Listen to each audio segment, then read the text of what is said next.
Hey everyone, welcome back to Fiction Domain.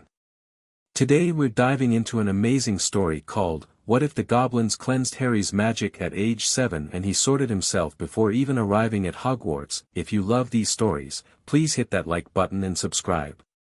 It really helps us bring more content to you. Without further ado, let's begin. Chapter 1, The Cleansing. The cupboard under the stairs was dark and musty, like always. 7-year-old Harry Potter curled his thin body into a tight ball, trying to ignore the hunger pangs that twisted his stomach. He hadn't eaten since yesterday morning, punishment for the strange incident with Dudley's birthday cake. The cake had somehow ended up on the ceiling when Aunt Petunia refused to give Harry a slice. He'd only looked at it longingly, wishing, and then splat. No one could explain how it happened, least of all Harry. "Freakish business," Uncle Vernon had muttered, his face an alarming shade of purple as he shoved Harry into the cupboard. Lightning flashed outside, momentarily illuminating the small space through the slats in the door. Thunder followed, rattling the house foundations. Harry traced the jagged lightning bolt scar on his forehead, the only connection to his past, to parents he couldn't remember. Sometimes in his dreams, he heard a woman screaming, saw a flash of green light. Sometimes his scar burned, especially when he was scared or angry. Like now. The lock on his cupboard clicked open. Harry froze, listening. It was nearly midnight, the Dursleys would be asleep. Slowly, he pushed the door, wincing at the soft creak of hinges. The hallway was empty, shadowed. Another flash of lightning, another roll of thunder. Rain lashed against the windows. Harry's stomach growled. The kitchen was just there, across the hall. If he was quick and silent, he could grab something, anything, to quiet the gnawing hunger. He crept forward on bare feet, each step measured and careful. The refrigerator light seemed blindingly bright in the darkened kitchen. Harry squinted, scanning the shelves for something that wouldn't be missed. Half a sandwich, some leftover potatoes from dinner. He grabbed both, stuffing the sandwich into his mouth immediately. "Boy!" Uncle Vernon's bellow made Harry jump, sending the container of potatoes clattering to the floor. His uncle stood in the doorway, massive in his striped pajamas, face contorted with rage. "I knew it. Sneaking about, stealing food. After everything we've done for you." Harry backed away as his uncle advanced. "I'm sorry, I was just hungry. Vernon's hand shot out, grabbing Harry's arm in a vice-like grip. "We feed you out of the goodness of our hearts. Clothe you. House you. And this is how you repay our charity." Something hot and fierce flared in Harry's chest. Years of mistreatment, of hunger and loneliness and neglect, crystallized in that moment into a single, searing point of emotion. "You never wanted me," Harry whispered, voice trembling not with fear, but with an emotion he couldn't name. "You hate me. Don't you take that tone with me, boy," Vernon snarled, dragging Harry toward the cupboard. "A week in there ought to teach you some gratitude." The heat in Harry's chest exploded outward. "No." The word tore from his throat with a force that shouldn't have been possible from such a small child. With it came something else, something wild and bright and powerful. Every window in the house shattered simultaneously. The lights flared blindingly bright, then burst in showers of sparks. The very foundations of the house seemed to groan and shift. Vernon released Harry's arm as if burned, staggering backward. "What have you done?" he gasped, face ashen now instead of purple. Harry stood in the center of the kitchen, untouched amid the destruction, his green eyes luminous in the darkness. The air around him crackled with energy. His scar burned white-hot against his forehead, but for once, the pain felt distant, secondary to the power coursing through his veins. "I'm not going back in there," Harry said quietly. "Not ever again." Outside number 4 Privet Drive, unnoticed by the shell-shocked Dursleys or the neighbors who were beginning to peer cautiously out their intact windows, a small figure stood perfectly still beneath the storm-lashed branches of an oak tree. The figure was not human. Barely 4 feet tall, with pointed ears, sharp teeth, and cunning eyes, it watched the house with intense interest. The burst of wild magic had been felt all the way to the depths of Gringotts Bank, triggering ancient alarms and protocols. Ragnarok, chief cursebreaker of the Goblin Nation, had been dispatched immediately to investigate. What he sensed now made his blood run cold. The magic pouring from the human child was extraordinary, raw and untamed, yes, but potent in a way that few wizards ever achieved even at maturity. But beneath it, twisted around the core of the boy's magic like a strangling vine, was something dark and malevolent. Something that should not exist. By the gold of the ancients, Ragnarok murmured, drawing a curved dagger from his belt. He sliced his palm without hesitation, letting 3 drops of blood fall to the sodden earth. The prophesied one bears a soul fragment. A violation of all natural law. Decision made, he raised a clawed hand. The wards around number 4, flimsy, inadequate things that they were, parted before his goblin magic like mist. Ragnarok stepped forward, vanishing from the street to reappear in the Desley's kitchen. His sudden appearance provoked predictable reactions. The large male human bellowed in terror. The horse-faced female in the doorway screamed, clutching a porky child behind her skirts. But the small boy, the source of the magic, merely looked at Ragnarok with eyes too old for his young face. "Hello," said Harry Potter, with eerie calm. "Have you come to take me away?" The goblins of Gringotts were not, as a rule, merciful creatures. Justice they understood. Honor they revered. But mercy was a luxury rarely afforded in their warrior culture. Yet as Harry Potter stood before the Goblin King's council, small and painfully thin in his oversized clothes, something uncomfortably like pity stirred in even the most hardened goblin hearts. "The boy carries a soul fragment," Ragnarok reported, his gravelly voice echoing through the chamber. "It is anchored to his magical core through the cursed scar. Dark magic of the blackest kind." Murmurs rippled through the assembled goblins. The king, Narvek the Wise, leaned forward on his throne of gold and bone. "A Horcrux?" he asked, the goblin word sounding like metal scraping on stone. Harry didn't understand the word, but he felt his scar prickle at the sound of it. He touched it reflexively. "Yes, my king," Ragnarok confirmed. "And not just any Horcrux. The magical signature matches that of the dark wizard called Voldemort." More murmurs, angrier now. Harry looked around at the vast chamber, carved deep beneath London. The goblin who had appeared in the Desley's kitchen, Ragnarok, he'd introduced himself, had brought Harry here immediately, using what he called a portkey. The sensation of being yanked through space by his navel had been unpleasant, but Harry found he didn't mind. Anything was better than going back to that cupboard. "Do you know what this means, young human?" the Goblin King addressed Harry directly. Harry shook his head, swallowing hard. "No, sir. But, there's something wrong with me, isn't there? That's why the Dursleys call me a freak. Why strange things happen around me." The king's eyes narrowed. "You are not a freak, Harry Potter. You are a wizard, a human with the ability to manipulate magical energy. A powerful one, if tonight's display is any indication." "A wizard?" Harry repeated, the word both foreign and strangely familiar on his tongue. "Indeed. As were your parents before you." "My parents?" Harry's voice sharpened. "You knew my parents?" "The Goblin Nation does business with all magical families," the king replied. "The Potters have long maintained their gold with Gringotts. Your father was known to us as an honorable man, if somewhat exuberant in his youth." Harry drank in this information like water in a desert. No one ever spoke of his parents, except to say they'd died in a car crash.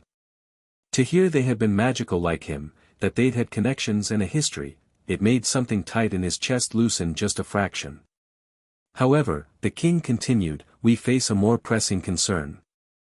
The fragment of the dark wizard's soul embedded in your scar is not merely a curse. It is an abomination that violates the natural order. It feeds on your magic, corrupts it, and will eventually seek to consume you. Harry felt cold suddenly. Is that why my scar hurts sometimes? Why I have nightmares? Ragnarok exchanged glances with the king. Most likely. The fragment tries to influence you, to weaken your resistance. Can you? Harry hesitated. Can you get it out? The council chamber went very quiet. We can, the king said slowly. The goblins have methods of cleansing such corruption. But it has never been attempted on a living Horcrux before. The ritual would be painful. Dangerous. You might not survive. Harry considered this. He thought about the cupboard under the stairs. About 10 more years with the Dursleys. About the dark dreams that haunted him, the voice that sometimes whispered cruel things in his mind when he was angry or afraid. If it worked, he asked, would I be normal? Just a regular wizard? A goblin female with silver braids in her hair stepped forward. You would never be just anything, Harry Potter. The magical core we sense in you is extraordinary. Without the parasite draining and corrupting it. She shook her head, seemingly at a loss for words. The boy must be cleansed, Ragnarok declared firmly. It is our duty as guardians of magical balance. If we do nothing, the fragment will grow stronger. It could eventually reconstitute itself using the boy's magic. I want it out, Harry said, with a conviction that surprised even himself. Whatever it takes. The Goblin King studied him, ancient eyes glittering in the torchlight. So be it. Prepare the chamber of purification. The ritual will commence at the witching hour. Deep beneath Gringotts, far below even the deepest vaults, lay chambers known only to the goblin elders. The chamber of purification was one such place, a perfectly circular room with walls of obsidian polished to mirror brightness. The floor was an intricate mosaic of precious metals, gold, silver, platinum, and metals that had no names in human tongues, arranged in patterns that seemed to shift and flow when viewed from different angles. Harry stood in the center of the chamber, barefoot and dressed in a simple white robe provided by the goblins. His glasses had been removed, leaving the world slightly blurred around the edges. 7 goblin elders surrounded him, each holding a different ceremonial tool, a silver dagger, a crystal bowl, a brazier of blue flame, a staff of twisted gold, and other objects Harry couldn't name. Ragnarok approached, carrying a small vial filled with swirling, pearlescent liquid. This is essence of clarity, he explained, his voice gentler than Harry had yet heard it. It will help separate your consciousness from the fragment during the ritual, preventing it from dragging you with it when we expel it. Harry nodded, trying to look braver than he felt. Will it hurt? Ragnarok didn't lie. Yes. But pain with purpose is bearable. Remember that. The goblin with silver braids, Silvertooth, she'd introduced herself, knelt beside Harry, her ancient face serious. When the cleansing begins, you must focus on who you are, Harry Potter, she instructed. Not the boy in the cupboard. Not the orphan. Not the unwanted child. Focus on the core of yourself, the part that knows your own heart. The fragment will try to confuse you, to make you believe you are it and it is you. You must not let it. How will I know which is which? Harry asked, fear creeping into his voice despite his best efforts. You'll know, Silvertooth said simply. Trust yourself. Ragnarok uncorked the vial. Drink. Harry took the vial with trembling hands and swallowed the contents in one gulp. It tasted of mountain streams and moonlight, of things he'd never experienced but somehow recognized. Warmth spread from his stomach outward, reaching his fingers and toes, then curling back to center in his chest. It's time, the Goblin King announced, entering the chamber with a golden hammer in his hands. Take your positions. The 7 elders moved to points around the ritual circle, their tools raised. Ragnarok joined them, while the king stood directly before Harry, hammer poised. Remember, child, the king said gravely. Hold to yourself. Let all else go. He struck the central tile of the mosaic with the hammer. The sound rang out like a cathedral bell, resonating in Harry's very bones. The patterns in the floor began to glow, lines of magical energy flowing between the metals like luminous rivers. The goblins began to chant in their ancient tongue, harsh syllables that nonetheless formed a complex harmony that made the air itself vibrate with power.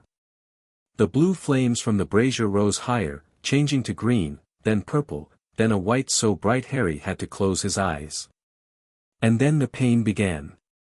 It started in his scar, a burning sensation that quickly became molten agony, as if someone were pressing a white-hot brand against his forehead. Harry gasped, instinctively raising his hands to his head, but found he couldn't move. The ritual magic had him frozen in place, forced to endure as the pain increased exponentially.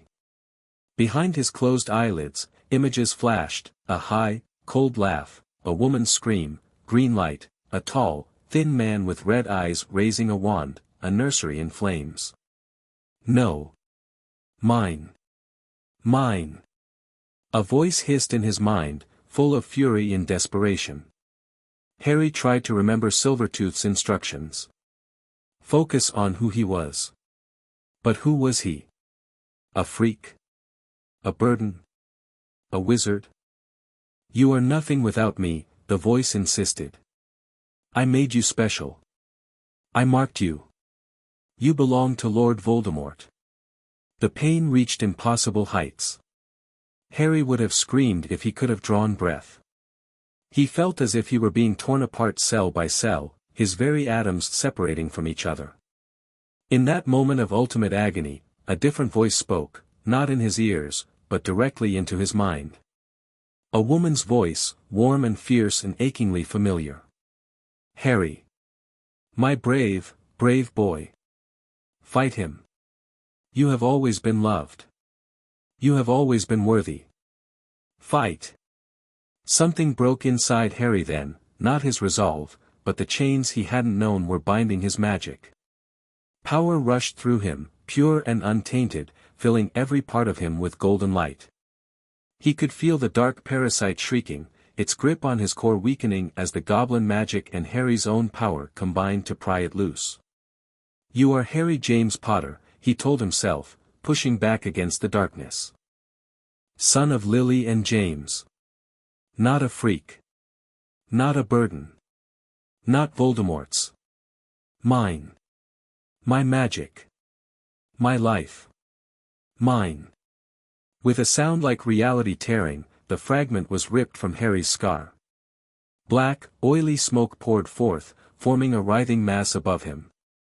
For just an instant, it took shape, a distorted face with burning red eyes, mouth open in a silent howl of rage.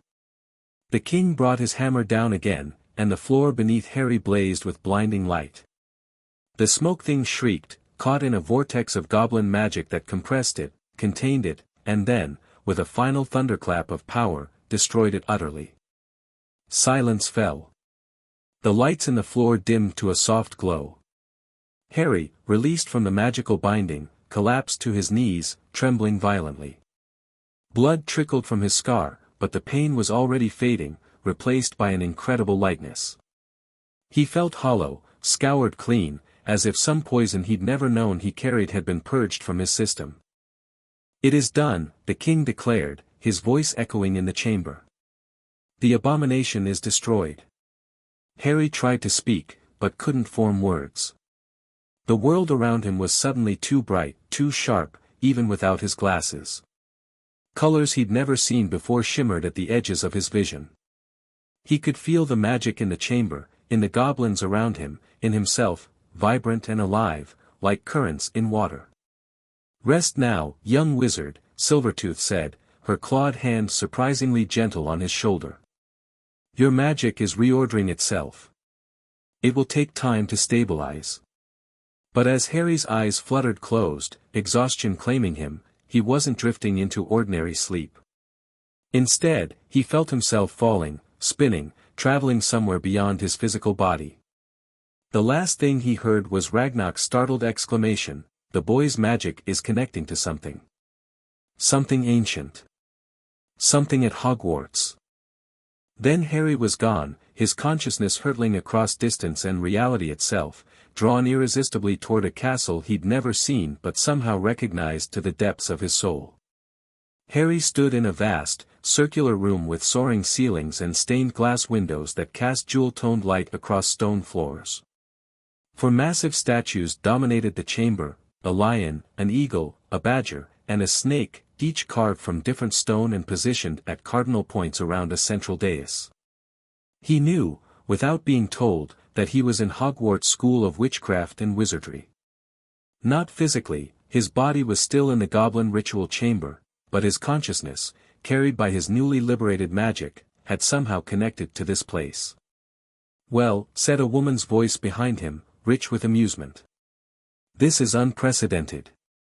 Harry whirled around. 4 figures stood watching him, 2 women and 2 men, dressed in archaic clothing that nonetheless seemed perfectly suited to them. They were translucent, glowing faintly from within, like the most vivid ghosts imaginable. "He's so young," said the plump, kind-faced woman in yellow and black. "Barely more than a baby." "And yet his magic called to all 4 of us," remarked the stern-looking man in green and silver. "Fascinating. The boy has questions," observed the tall man in crimson and gold, his beard reminding Harry of illustrations of Vikings he'd seen in schoolbooks. "Ask them, lad. We've been waiting a very long time." Harry swallowed, understanding dawning with impossible certainty. "You're the founders of Hogwarts." The elegant woman in blue and bronze smiled approvingly. "Indeed. I am Rowena Ravenclaw. My companions are Helga Hufflepuff, Salazar Slytherin, and Godric Gryffindor." "But, you've been dead for centuries," Harry said, then blushed at his own bluntness. Godric Gryffindor laughed heartily. "True enough. Yet part of our essence remains tied to the castle and its magic. We are memory and magic combined, not truly ghosts, but not merely enchantments either. We appear only rarely," Salazar Slytherin added, studying Harry with shrewd eyes. "And never to one so young. Your magic has undergone a fundamental transformation today. The removal of that parasite has altered your connection to magical energies." "You know about that?" Harry asked, surprised. "We exist partially outside time here," Helga explained gently. "Past, present, future, all flow together in this place. We have glimpsed fragments of your story, Harry Potter." "My story? But I don't have a story. I'm nobody." The 4 founders exchanged glances. "Oh, child," Rowena said softly. "You couldn't be more wrong. You have been at the center of prophecy and manipulation since before your birth. The dark wizard who marked you has tied your fates together in ways even we cannot fully perceive. But tonight," Godric interjected firmly, "you took the first step toward claiming your own destiny. By consenting to the Goblin ritual, you've altered the path that others laid before you." Harry's head was spinning. "I don't understand any of this." "You will," Salazar assured him. "In time. For now, know only that the peace of the Dark Lord is gone. Your magic is free, uncommonly powerful and unburdened by his influence. But this creates new questions." "Like what?" Harry asked. "Like where you belong," Helga said kindly. "Every student who comes to Hogwarts is sorted into one of our houses. Your magic has brought you here years before your time, yet it seems the castle wishes to claim you already." The 4 statues around the chamber began to glow, each with the color of its respective founder, ruby red for the lion, sapphire blue for the eagle, golden yellow for the badger, emerald green for the snake. "Normally, the sorting hat would make this determination," Rowena explained. "But as you've bypassed conventional channels, we shall have to sort you ourselves," Godric finished, grinning with evident delight at this novel situation. Harry felt a flutter of anxiety. What if I don't fit anywhere? Everyone fits somewhere, child, Helga assured him. The question is where you will best flourish. Step onto the dais, Salazar instructed, gesturing to the raised platform at the center of the chamber. Harry obeyed, his bare feet cool against the ancient stone. The moment he was centered, magic surged around him, red, blue, yellow, green, swirling like colorful winds. Close your eyes, Rowena directed. And listen. Not with your ears, but with your heart. What calls to you? Harry closed his eyes, trying to do as instructed. The magic circled him faster, each color carrying distinct impressions. The red felt bold and warm, like courage and fire. The blue was sharp and clear, like intellect and sky. The yellow was steady and nurturing, like loyalty and earth. The green was deep and flowing, like ambition and water. All called to him in different ways. He valued courage, but was it the reckless bravery of charging forward, or the quieter courage of enduring what must be endured? He loved learning, but was it for knowledge's own sake, or for what that knowledge could help him achieve? He craved belonging, but was it the unconditional acceptance of Hufflepuff that he needed, or the selective kinship of those who shared his ambitions? I don't know, Harry admitted, opening his eyes. Parts of each feel right. The founders looked at each other in surprise. It seems we have a truly unusual case, Salazar mused. The boy embodies aspects of all our houses.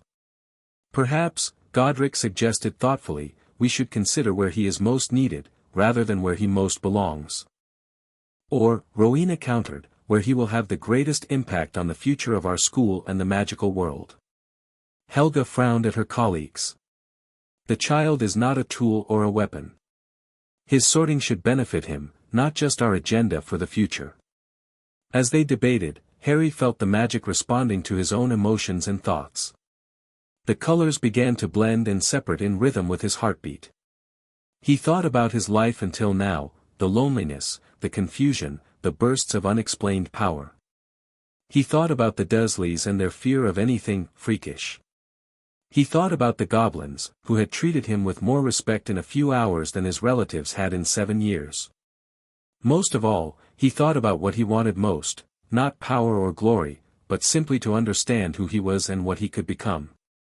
The swirling colors gradually shifted, one strengthening while the others receded but never disappeared completely. The founders fell silent, watching with rapt attention. Well, Salazar said finally, a hint of surprise in his voice. It seems the choice has been made. The predominant color surrounding Harry was green, the emerald green of Slytherin House. But unlike a typical sorting, threads of the other colors remained, weaving through the green in a complex pattern. Slytherin, Godric pronounced, looking at Harry with new interest. With elements of all houses, but Slytherin at your core. Fascinating. Harry looked down at the green light embracing him. But I don't even know what that means. It means, Salazar explained, stepping forward, that your greatest strengths lie in resourcefulness, determination, and a certain flexibility of approach. You do not rush headlong into challenges like a Gryffindor, but neither do you analyze them to paralysis like a Ravenclaw. You value loyalty like a Hufflepuff, but not at the expense of your goals. Slytherin has gained a reputation in recent years, Rowena added, seeing Harry's uncertain expression. Not all of it deserved. Remember that ambition is not inherently dark. It is the purpose behind the ambition that matters. What are my ambitions supposed to be? Harry asked, genuinely confused. Helga smiled warmly. That, dear child, is for you to discover. But know this, having threads of all houses in your magic means you have the potential to bridge divides that have existed for too long. The world is changing, Godric said gravely. Dark forces gather once again. When you come to Hogwarts properly, in 4 years' time, you will find a school divided along lines we never intended. Perhaps you, with your unusual sorting, will help change that. Harry felt the weight of their expectations settling on his shoulders. It was both frightening and oddly comforting to be seen as someone with potential, someone who mattered. "I'm just Harry," he said softly. "I don't know if I can be what you want." "That," said Salazar with unexpected gentleness, "is precisely why the castle has chosen you. True Slytherins understand that power comes in many forms, and the quietest ones are often the most potent." The chamber began to blur around the edges. Harry felt a pulling sensation, as if something were calling him back to his physical body.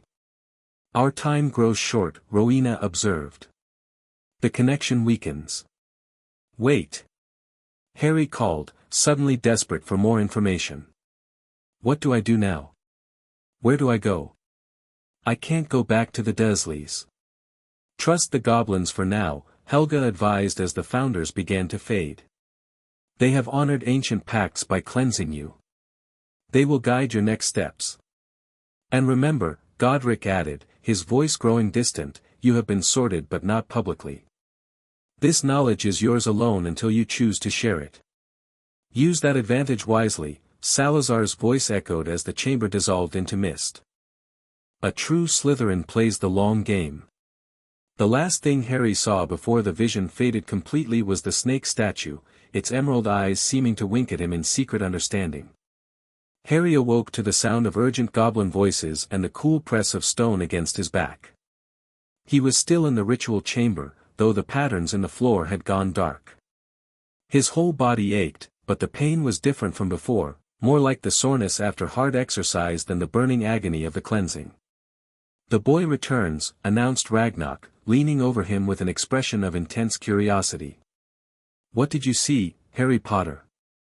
Harry blinked, trying to gather his scattered thoughts. The vision of Hogwarts and the founders remained crystal clear in his mind, unlike the fading quality of ordinary dreams.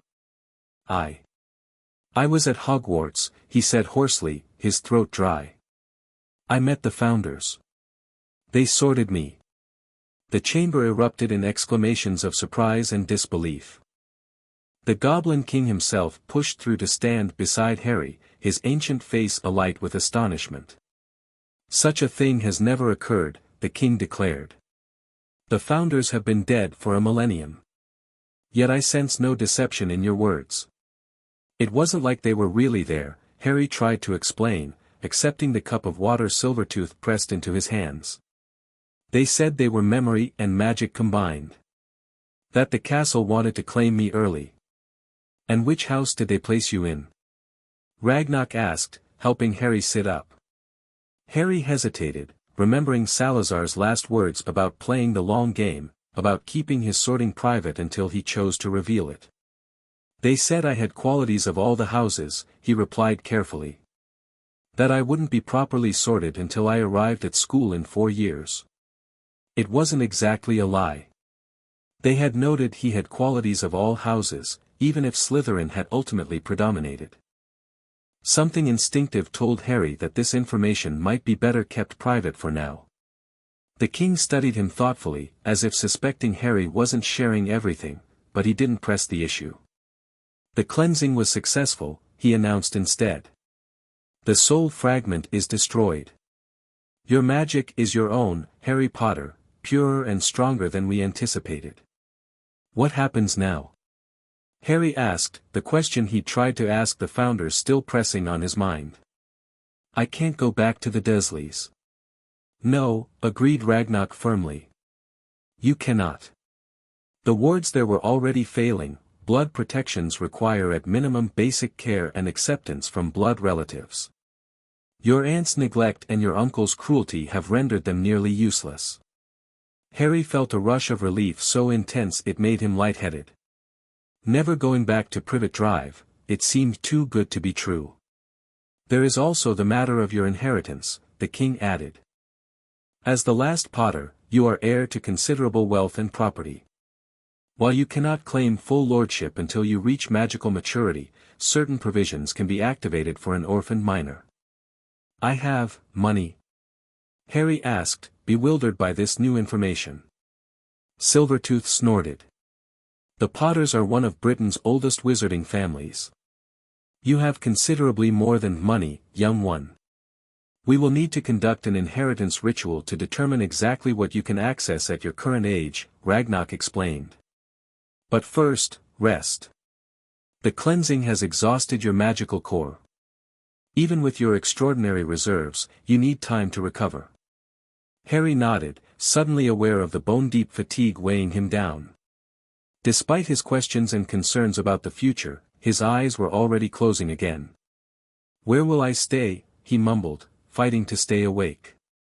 "There are guest quarters within Gringotts," the king informed him. "You will remain under our protection until arrangements can be made. The wizarding authorities need not be informed immediately." This last part was said with a hint of goblin satisfaction that Harry didn't fully understand in his exhausted state. He had a vague impression that the goblins were bending or circumventing some wizard rules, but he was too tired to care. "Thank you," he whispered as Silvertooth conjured a stretcher beneath him. "For helping me. For getting rid of, whatever that thing was." "The debt is mutual, Harry Potter," the king replied, surprising him. "By allowing us to cleanse the abomination, you have helped restore a balance that has been disrupted for too long. The Goblin Nation does not forget such things."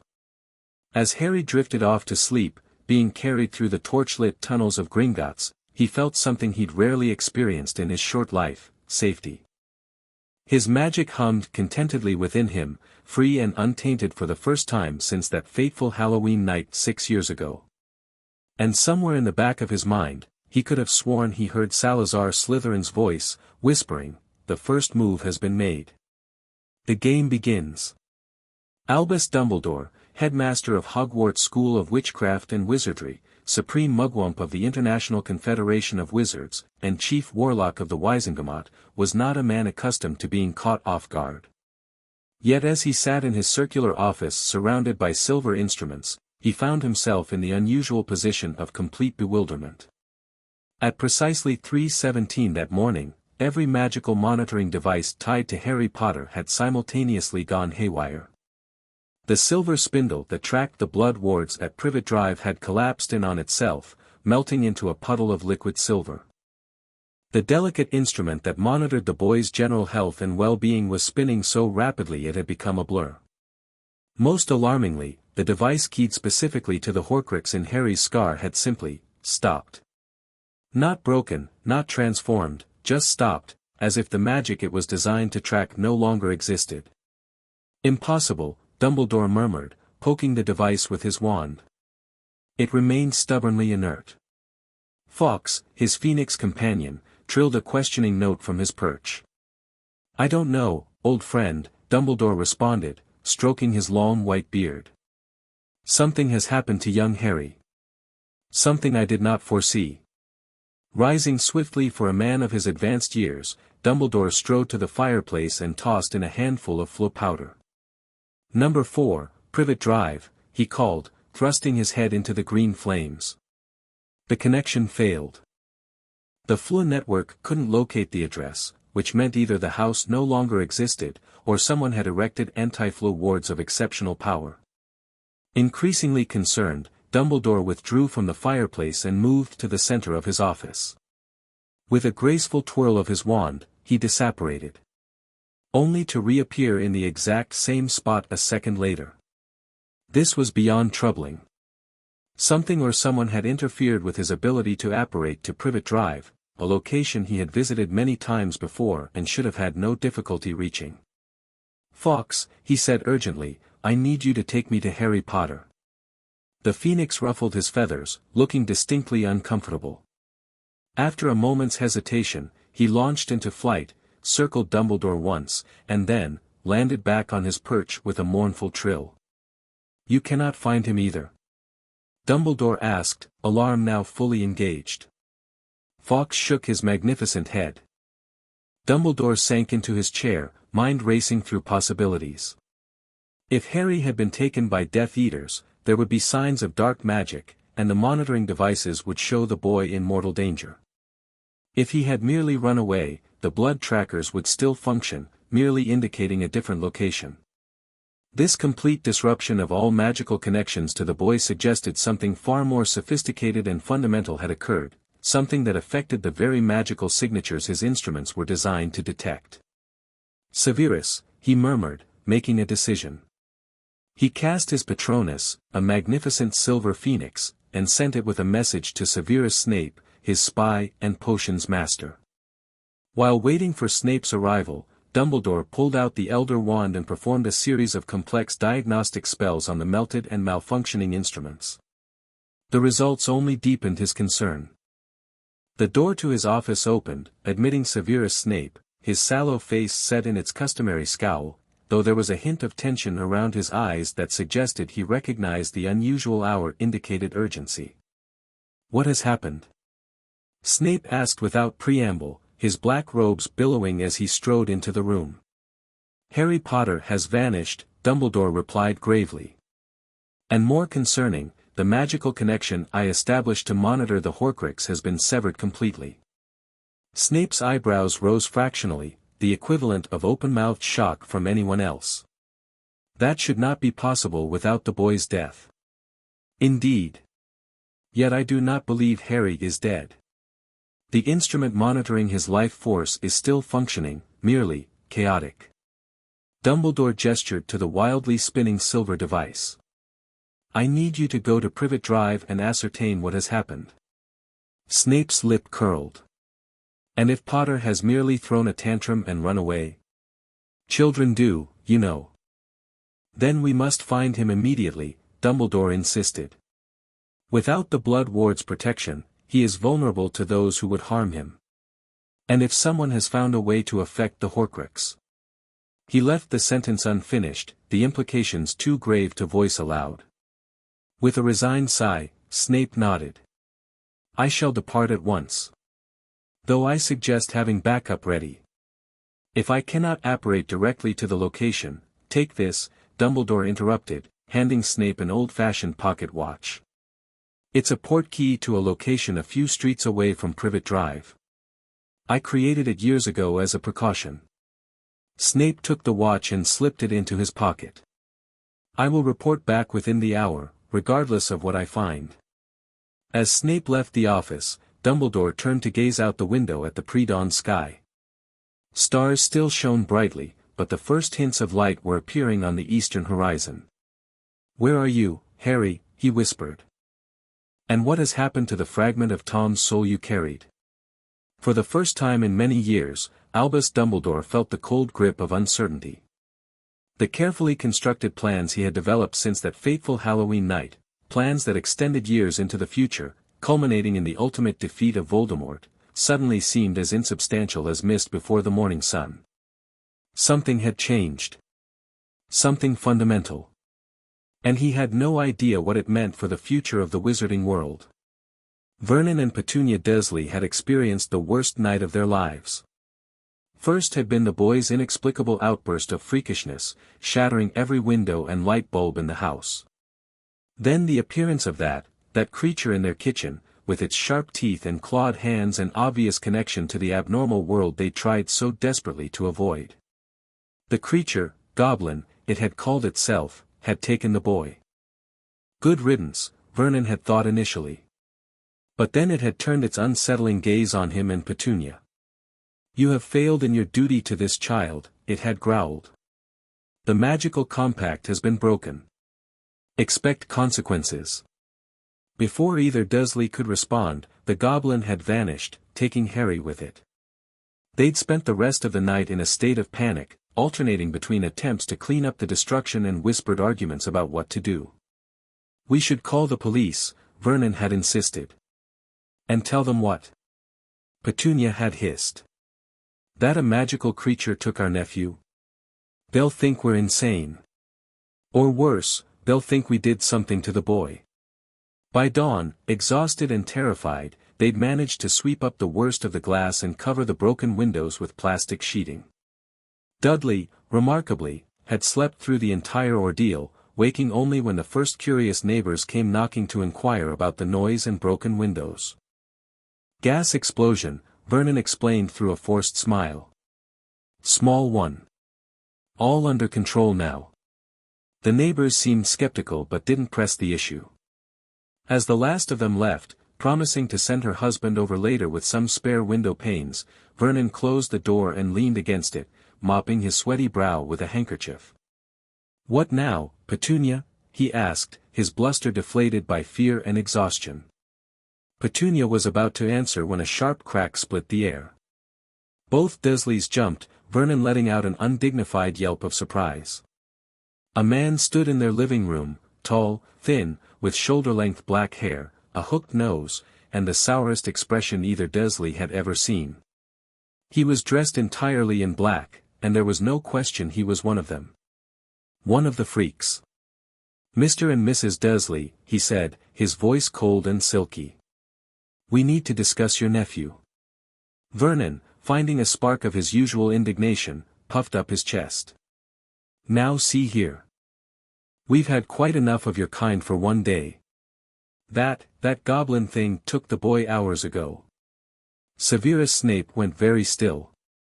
"Goblin?" he repeated, black eyes narrowing. "What exactly happened here? As if you don't know." Petunia spat, finding her voice. Her childhood fear and resentment of magic warred with her current terror. "Your people sent it. It took the boy and threatened us." "I assure you," Snape replied, his voice dropping to a dangerous whisper, "that my people, as you put it, did no such thing. The goblins operate independently of wizard authority. Now explain, precisely and in detail, what occurred." Something in his tone compelled obedience. Between them, the Dursleys recounted the events of the night, Harry's punishment, his magical outburst, the arrival of the goblin calling itself Ragnarok, and the creature's cryptic words before departing with Harry. Snape's expression grew increasingly grim as they spoke. When they finished, he stood in silence for several moments, processing this unexpected turn of events. "You locked a 7-year-old child in a cupboard for days without food," he finally said, his voice terrifyingly quiet. "Because he exhibited accidental magic he cannot control." Vernon bristled. "Now see here. We never asked to be saddled with the brat. Dumbledore just left him on our doorstep with a letter. No consultation, no consideration for what bringing that freakishness into our normal home would mean." Snape's wand appeared in his hand so quickly neither Dursley saw where it came from. "Choose your next words with extreme care, Dursley." Vernon's face purpled, but fear kept him silent. Petunia, however, stepped forward, her face pinched with a lifetime of bitterness. "You're him, aren't you?" she said accusingly. "That Snape boy from Spinner's End. The one who poisoned my sister against me with all your talk of magic and specialness." Snape's black eyes fixed on Petunia with an intensity that made her take a step back. "And you are still the jealous, petty girl who couldn't bear that Lily had something you didn't. So you took it out on her son. How very predictable. We gave him a roof over his head." Petunia protested. "Clothes on his back. Dudley's cast-offs," Snape observed coldly, glancing at some photos on the mantel showing a grossly overweight blonde boy in new, well-fitting clothes. "And the roof was a cupboard, according to your own admission." Vernon found his courage again. "Now you listen here." "No," Snape interrupted. "You listen. The goblins have taken Harry Potter, the most famous child in the wizarding world, from your so-called care. Do you have any conception of what this means?" The Dursleys stared at him blankly. "The boy who lived," Snape continued, "the child credited with destroying the Dark Lord, has been removed from his designated guardians by a race known for their antipathy toward wizardkind. The political ramifications alone are staggering." "Famous?" Vernon repeated, latching on to the least important part of Snape's statement. "What do you mean, famous?" Snape closed his eyes briefly, as if praying for patience. "Of course. You never told him anything. The boy has no idea who he is or why he was placed with you." "Dumbledore said it wasn't safe," Petunia defended weakly. "Said there were dangerous people who might want to hurt him. That's why we had to keep him." "And yet you made no effort to protect him from yourselves," Snape observed with biting precision. How fortunate for Potter that the goblins intervened. He turned abruptly, his black robes swirling around him. I must report this development immediately. Do not attempt to leave this house. Do not contact anyone about this matter. The consequences would be severe. With another sharp crack, he disappeared. The Dursleys stood frozen in their damaged living room, the full weight of their situation slowly sinking in. Vernon, Petunia whispered, her voice shaking. What have we done? Deep in the guest quarters of Gringotts Bank, Harry Potter slept the healing sleep of magical exhaustion. His body repaired itself, his core stabilized, and his magic, free from the corrupting influence of Voldemort's soul fragment for the first time in 6 years, hummed with potential. In his dreams, he walked the corridors of Hogwarts with Salazar Slytherin at his side, learning secrets of the castle that few had ever known. The Founder's voice was clear and patient, explaining concepts of magic that should have been far beyond a 7-year-old's comprehension, yet somehow made perfect sense to Harry. Magic is intent-given form, Salazar explained as they stood in a hidden chamber where silver snakes coiled around emerald pillars. The wand movements, the incantations, these are merely focuses, training wheels for the novice mind. True power comes from within, from knowing yourself so completely that your will and your magic become indistinguishable from each other. Is that what you did? Harry asked, watching in fascination as the ghostly Founder conjured shapes of pure magic with mere gestures. In my later years, yes, Salazar confirmed. Though I had the advantage of being born in an age when magic ran more wildly through the world. Modern wizards have become too dependent on their wands, their spells catalogued and standardized. They've forgotten that magic is a living force, not a tool to be rigidly controlled. Can I learn to do magic without a wand? Salazar regarded him thoughtfully. Perhaps better than most. Your core has been uniquely prepared. The trauma of hosting a soul fragment, then having it forcibly removed, has created channels in your magic that wouldn't normally exist. And the cleansing itself, the goblins used old magic, magic that predates wands entirely. The dream shifted, and they were standing in the great hall, its enchanted ceiling reflecting a night sky blazing with stars. You must be careful, young heir, Salazar cautioned, his expression growing serious. There are those who will seek to control you, to mold you according to their designs. Some with good intentions, others with selfish ones. Trust must be earned, not given freely. Like Dumbledore? Harry asked, somehow knowing the name was significant. Salazar's lips curved in a slight smile. Perceptive. Yes, the current headmaster has plans for you, plans disrupted by your unexpected cleansing and connection to the castle. He is neither as light as he appears nor as dark as some claim. He is simply a man carrying too many burdens, making choices he believes necessary for the greater good. What should I do when I meet him? Listen more than you speak. Reveal less than you know. The sorting hat will still place you publicly when you arrive at school. Your private sorting with us will remain secret unless you choose to reveal it. That gives you an advantage. Use it wisely. Harry nodded, absorbing this advice. In the dream, it all made perfect sense, the politics, the positioning, the careful game of information. His 7-year-old mind, enhanced by the dream connection to the ancient Founder's knowledge, understood concepts that would normally be far beyond his years. What about the goblins? Harry asked. Can I trust them? The goblins have their own agenda, Salazar replied carefully. But for now, that agenda aligns with your well-being. They respect strength and honor agreements. Treat them with respect, acknowledge their expertise, and they will be valuable allies. The dream began to fade, the edges of the great hall blurring into mist. We cannot maintain this connection much longer, Salazar said, his form becoming translucent. Your mind needs to heal, to process what has happened. When you awaken, you will retain impressions of our conversations, but much will seem like ordinary dreams. Will I see you again? Harry asked anxiously, not wanting to lose this unexpected mentor. When your magic calls to the castle, we will answer, Salazar assured him. Though not always as directly as this first time. Watch for signs, for moments when your intuition seems unusually clear. That will be our guidance, filtered through your own magic. As the dream dissolved completely, Harry heard Salazar's final words echoing in his mind. Remember, Harry Potter, you are Slytherin, but not only Slytherin. Your path is to unite, not divide. In this lies your true power, and the salvation of our world.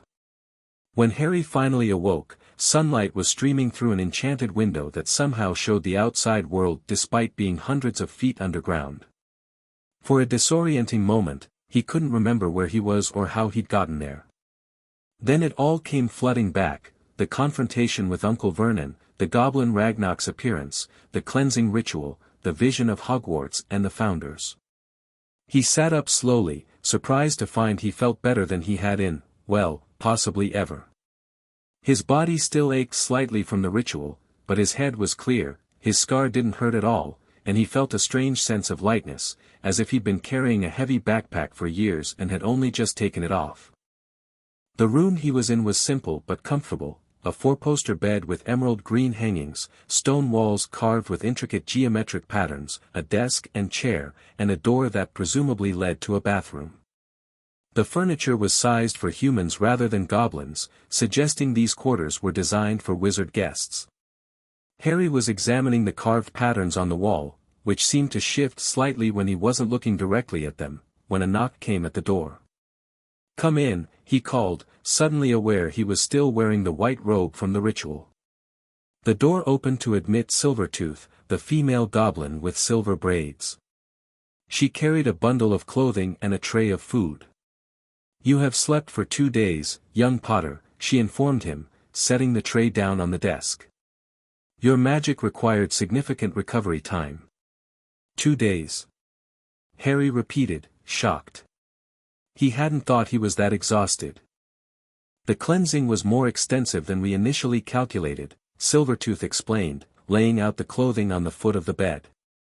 "The soul fragment had integrated itself quite thoroughly with your magical core over the years. Separating it was complex." Harry touched his scar reflexively. It felt different, smoother, less irritated. "It will always remain as a physical mark," Silvertooth said, noticing the gesture. "But it no longer carries any magical signature of the Dark Wizard." "What was it?" Harry asked quietly. "That thing in my scar." Silvertooth studied him for a moment, seemingly weighing how much to tell a 7-year-old. But there was something in Harry's eyes, a maturity beyond his years, perhaps resulting from both his difficult life and the recent magical experiences, that convinced her to be honest. "It was a Horcrux," she said gravely. "A fragment of the Dark Wizard's soul, split through the darkest of magics, murder with intent. We believe it was created accidentally when he tried to kill you as an infant. His killing curse rebounded, destroying his body and splintering his already damaged soul. A piece attached itself to you, the nearest living vessel." Harry digested this information with remarkable composure. "So Voldemort isn't really dead?" Silvertooth's eyebrows rose at his casual use of the name most wizards feared to speak. "Your insight serves you well. No, he is not truly dead. He exists in a wraith-like state, less than a ghost but more than nothing. And there may be other Horcruxes, deliberately created ones, anchoring him to this plane of existence. That's why the goblins wanted to cleanse me, isn't it? Not just to help me, but because having pieces of Dark Wizard souls floating around is bad for balance, or something." A sharp-toothed smile spread across Silvertooth's face. "Indeed. You understand more than most wizards 3 times your age, Harry Potter.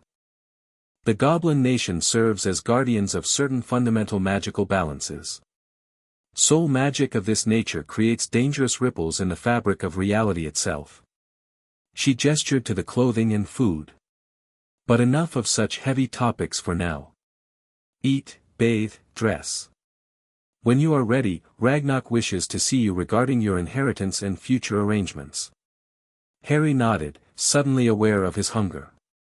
As Silvertooth turned to leave, a question occurred to him. Has anyone come looking for me? From the wizard world, I mean.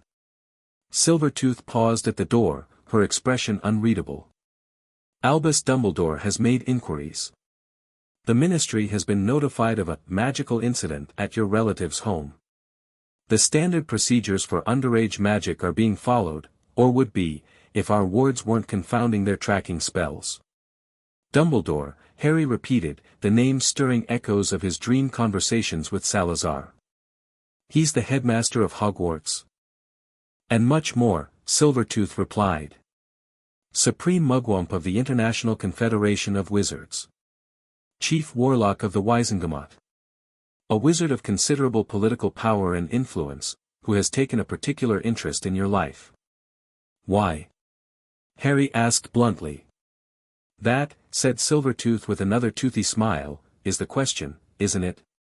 Perhaps you should ask him yourself when the time comes. With that cryptic statement, she left, closing the door softly behind her. Harry sat on the edge of the bed, trying to organize his thoughts.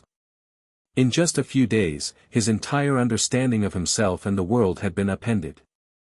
He was a wizard.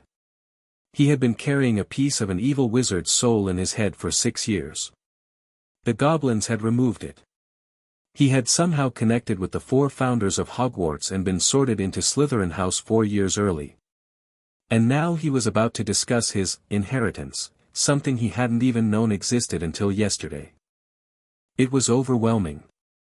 Yet strangely, Harry didn't feel overwhelmed. Instead, he felt centered.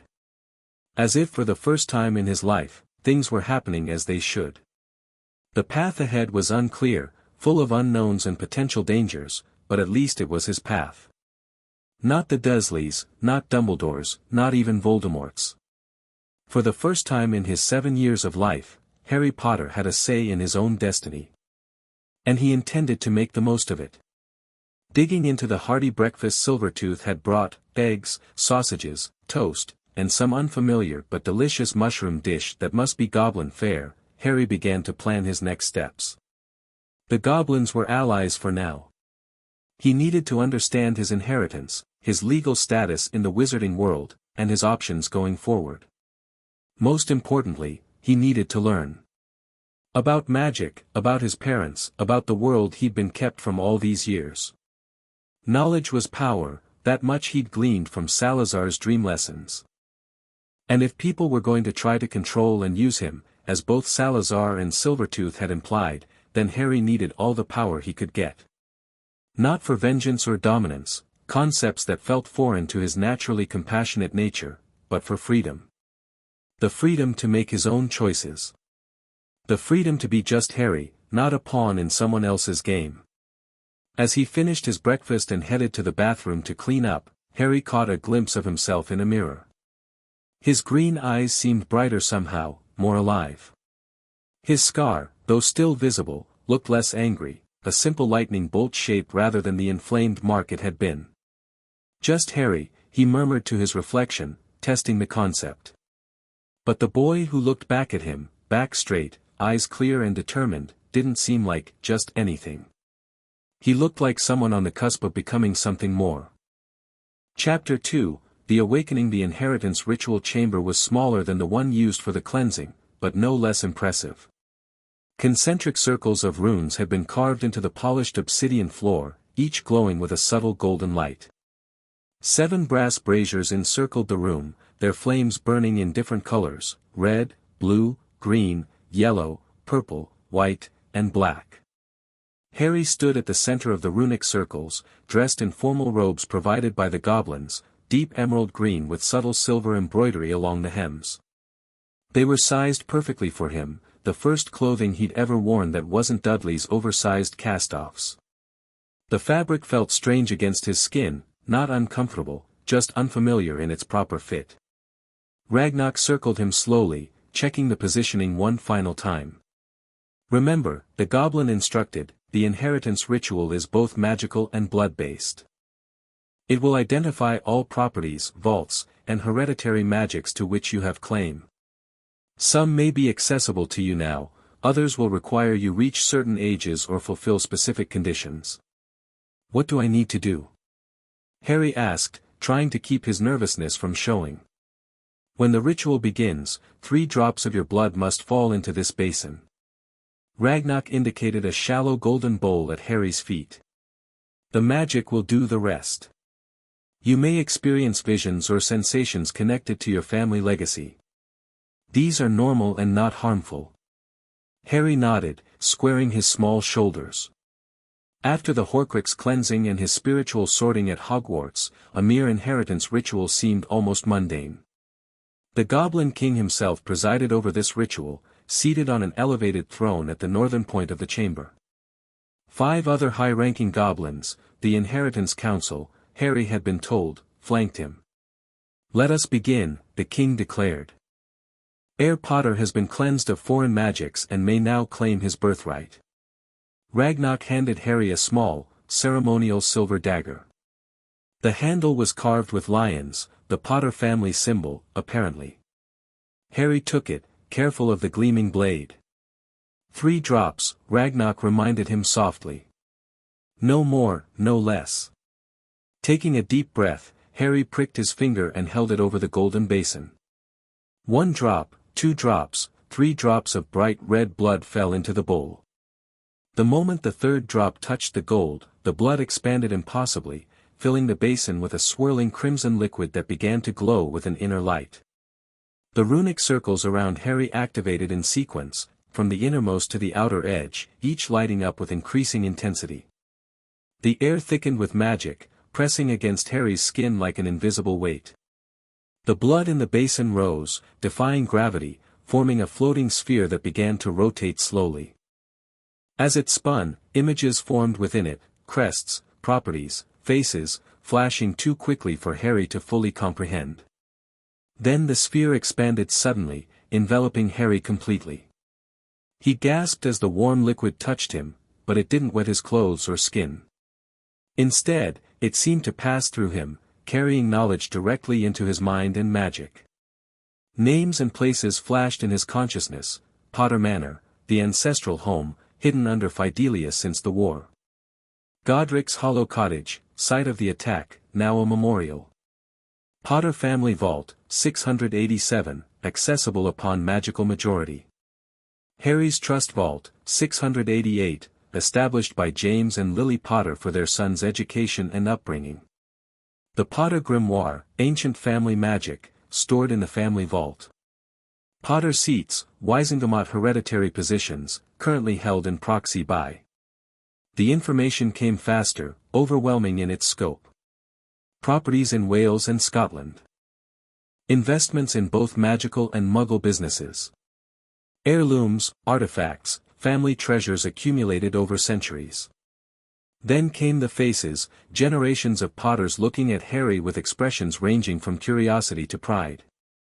He saw a tall man with Harry's same untamable hair and a woman with kind eyes. They appeared the most clearly, reaching toward him with love radiating from their spectral forms. "Mum. Dad?" Harry whispered, his voice catching. They couldn't speak, these blood memory projections, but their expressions conveyed everything words could not. Pride. Love. Sorrow for what he'd endured. Hope for his future. Behind them stood others, grandparents, great-grandparents, ancestors reaching back through time. Harry felt their magic reaching out to him, resonating with his own. Familial connections long dormant awakening at the recognition of the last Potter heir. The sphere of blood memory contracted suddenly, condensing into a small orb that hovered before Harry's eyes for one final moment before sinking into his chest. He gasped as the family magic merged with his own, settling into his core like it had always belonged there. The runes faded. The colored flames in the braziers returned to normal orange. Harry swayed slightly, steadied by Ragnarok's firm hand on his shoulder. "It is done," the goblin announced. "The Potter heir is recognized by blood and magic." The Goblin King leaned forward, eyes gleaming with interest. "What did you see, young heir?" Harry blinked, trying to organize the flood of information now residing in his mind. My family, he said softly. Generations of them. Properties and vaults and my parents. The king nodded. The blood remembers, even when we cannot. This is ancient magic, older than wand-waving or incantations. Silvertooth approached with a rolled parchment. The official record of the inheritance test, Your Majesty. The king took it, unrolling the parchment with careful claws. His eyes widened slightly as he read, a reaction that seemed significant coming from the normally impassive goblin monarch. Most interesting, he murmured, before looking up at Harry. It seems, young Potter, that your magical inheritance extends beyond the Potter line alone. Harry frowned in confusion. What do you mean? According to this, you have claim to not one but two ancient legacies. The king handed the parchment to Ragnar, who studied it with increasing amazement. The Potter line, of course, descends from Godric Gryffindor through your father's bloodline, a connection most in the wizarding world already suspect, Ragnar explained. But through your mother's line, diluted but still magically relevant, you carry the blood of Salazar Slytherin himself. Harry's mouth fell open. But, my mother was Muggle-born. How could she be related to Slytherin? Silvertooth made a dismissive noise. Human notions of pure blood are largely political constructs. Magic doesn't distinguish between those born to magical parents and those born to non-magical ones. Magical ability can lie dormant for generations before re-emerging. Your mother's line appears to have split from the Slytherin line some 10 generations back, through a squib daughter who entered the Muggle world. This explains much, the king said thoughtfully. Your connection to both founders during your cleansing vision. The dual nature of your magical signature. Even your ability to survive hosting a Horcrux for so long without greater damage to your core. Harry's mind reeled with the implications. He was descended from both Gryffindor and Slytherin, two founders often portrayed as rivals in the stories Silvertooth had shared with him. And he had been spiritually sorted into Slytherin, despite carrying Gryffindor's blood. What does this mean for me? He asked, his voice small but steady. It means, Ragnar said with surprising gentleness, that you have choices most wizards do not. Legacies that offer different paths and possibilities. It also means that certain parties in the wizarding world may have incomplete understandings of your true heritage. Dumbledore, Harry stated rather than asked. Among others, the king confirmed. The old wizard knows of your Gryffindor lineage, certainly. The Slytherin connection, however, has been obscured by time and circumstance. Would that change how he sees me? If he knew. The goblins exchanged glances, a silent communication passing between them. Humans place great importance on such bloodlines, Silvertooth finally said. Especially wizards of Dumbledore's generation. It is possible that knowledge of your Slytherin heritage might complicate his plans for you. Then I won't tell him, Harry decided firmly. Not until I understand what those plans are and whether they're good for me. The king's lips curled in what might have been approval. Wisdom beyond your years, young heir. Now, shall we discuss what your inheritance means in practical terms? There are matters requiring immediate attention. For the next hour, Harry sat with the Inheritance Council, learning about his financial situation, properties, and legal status in the wizarding world. His trust vault, established by his parents, contained more than enough galleons for his education and living expenses until he came of age. The main Potter vault, while inaccessible until his 17th birthday, could still provide family heirlooms and non-monetary items if the need arose. Most importantly for Harry's immediate future was Potter Manor, the ancestral family home that had been placed under a powerful Fidelius charm during the war. Your grandfather Fleamont was the secret keeper, Ragnar explained. When he died, the secret transferred to all who already knew the location. Your father James, as the heir, could have reset the charm with himself as secret keeper, but in the chaos of the war, this was never completed. So who knows where it is now? Harry asked. That's the fortunate aspect, Silvertooth interjected. Only a handful of individuals, family friends of the Potters who visited the manor before the Fidelius, would know its location. And as the blood heir, you can reset the charm entirely if you wish, once you've visited the property yourself. Could we go there now? Harry asked eagerly. The thought of a real home, his family home, filled him with longing. Indeed, the king said, rising from his throne. That brings us to our next discussion. Your guardianship. Harry tensed. You're not sending me back to the Dursleys. Certainly not, Ragnarok said firmly. The blood wards there have collapsed completely, they required at minimum a baseline of care and familial acceptance to function. Your relatives provided neither. Relief flooded through Harry. Then where will I go? There are several options, the king explained. Legally, according to your parents' will, my parents had a will. Harry interrupted, then blushed at his rudeness. Sorry, no one ever mentioned it before. The king's expression darkened. Their will was sealed by the chief warlock of the Wizengamot, Albus Dumbledore, immediately after their deaths. A highly irregular action, ostensibly for your protection. Gringotts maintains its own copy, however, Ragnarok added with goblin satisfaction. Wizard law cannot override goblin inheritance protocols within these walls.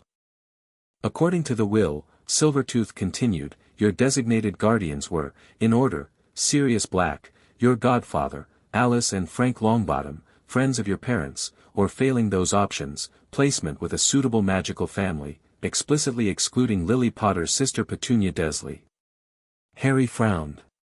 But I was sent to the Dursleys anyway. Why? Sirius Black was imprisoned for allegedly betraying your parents to Voldemort, Ragnarok explained, his tone suggesting personal doubt about this narrative. The Longbottoms were attacked and incapacitated shortly after your parents' deaths. Dumbledore, using his political authority, placed you with your maternal relatives instead, citing the protection offered by blood wards. Protection that proved inadequate in multiple ways, the king added pointedly. Harry absorbed this information, feeling a complex mix of emotions, anger at Dumbledore's disregard for his parents' wishes, sorrow for the godfather and friends he'd never known, confusion about where this left him now. So what happens to me? He asked finally. You have 3 viable options, the king said. First, Gringotts can petition for goblin guardianship under the Treaty of 1612, which allows us to claim temporary custody of magical orphans whose inheritances we manage. This would permit you to remain under our protection while maintaining your independence. Second, Ragnarok continued, we can help you locate a suitable magical guardian from among families friendly to both the Potter legacy and goblin interests. This would provide you with a more conventional home environment. The third option, Silvertooth concluded, is emancipation through ancient right. As the last of 2 founder bloodlines, you could petition magic itself to recognize you as magically mature, despite your physical age. This is rare and would require significant magical trials to prove your worthiness. Harry considered these options carefully. The third seemed too daunting for his 7-year-old self, despite the confidence boost from the inheritance ritual. The second carried too many unknowns, he knew nothing about these potential guardian families or their motivations. The first option, he said slowly. Goblin guardianship. What exactly would that mean? You would officially reside at Potter Manor, with goblin warders and tutors ensuring your safety and education, the king explained. You would have access to your trust vault for living expenses. Gringotts would represent your interests in legal matters until you reach the age of magical majority. And most importantly, your location and status would remain known only to those you choose to inform. Dumbledore wouldn't know. Not immediately, Ragnarok said carefully. Eventually, questions would arise about your absence from your relative's home. But by then, alternative arrangements would be firmly established. The ministry's options for intervention would be limited. Harry nodded, decision made. I choose goblin guardianship. And I want to see Potter Manor as soon as possible. The king inclined his head in acknowledgement. So be it. Ragnarok will accompany you to the property today. Silvertooth will arrange for suitable tutors in magic, wizarding culture, and other necessary subjects. Before you leave, the king added, fixing Harry with an intense gaze, understand this, young heir, while under goblin guardianship, you will be expected to study diligently, respect our customs, and prepare yourself for your eventual return to wizard society. We do not coddle or indulge, but neither do we neglect or abuse. Do you accept these terms? Harry straightened his shoulders, meeting the goblin monarch's gaze directly. I accept, your majesty. And I promise to learn everything I can. The king's sharp teeth flashed in a rare smile. Then welcome to your new life, Harry Potter. May it prove more worthy of your potential than the old one. Potter Manor materialized before them as Ragnarok spoke the location, breaking through the Fidelius charm's protection for Harry's first visit. The ancestral home of the Potter family stood on a gentle hill overlooking a valley in the Welsh countryside, surrounded by gardens gone slightly wild after years without tending. Harry's first impression was of sturdy elegance, not the ostentatious grandeur of storybook mansions, but a home built to last centuries while remaining truly livable. 3 stories of golden stone with large windows, a slate roof with multiple chimneys, and a welcoming front entrance with double doors of dark wood bound in iron.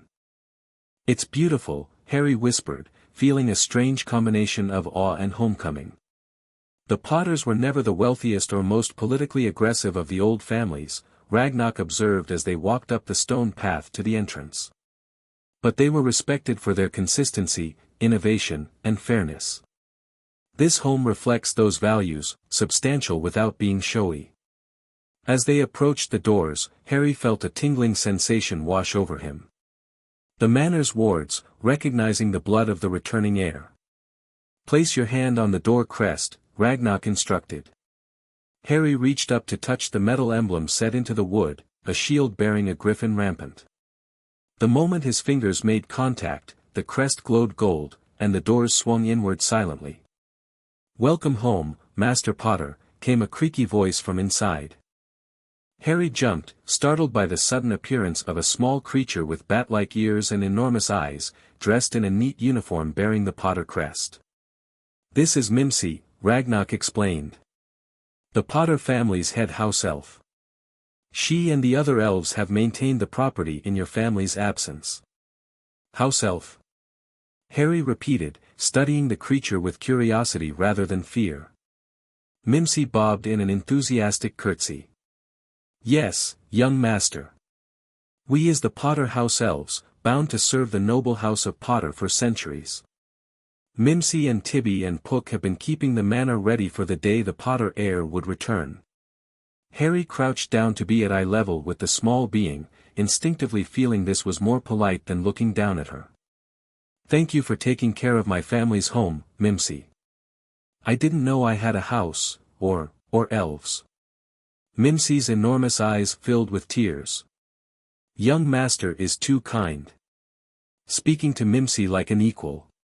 Just like his mother did. This mention of his mother captured Harry's full attention. You knew my mother? Oh yes. Mistress Lily was kind to the elves, learned all our names, even helped in the kitchen sometimes, though that wasn't proper for a witch of her standing. Mimsy's expression turned sad. Mimsy heard what happened to Master James and Mistress Lily. We elves mourned for many days. And we waited for little Master Harry to come home, but I was sent to live with my mother's sister, Harry explained gently. But I'm here now. And here you shall remain, Ragnarok stated firmly, under the protection of both Potter family magic and goblin guardianship. Mimsy's expression brightened immediately. Mimsy will prepare your rooms. The heir's suite has been kept ready, but needs fresh linens and airing out. Tibby is already preparing a welcome feast, and Puck is tending to the grounds. As the excited house elf popped away, Harry stood and took his first proper look at the entrance hall of his ancestral home. High ceilings with wooden beams. Warm wood paneling and stone floors covered with rich rugs. Family portraits lining the walls, their occupants stirring to attention at the sight of the returning heir. The boy. James and Lily's boy. He's come home at last. Merlin's beard, he looks just like James. But he has Lily's eyes. The portraits called out in excitement, their painted faces alight with joy and curiosity. Harry stared at them in wonder, unused to such a warm welcome. Magical portraits retain impressions of their subjects, Ragnarok explained, noting Harry's amazement. They are not truly the people they depict, but they hold memories and personality traits. Your family's history is preserved through them. A particularly dignified portrait of an elderly man with Harry's unruly hair, though white with age, spoke in a commanding voice that nonetheless quavered with emotion, "Welcome home, grandson. I am Fleamont Potter, your father's father. We have waited long for your return." "Grandfather," Harry said softly, approaching the portrait. "The goblins said you were the secret keeper for the manor." "Indeed," Fleamont's portrait confirmed. "A precaution during the war that proved wise, and your parents chose to use the cottage in Godric's Hollow as a decoy. This manor remains safe, though empty save for the elves, after your grandmother Euphemia and I succumbed to dragonpox shortly before your birth." "I wish I could have known you," Harry said, surprising himself with the candor of this admission. Fleamont's painted eyes softened. "Through these portraits and the family pensive, you may yet come to know us all, young Harry. The past need not be entirely lost to you." Ragnarok cleared his throat. "Perhaps a tour of the manor is in order. There is much to see, and we must discuss the resetting of the Fidelius charm before I return to Gringotts." The next few hours passed in a blur for Harry as he explored his inheritance. The manor was expansive without being overwhelming, clearly designed for a family rather than for displaying wealth. The ground floor contained formal reception rooms, a comfortable family sitting room, a large kitchen where Tibby the house elf worked happily, and a magnificent library that would have made any scholar envious. "Your mother spent much time here," Fleamont's portrait told Harry when they visited the library. "She had a particular interest in charms and potions. Many of her notes and research journals remain on those shelves." The second floor held bedrooms, including the master suite that had belonged to James and Lily, preserved exactly as they had left it. Harry lingered there, running his small hand over his mother's vanity, his father's Quidditch gear stored in a corner cabinet. "Would you prefer different accommodations?" Ragnarok asked gently, seeing Harry's emotional response to his parents' room. Harry shook his head. "No. I want to stay in the heir's suite. This room, it should stay like this for now." The heir's suite proved to be a set of rooms designed for the Potter family's oldest child, a bedroom with an enchanted ceiling showing the night sky, much like the Great Hall at Hogwarts, Harry realized, a private bathroom, a study area, and a small sitting room. The decor was in rich blues and bronzes, easily modifiable to suit the current heir's preferences. "This was your father's domain growing up," explained a portrait of a kind-faced woman Harry recognized as his grandmother Euphemia. "Though by the time he brought your mother home, they used the master suite. We always hoped they would fill these rooms with children. With you and the siblings that never came." The third floor contained additional guest rooms, a potions laboratory, and what Mimsy proudly showed them as Master James's playroom, a large space with high ceilings, apparently used for indoor Quidditch practice during inclement weather. Outside, the grounds extended for several acres, including formal gardens, a small Quidditch pitch, an orchard, and a crystal-clear pond fed by a natural spring. Ancient oak trees stood as sentinels around the property, their massive trunks and spreading branches providing shade and a sense of security. "The manor's wards extend to the full property line," Ragnarok explained as they walked the perimeter. "They are among the strongest family wards in Britain, layered over centuries by generations of Potters. With the reactivation of the Fidelius, this will be among the safest locations in the wizarding world." As evening approached, they gathered in the family ritual room, a circular chamber beneath the manor that reminded Harry of the goblin ritual spaces, those sized for humans and bearing Potter family symbols rather than goblin runes. "The Fidelius is a complex charm," Ragnarok explained. Typically it requires a wizard to cast and a designated secret keeper to hold. However, as this location is already under an existing Fidelius, and you are the blood heir, we can modify rather than completely recast the charm. What do we need to do? Harry asked, both nervous and eager.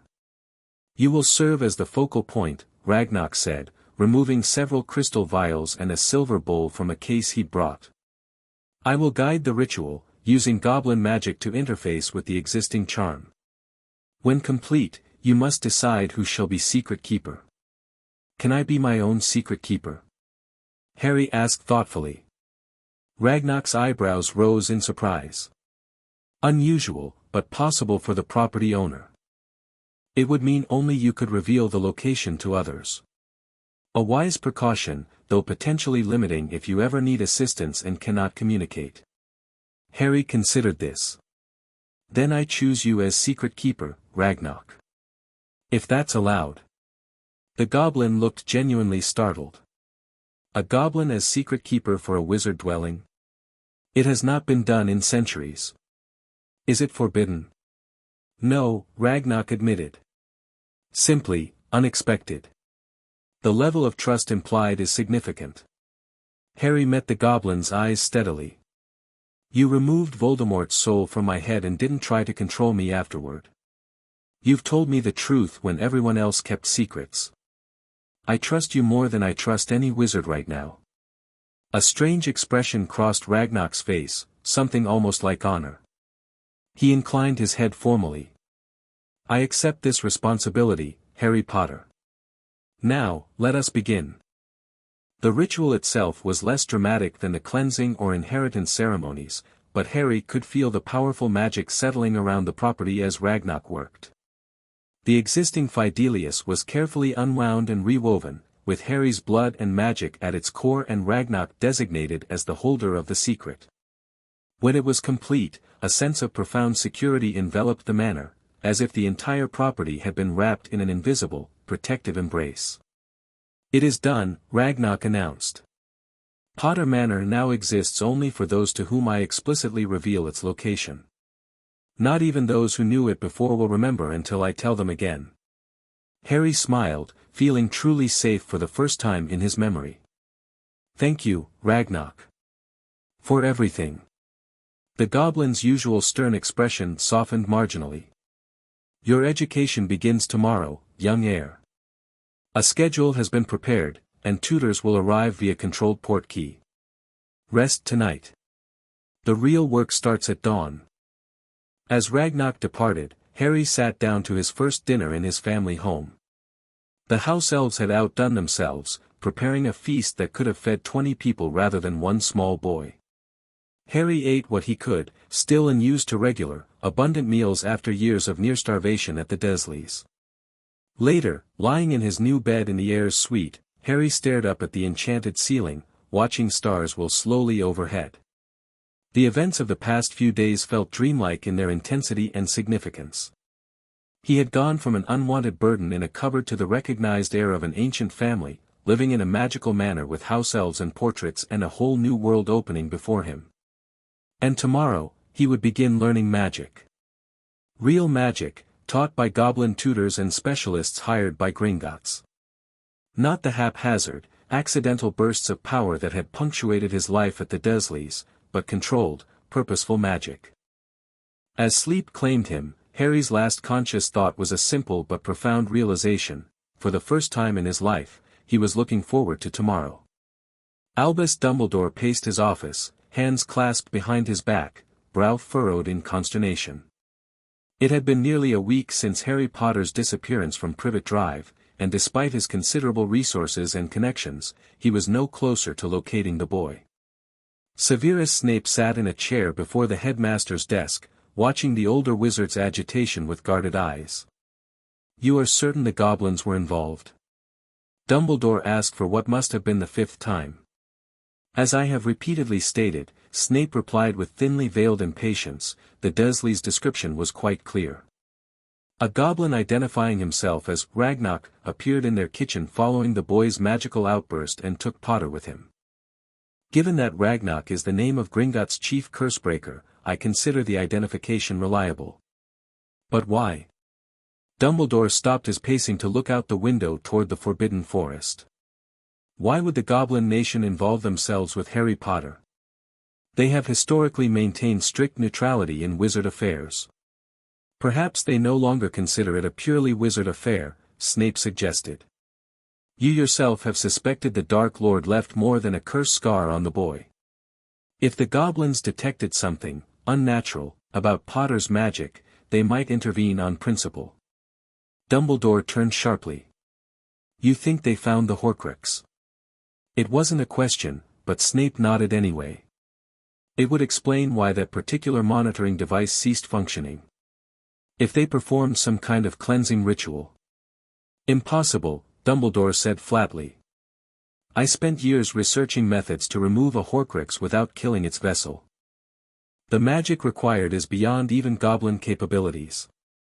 With respect, Headmaster, Snape said carefully, goblin magic operates on fundamentally different principles than wizard magic. Their understanding of soul mechanics, particularly in relation to their metalwork, exceeds our own in certain areas. Dumbledore sank into his chair, suddenly looking every one of his considerable years. If they've removed the Horcrux, everything changes, Severus. All my careful plans. Your plans assumed the boy would have to die, Snape stated bluntly. If the goblins have found another way, surely that's preferable.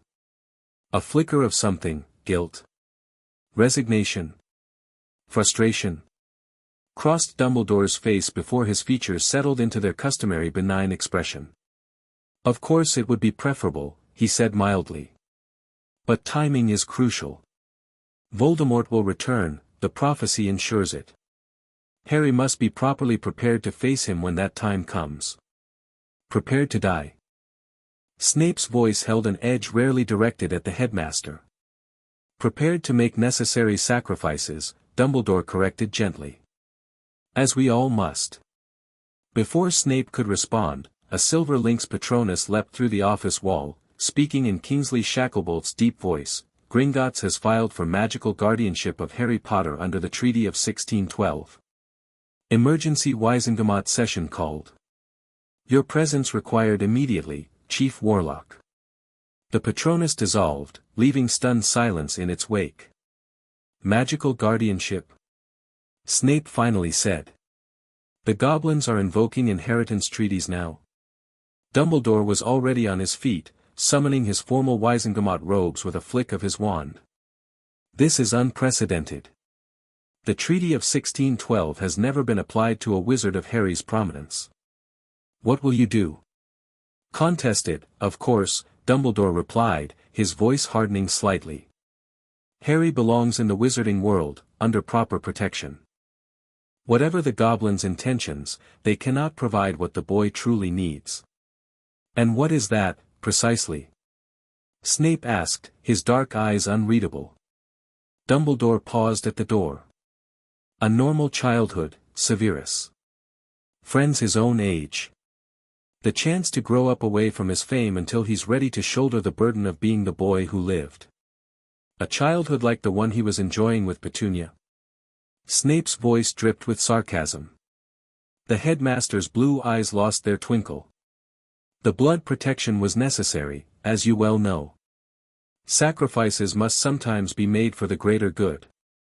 So you keep saying, Snape murmured as Dumbledore swept from the office.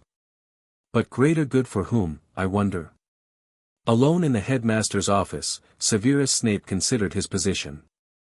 His vow to protect Lily's son had been the center of his existence for nearly 6 years. Now the boy had been removed from both the Dursleys' neglect and Dumbledore's plans, taken into the protection of beings renowned for their fairness in financial dealings, if not their warmth. Would the boy be better or worse off under goblin guardianship? Snape wasn't certain. But one thing was clear, Harry Potter was no longer a pawn moving obediently along the chessboard Dumbledore had so carefully arranged. And that, Snape reflected with grim satisfaction, might ultimately prove better for everyone involved. The Wizengamot chamber was in an uproar. News of Gringotts' petition for guardianship of Harry Potter had spread like fiendfire through the ministry, and every member of the wizarding government's highest court had arrived for the emergency session. The tiered seats surrounding the central floor were filled with witches and wizards in plum-colored robes, their conversations creating a cacophony of speculation and debate. Dumbledore, wearing the formal robes of the chief warlock, took his place at the central podium and raised his wand. A loud boom echoed through the chamber, silencing the assembly. "This emergency session of the Wizengamot is now in session," he announced, his voice magically amplified. "We are here to address the petition filed by the Goblin Nation regarding the guardianship of Harry James Potter, as per the Treaty of 1612. The chamber doors opened, and a delegation of goblins entered. Leading them was not Ragnarok, as Dumbledore had expected, but Gornik, Gringotts' chief legal representative. Behind him walked 2 goblin guards and, surprisingly, a human, Andromeda Tonks, a respected magical attorney known for her fairness and expertise in ancient treaties.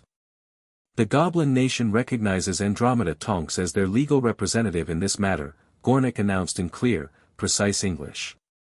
Murmurs swept through the chamber.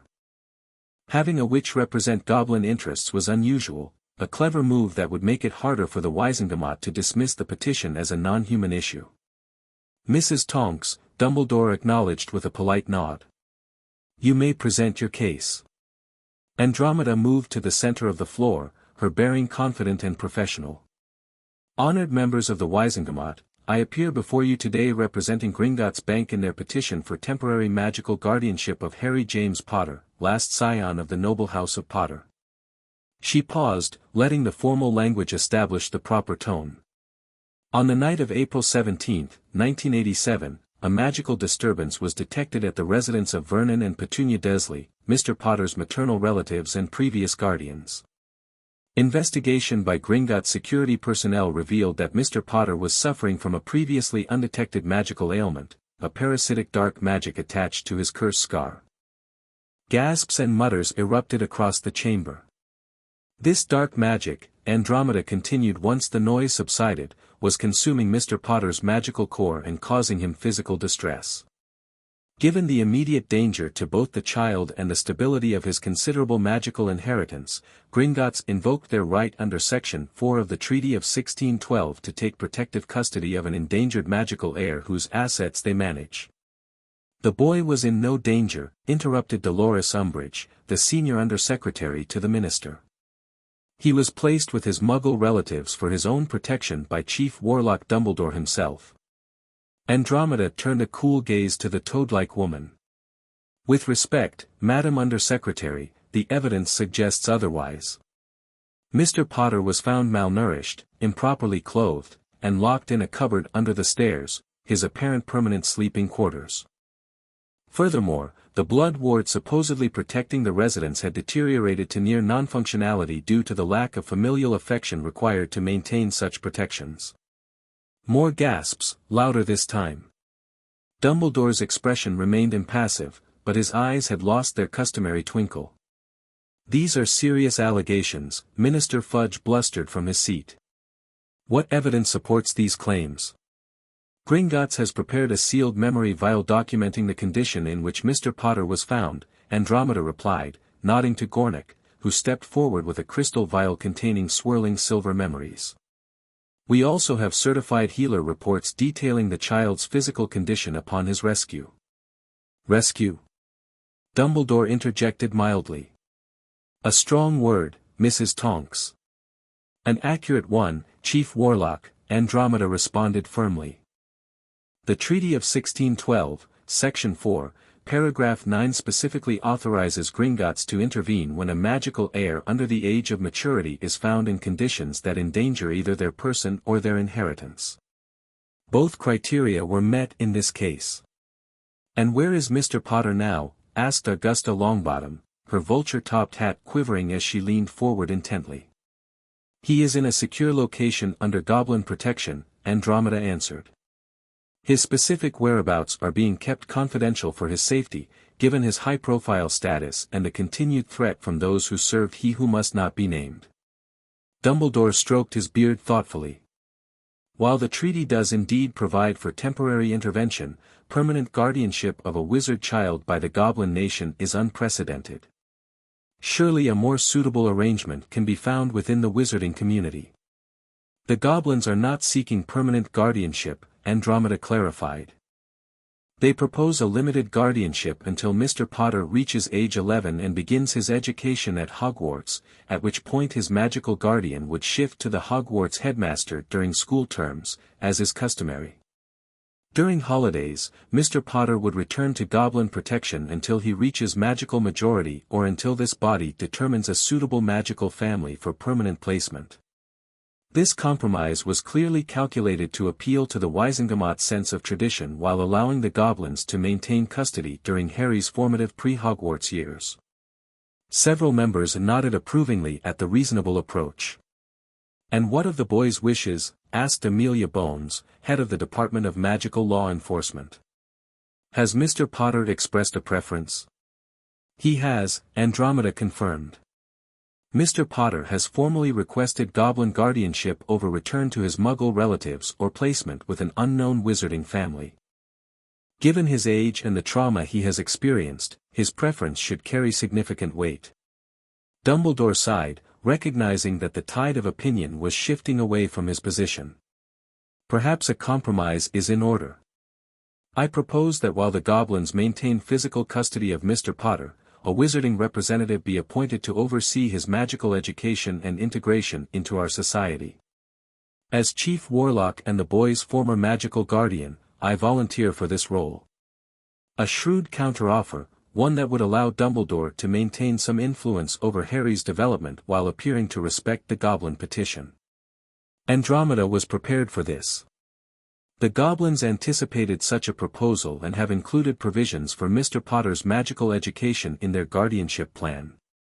Qualified tutors in wizarding subjects, history, and culture have already been engaged. However, they would welcome quarterly reviews of Mr. Potter's progress by a committee appointed by this body, not an individual with potentially conflicting interests. Murmurs of approval greeted this suggestion. The implicit criticism of Dumbledore's conflict of interest, as both Chief Warlock and proposed guardian, was not lost on the assembly. "I believe we have heard enough to proceed to a vote," Amelia Bones suggested, looking pointedly at Dumbledore. The Chief Warlock nodded reluctantly. "Those in favor of granting temporary magical guardianship to Gringotts Bank under the provisions outlined by Mrs. Tonks, with the addition of quarterly progress reviews by an appointed committee, please raise your wands." A clear majority of lit wands rose into the air. Those opposed? A smaller number, though including some influential members like Lucius Malfoy and Dumbledore himself. "The petition is granted," Dumbledore announced, concealing his disappointment behind a benign smile. "A committee of 5 Wizengamot members will be appointed to conduct quarterly reviews of Mr. Potter's education and well-being. The first review shall take place 3 months hence." Andromeda inclined her head respectfully. "The Goblin nation thanks the Wizengamot for its wisdom in this matter. Rest assured that Harry Potter will receive the care, protection, and education befitting his status and potential." As the session adjourned, Dumbledore watched the Goblin delegation depart with Andromeda Tonks. His carefully laid plans for Harry Potter had been significantly disrupted. The boy was now beyond his direct influence during crucial formative years, and the Goblin nation, notoriously independent and unbeholden to wizard politics, stood between him and the child prophecy to defeat Voldemort. "A most interesting development, wouldn't you say, Albus?" came the smooth voice of Lucius Malfoy, who had approached the Chief Warlock's podium. "Indeed, Lucius," Dumbledore replied evenly, hiding his wariness behind a pleasant expression. "Though I trust the Goblin nation to honor their commitments." "Oh, undoubtedly," Malfoy agreed with a thin smile. "Though one wonders what sort of perspective they might impart to the boy who lived. Goblins have such different values than wizards, after all. Different understandings of history and power." "Harry is a remarkable child," Dumbledore said simply. "I have faith in his inherent character. Character shaped by Muggles and Goblins, with no proper wizarding influence until age 11, Malfoy observed, tapping his snake-headed cane lightly against the floor. One might almost suspect a deliberate attempt to alienate the boy from traditional wizarding society. Your concern is noted, Lucius, Dumbledore said, ending the conversation. Now if you'll excuse me, I have duties to attend to at Hogwarts. As he departed the ministry, Dumbledore's mind worked furiously, considering contingencies and adjustments to his long-term plans. Harry Potter was now beyond his direct control, but not beyond his reach. The quarterly reviews would provide some access, and eventually, the boy would come to Hogwarts. Until then, patience and careful observation would be his strategy. After all, he had waited this long in his quest to ensure Voldemort's final defeat. A few more years was merely another move in the great chess game of fate. Harry Potter's education under Goblin guardianship began in earnest the day after he moved into Potter Manor. A rigorous schedule had been established, with mornings devoted to magical theory and practice, afternoons to wizarding culture and history, and evenings to physical training and meditation. His primary instructor was Cardack, a stern goblin specializing in magical theory who had once taught at the secretive Goblin Academy beneath Gringotts. Cardack's approach to magic differed fundamentally from traditional wizarding education, emphasizing understanding magical energy itself rather than specific spells or wand movements. Wizards are too dependent on their wands, Cardack explained during their first lesson in the Manor's study. They use them as crutches, channeling magic through external tools rather than developing their internal connection to magical energy. But I'll need a wand for Hogwarts, won't I? Harry asked, perched attentively on the edge of his seat. Eventually, yes, Cardack acknowledged. And you will receive one when appropriate. But for now, we will train your magical senses and control without such devices. The cleansing ritual you underwent has created a unique opportunity, your magical core is unusually accessible to your conscious mind. These early lessons involve no spellcasting at all. Instead, Harry learned to feel his magic, to sense it flowing through his body, to direct it with his thoughts, to understand it as an extension of himself rather than a tool to be wielded. He would sit cross-legged on a special mat embroidered with goblin runes, eyes closed, following Cardack's instructions to visualize his magical core and the energy radiating from it. See it in your mind, Cardack would instruct. What color is your magic, Harry Potter? At first, Harry saw nothing but darkness behind his closed eyelids. But gradually, with practice, he began to perceive a glowing sphere within himself, emerald green at its center, but with swirls of red, blue, and yellow intermixed, exactly matching the colors he'd seen during his spiritual sorting at Hogwarts. It's mostly green, he told Cardack after weeks of practice had made the visualization clear and consistent. But with other colors mixed in. The goblin nodded, unsurprised. Green is the color of balance, of life and growth, but also of ambition and cunning. The presence of other colors indicates versatility, unusual in one so young. Most children your age show a single dominant magical affinity. Once Harry could reliably visualize and feel his magic, Cardack began teaching him to direct it in simple ways. Moving small objects without touching them. Creating tiny lights that hovered above his palm. Sensing the magical signatures of enchanted objects. This is wandless magic, Harry realized one day after successfully levitating a feather with only his focused intent. All magic was wandless once, Cardack corrected. Wands are a relatively recent invention in magical history. What you are learning is magic in its purer form. Alongside Cardack's theoretical instruction came practical lessons and potions from Silvertooth, who visited the manor twice weekly. Unlike wand work, potions required no magical implement other than the inherent magic of the brewer interacting with the magical properties of ingredients. Your mother was gifted in this art, Silvertooth told Harry as they worked in the manor's potions laboratory. Her journals indicate a natural intuition for how magical components interact. Harry treasured these connections to his parents almost as much as the knowledge itself. Each mention of his mother's charm work or his father's transfiguration talents helped build a picture of the people he had lost. For wizarding culture and history, a human tutor was engaged, Bathilda Bagshot, the renowned magical historian whose works were standard texts at Hogwarts. Though elderly, her mind remained sharp, and she had agreed to tutor Harry after signing magically binding confidentiality agreements. History is written by the victors, she told Harry during their first meeting. And the history taught at Hogwarts is particularly selective. I shall endeavor to give you a more balanced perspective. From Bathilda, Harry learned not just the wizard-centric history of magical Britain, but the perspectives of goblins, centaurs, elves, and other magical beings. He learned about the founder's original vision for Hogwarts and how it had evolved, sometimes for better, sometimes for worse, over the centuries. Most valuably, Bathilda provided context for Harry's own place in recent magical history. Your survival of the killing curse created a watershed moment, she explained one afternoon as they sat in the manor's library. To understand the significance, you must first understand the war that preceded it. She described the rise of Voldemort, the gradual corruption of the Ministry, the creation of the Order of the Phoenix, and the atmosphere of terror that had permeated magical Britain. Unlike the sanitized versions Harry would later encounter in history books, Bathilda's account spared no uncomfortable truths, including the complicity of many respectable families who now claimed they had been under the Imperius curse. And my parents? Harry asked, always hungry for information about James and Lily Potter.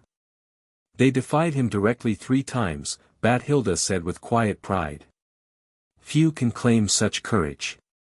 They were members of the Order, fighting alongside Albus Dumbledore against the darkness.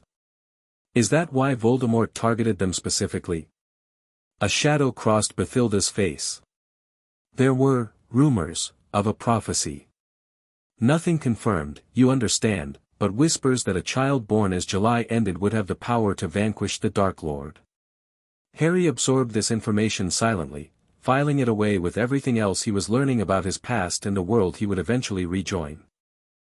Physical training came from an unexpected quarter. Phileas Flitwick, Hogwarts charms professor and former dueling champion, who was part goblin himself and sympathetic to the unusual guardianship arrangement. Granted leave by Dumbledore to consult on a special educational project, the headmaster unaware of exactly who the student was, Flitwick visited Potter Manor once weekly to teach Harry the basics of wizarding, dueling and physical discipline. Magic flows better through a healthy body, the diminutive professor explained during their first session. Many wizards neglect physical training to their detriment. Flitwick's exercises combined elements of Muggle martial arts with magical theory, teaching Harry to move efficiently while maintaining his magical focus. Though not told explicitly about Harry's wandless training, Flitwick seemed to intuit the goblin approach and adapted his instruction accordingly. Your magical core is unusually strong and stable for your age, he observed after several months of training. Whatever healing the goblins performed has served you well. You'll be a formidable wizard one day, Mr. Potter. Thank you, Professor, Harry replied, bowing in the formal dueling style Flitwick had taught him. Though I hope to be known for more than just power. Flitwick's eyes twinkled. A wise perspective. Power without purpose or compassion is merely force, not strength. Beyond these formal lessons, Harry's education included practical aspects of managing his inheritance. Ragnarok visited monthly to review the Potter accounts, teaching Harry the basics of financial management and the responsibilities of his position. The Potter legacy extends beyond gold, Ragnarok explained as they reviewed investment portfolios in the Manor's study.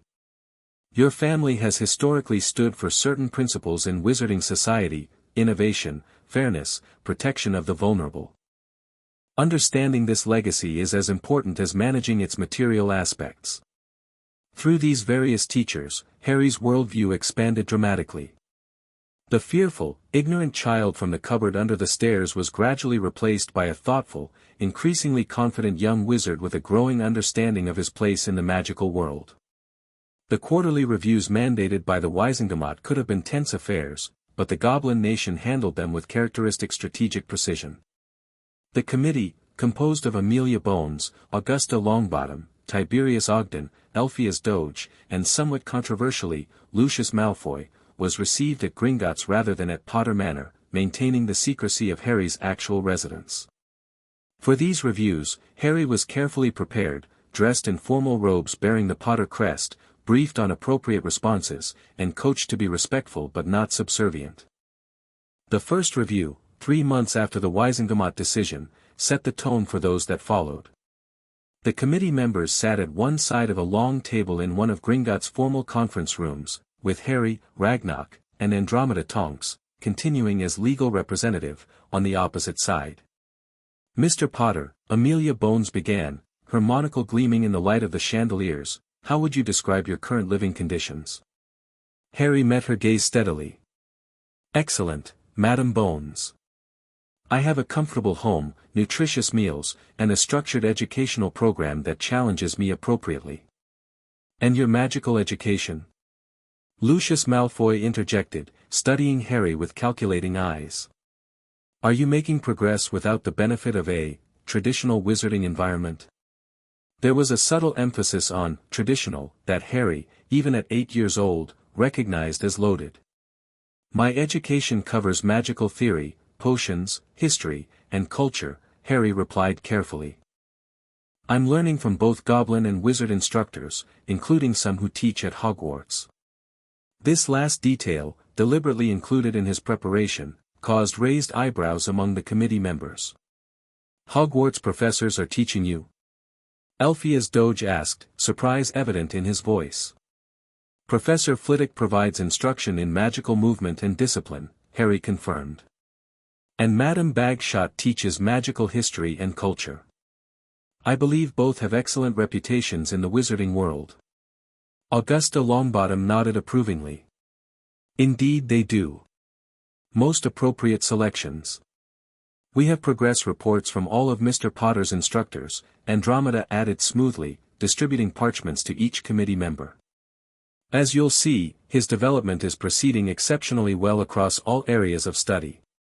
The reports had been meticulously prepared, showing clear educational objectives, assessment methods, and Harry's achievements to date. Even Malfoy looked grudgingly impressed by the thoroughness of the documentation. "Mr. Potter," Tiberius Ogden said after reviewing the materials, "are you happy with these arrangements? Do you feel safe and well cared for?" Harry didn't have to fake his response. "Yes, sir. For the first time in my life, I feel at home."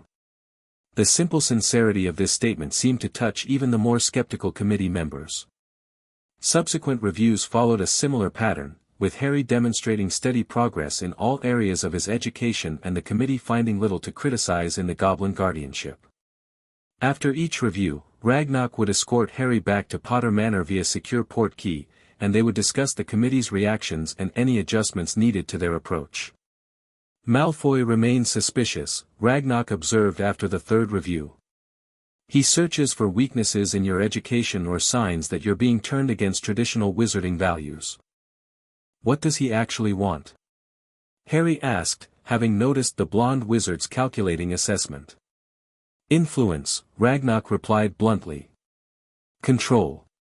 Many factions see you as a potential symbol or asset, Harry Potter. Malfoy represents those who secretly supported Voldemort but avoided prosecution. They fear what you might become." "And what might I become?" Harry asked, genuinely curious about how others perceived his potential. Ragnarok studied him thoughtfully. "That depends on the choices you make. But you have the potential to be a unifying force in a divided society, or a divisive one. Your unique perspective, straddling multiple worlds, Muggle-raised but wizarding heir, Goblin-educated but Hogwarts-bound, gives you insights many lack." These conversations about Harry's future role became more frequent as he grew older and his understanding of wizarding politics deepened. Neither the Goblins nor his human tutors pushed him toward specific political positions, but they ensured he understood the complex landscape he would eventually navigate. In the summer before Harry's 10th birthday, an unexpected visitor arrived at Potter Manor, Neville Longbottom, accompanied by his formidable grandmother Augusta. Ragnarok had carefully vetted the request before agreeing to share the manor's location with the Longbottom matriarch. "Augusta Longbottom was named as an alternate guardian in your parents' will," he reminded Harry. Her son and daughter-in-law were close friends of James and Lily Potter. The connection could be valuable to you both. The meeting between the two boys was initially awkward. Neville, round-faced and painfully shy, seemed overwhelmed by meeting the famous Harry Potter. Harry, whose social interactions had been limited to adults for the past 3 years, wasn't much better at breaking the ice. "Gran says our parents were friends," Neville finally offered as they sat in the manor's garden, Augusta and Ragnar watching from a respectful distance. "That we might have grown up together if things had been different." "What happened to your parents?" Harry asked, then winced at his own bluntness. "Sorry, you don't have to tell me if it's private." "No, it's okay," Neville said quietly. "They were Aurors, magical law enforcement. After you know who disappeared, some of his followers attacked them, looking for information. They were tortured until their minds broke. They're alive, but they're in St. Mungo's, the wizard hospital. They don't recognize me." Harry's heart clenched with empathy. In some ways, Neville's situation seemed even worse than his own, to have parents alive but unreachable, present but absent. "I'm sorry," he said, reaching out to touch Neville's arm briefly. "That's horrible." Neville shrugged, trying to appear braver than he felt. "Gran says they were heroes. That they held out and never gave up the information the Death Eaters wanted." "Death Eaters?" "You know whose followers," Neville explained, surprised Harry didn't know the term. "The ones who attacked your parents too." This common ground of parental loss, albeit in different forms, created a bond between the boys. By the end of the visit, they were comparing notes on magical education. Neville had tutors too, though less diverse than Harry's, discussing Hogwarts expectations, and even laughing together over stories of accidental magic. "My great-uncle Algy dropped me out a window to see if I had magic," Neville confided. "I bounced down the garden and into the road." They were all really pleased. Harry frowned. "They dropped you out a window? That's awful, Neville." "They were worried I might be a squib, you know, born to magical parents but without magic myself," Neville explained, though he looked pleased at Harry's protective reaction. "I didn't show accidental magic until I was 8. "That doesn't make it okay to drop you out windows," Harry insisted. "Magic doesn't make you more valuable as a person." Neville looked startled by this perspective, so contrary to pure-blood wizard thinking. "I never thought of it that way." When the visit ended, both boys extracted promises from their guardians for more meetings before Hogwarts. For Harry, the friendship was precious, his first with someone his own age, a connection to his parents' world that felt personal rather than historical. "Young Longbottom would benefit from some of your confidence," Augusta remarked to Harry as they prepared to leave. "And perhaps you might benefit from his gentle heart. A good match, I think." Harry nodded, already looking forward to their next meeting. "I'd like to visit your home next time, if that's allowed. And maybe we could visit Neville's parents together." Augusta's stern expression softened momentarily. "A kind thought, Mr. Potter. We shall arrange it." After the Longbottoms departed, Ragnar observed Harry's thoughtful expression. "Human connections are important, young heir. Especially with those who will be your peers at Hogwarts." "Neville seems nice," Harry said. "But sad, underneath. Like he's carrying a heavy weight." "As are you," Ragnar noted. "Perhaps that is why you recognized it in him." Harry considered this. "Do you think there are others I should meet before Hogwarts? Other kids who might become friends?"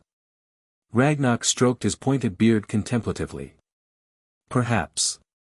Carefully selected introductions might be beneficial. I shall consult with Andromeda Tonks. Her daughter has a young cousin in the Black family who will attend Hogwarts in your year. And there are other potential allies worth considering." Thus began a carefully orchestrated series of introductions to select children who would be Harry's classmates at Hogwarts. Susan Bones, niece of Amelia Bones. Hannah Abbott, whose mother worked in the Department of Magical Cooperation. And most surprisingly, Draco Malfoy, son of Lucius, who arrived with his mother Narcissa rather than his father. The meeting with Draco proved the most challenging. The blonde boy arrived at the neutral location, a private room at Gringotts rather than Potter Manor, with an air of entitlement that immediately put Harry's back up. "So you're Harry Potter," Draco said, looking Harry up and down critically. "I expected someone more impressive." "Sorry to disappoint," Harry replied evenly, remembering Kardak's lessons about controlling emotional reactions. "I left my impressive cape at home." Narcissa Malfoy's lips twitched slightly at this response, while Draco looked momentarily confused before recovering. "Mother says you've been living with goblins," Draco continued. "Learning their magic instead of proper wizarding ways." "I've been learning both," Harry corrected. "Goblin perspectives on magic and wizard ones. They're different but complementary." "Why bother with goblin magic?" Draco asked, genuinely puzzled. "Wizard magic is superior." Rather than arguing directly, Harry demonstrated. With a subtle gesture and focused intent, he caused a nearby quill to rise from the desk and dance in mid-air, wandless magic that most adult wizards would struggle to perform. Draco's eyes widened. "How did you do that without a wand?" "Magic doesn't come from wands," Harry explained, letting the quill settle gently back on the desk. "It comes from us. Wands just help focus it." For the first time, Draco looked genuinely interested rather than superior. "Could you teach me to do that?" "Maybe," Harry said, sensing an opportunity. "If you're willing to listen to goblin nonsense." Draco glanced at his mother, who gave an almost imperceptible nod of approval. "I suppose I could listen. For practical purposes." By the end of the meeting, while not exactly friends, the boys had reached a tentative understanding. Draco's worldview had been slightly expanded, and Harry had gained insight into the pure-blood perspective he would encounter at Hogwarts. "Well played," Narcissa Malfoy murmured to Harry as they prepared to leave. "You've given my son something to think about, a rare accomplishment." Harry inclined his head respectfully, as Kardak had taught him. "Thank you for bringing him, Mrs. Malfoy. It was educational for us both." A ghost of a smile touched her aristocratic features. "Indeed. I suspect Hogwarts will be most interesting with you in attendance, Mr. Potter." As Harry's 11th birthday approached, preparations intensified for his transition to Hogwarts. The Goblin guardianship had always been intended as a temporary arrangement, bridging the gap between his removal from the Dursleys and his entry into the wizarding educational system. "You will continue your special training during holidays," Kardak assured him during one of their final lessons. "The foundations we've built, your wandless abilities, your occlumency shields, your understanding of magical theory, will serve you well at Hogwarts, though I suggest not revealing the full extent of your capabilities immediately." Harry nodded, having absorbed the goblin tendency toward strategic restraint.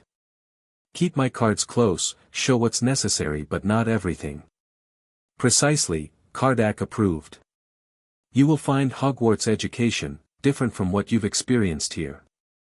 More rigid in some ways, more chaotic in others. Remember that there are many paths to magical mastery, and the one taught at school is merely the most common."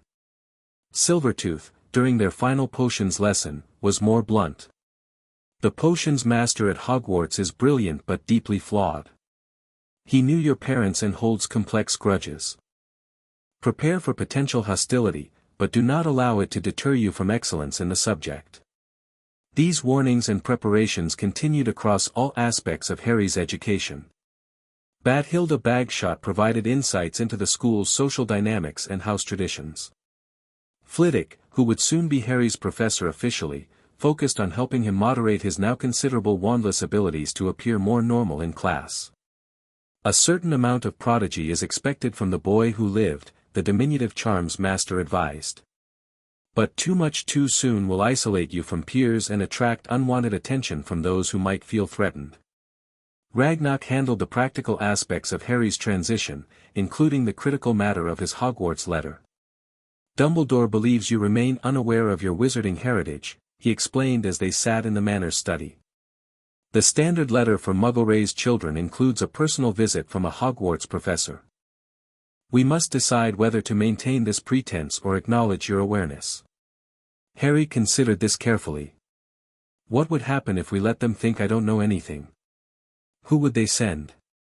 Most likely Hagrid, the gamekeeper, a half-giant loyal to Dumbledore. Or possibly Minerva McGonagall, the deputy headmistress.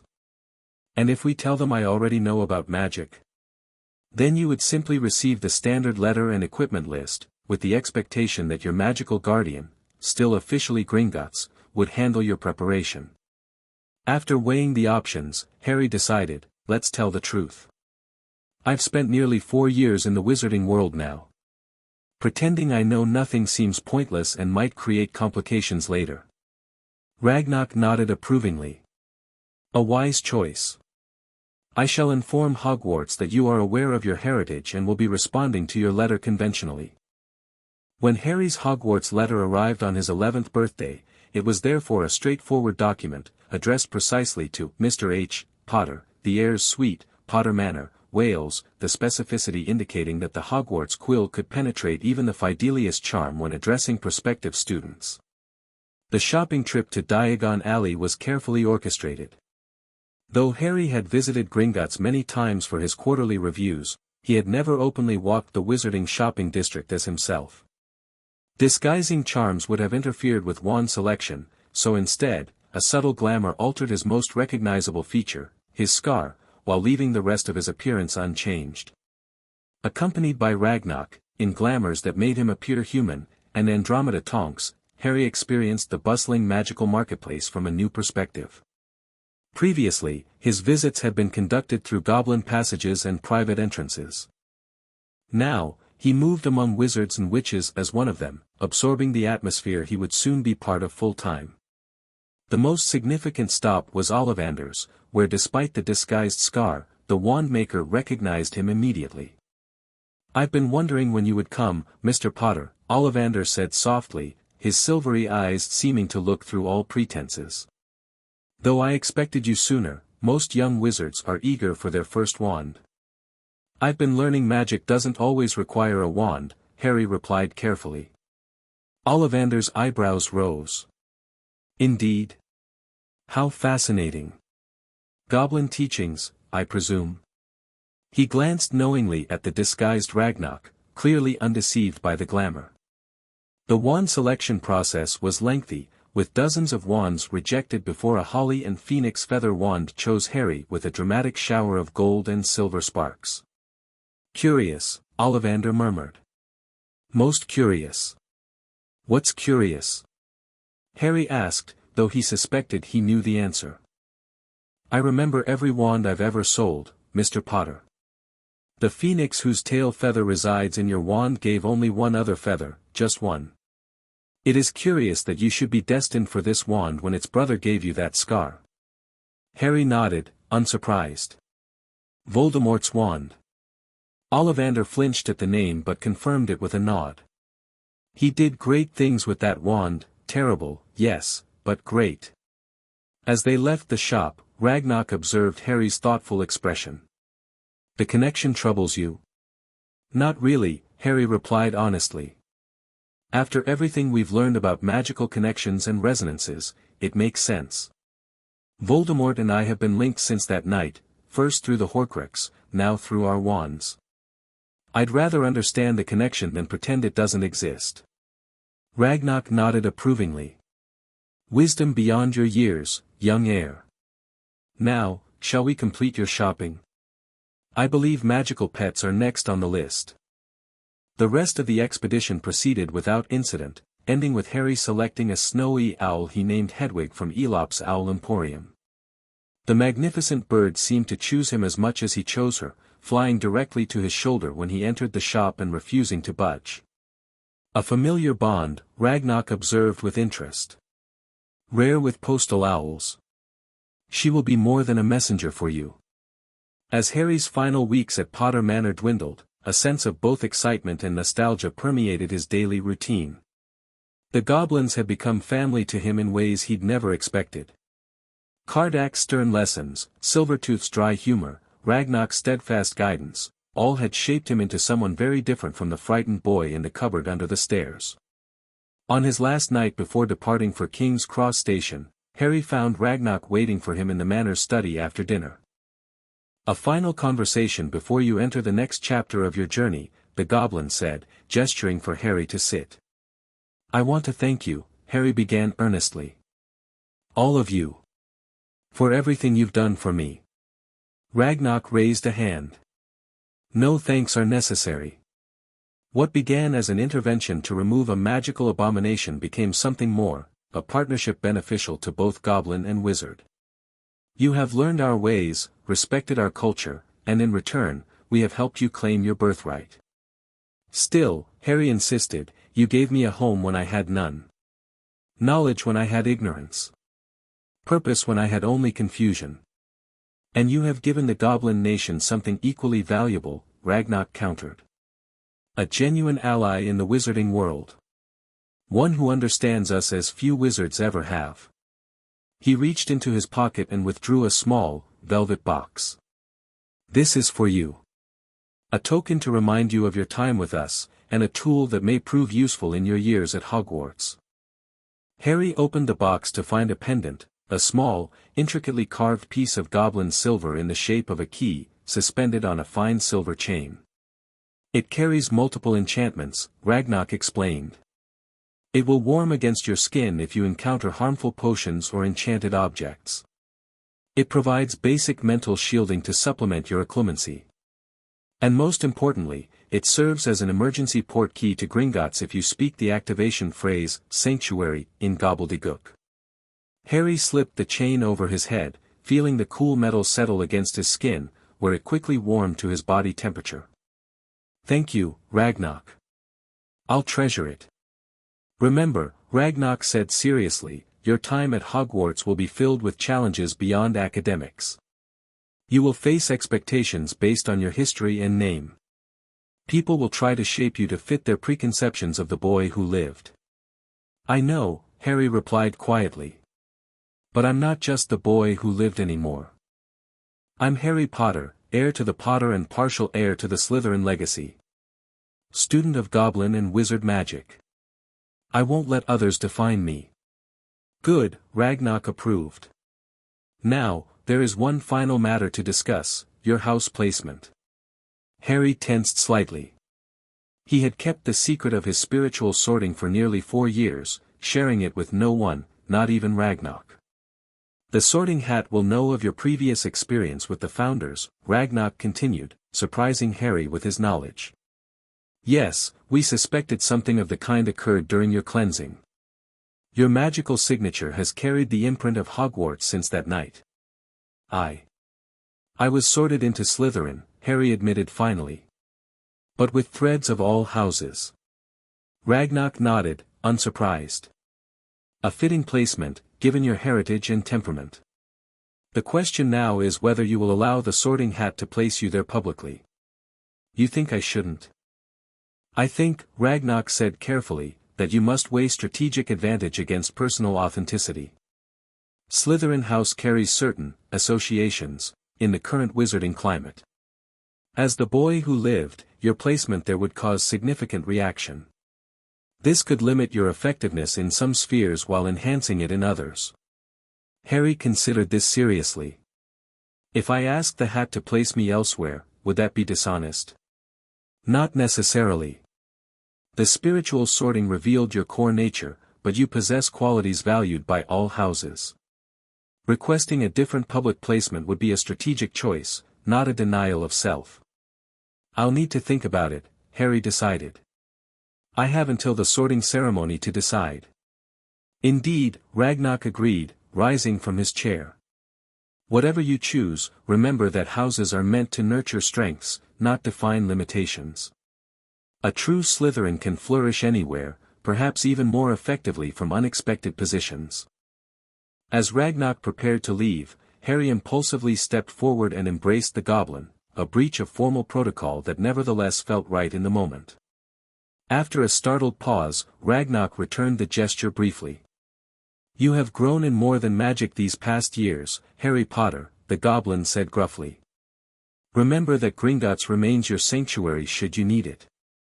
And Potter Manor will await your return during holidays.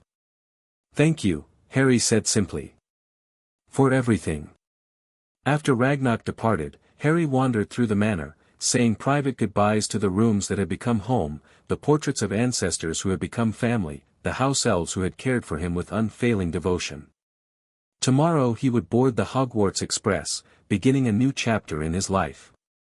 He would enter a world of expectations and preconceptions, where everyone thought they knew who Harry Potter was supposed to be. But they would find someone very different from what they anticipated.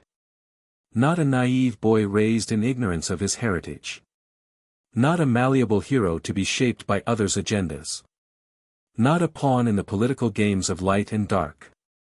Instead, they would meet a young wizard with a clear sense of self, educated in multiple magical traditions, aware of his unique position in wizarding society, and determined to chart his own course. As Harry finally settled into bed, watching the enchanted stars will overhead on his bedroom ceiling, he felt ready for whatever challenges awaited. The boy who lived was going to Hogwarts, but on his own terms, carrying the lessons of his goblin guardians and the legacy of his complex heritage. The wizarding world thought it knew Harry Potter. It was about to be surprised. Chapter 3, The arrival. King's Cross Station bustled with the usual Monday morning chaos, commuters rushing to work, tourists consulting maps, announcements echoing through the cavernous space. Amid this ordinary London scene, clusters of people pushing trolleys loaded with trunks and owl cages wove purposefully toward the barrier between platforms 9 and 10. Harry Potter observed it all from beneath the brim of a simple cap, his famous scar hidden not by magic but by a Muggle solution, a bit of his fringe arranged just so, and a hat to keep it in place. He stood between Andromeda Tonks and Ted Tonks, who had volunteered to escort him to the platform. With his ordinary jeans, trainers, and jacket, he blended perfectly with the Muggle world, exactly as intended. Remember, Andromeda murmured as they approached the barrier, casual confidence is key. Lean against it conversationally, and you'll slide right through. Harry nodded, though he'd practiced platform entry twice already during the previous week. The goblins believed in preparation, and this milestone was too important to leave to chance. There's a family of redheads up ahead, Ted noted quietly. Weasleys, by the look of them. Good people, if a bit overwhelmed at times. Harry observed the large family with interest, a plump, kind-faced mother herding 4 boys and a young girl, all with flaming red hair.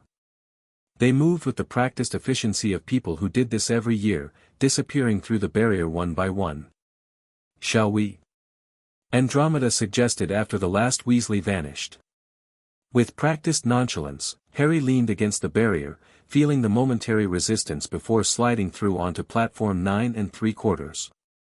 The hidden platform revealed itself in all its magical glory, the gleaming scarlet Hogwarts Express billowing steam, hundreds of students and parents milling about, owls hooting, cats prowling, toads occasionally escaping. Quite the spectacle, isn't it?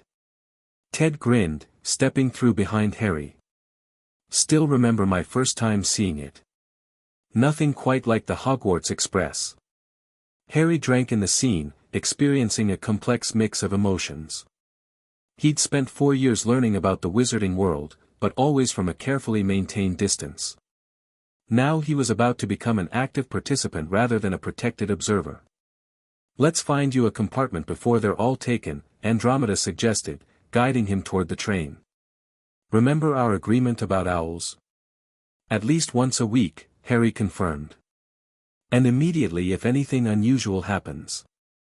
They had defined unusual, rather broadly, everything from unexplained pain in his scar to unusual attention from professors to strange magical occurrences around him. After 4 years of relative security, Harry's guardians weren't taking any chances with his first extended stay in wizard society. As they approached the train, Harry spotted familiar faces, Neville Longbottom being fussed over by his grandmother, Susan Bones saying goodbye to her Aunt Amelia, and Draco Malfoy standing stiffly beside his father. Each represented different potential allies from his carefully orchestrated pre-Hogwarts introductions. Neville noticed him first, offering a shy wave that Harry returned with a genuine smile. They had developed a solid friendship over the past year, bonding over herbology, Neville's passion, and defensive magic, where Harry had helped build the timid boy's confidence. "There's a compartment," Ted pointed, helping Harry maneuver his trunk toward an empty space about halfway down the train. Once the trunk was stowed, Harry turned to his escorts, suddenly feeling a flutter of nerves. The Tonksas had become his bridge to the wizarding world, less formal than the Goblins but equally supportive in their own way. "You'll be brilliant," Andromeda assured him, straightening his jacket in a motherly gesture. "Just remember, watch and listen before acting," Harry finished with a small smile. "I've had good teachers." Ted chuckled. "That you have. And you're a quick study." He extended his hand formally. "Good luck, Mr. Potter. I suspect Hogwarts isn't quite prepared for you." Harry shook the offered hand, then found himself pulled into a brief hug by Andromeda. "Our Nymphadora said to tell you she expects full reports on all the professors, especially McGonagall," she whispered. "She's betting you'll impress even the strictest of them." With final goodbyes completed, Harry boarded the train and settled into his compartment. Through the window, he watched families say their farewells, mothers hugging children, fathers giving last-minute advice, younger siblings pouting at being left behind. It was a poignant tableau of normal wizarding life, something he observed with anthropological interest. His own departure had been different, more formal, with Ragnarok and Kardak offering strategic counsel rather than emotional reassurances. He had appreciated their practical approach, but watching these families, he felt a momentary pang for what might have been had his parents lived. The compartment door slid open, interrupting his thoughts. "Excuse me," said a girl with bushy brown hair and rather large front teeth. "Have you seen a toad?" "A boy named Neville's lost one." "Neville Longbottom?" Harry asked, rising. "He's my friend. I'll help look." The girl's eyebrows rose slightly at this declaration. "Oh. Well, that's very kind. I'm Hermione Granger, by the way." She extended her hand formally. "Harry Potter," he replied, shaking it. Hermione's eyes widened comically. "Are you really? I know all about you, of course. I got a few extra books for background reading, and you're in modern magical history and the rise and fall of the dark arts and great wizarding events of the 20th century. Harry smiled wryly. "I'm in those books, yes, though they get quite a lot wrong. The authors never actually spoke to me." This seemed to bring Hermione up short. "Oh. I hadn't considered. Well, that's rather poor scholarship, isn't it?" "Rather," Harry agreed, stepping into the corridor. "Let's find Neville's toad, and I can tell you what they got wrong." They moved through the train, checking compartments and asking after the missing amphibian. Harry noticed the reactions as people registered his name, the double takes, the widened eyes, the whispers that followed in their wake. He'd been prepared for this, but the reality was still uncomfortable. "You don't seem to enjoy the attention," Hermione observed perceptively as they exited another compartment of gawking students. "Being famous for something I can't remember, that cost me my parents?" Harry shrugged. "Not particularly. I'd rather be known for things I've actually done." Hermione nodded thoughtfully. "That's very sensible. I don't know much about the wizarding world, honestly. My parents are dentists, that's muggles who fix teeth. Finding out I was a witch was quite a shock." "I can imagine," Harry said, though his own introduction to the magical world had been rather different. "How are you finding it so far?" "Fascinating, but slightly terrifying," she admitted. "There seems to be so much everyone else just knows, and I'm trying to catch up through books, but it's not the same as growing up with it." "Books can't cover everything," Harry agreed. "Especially the cultural aspects." "Exactly. Like why some people seemed scandalized when I introduced myself with my hand out. I've been trying to figure out the proper etiquette. Traditional wizard greeting between strangers is a nod of acknowledgement," Harry explained. "Handshakes are for sealing agreements or between established acquaintances." It's changing in modern times, but old families notice these things. Hermione looked at him with newfound interest. How do you know all this? I thought you were raised by muggles too. I was until I was 7, Harry said carefully. Then my guardianship changed. I've had rather intensive education in wizarding culture since then. Before Hermione could probe further, they turned a corner and nearly collided with Neville, who looked distressed. Harry, he exclaimed, relief washing over his round face. I've been looking everywhere. Have you seen Trevor?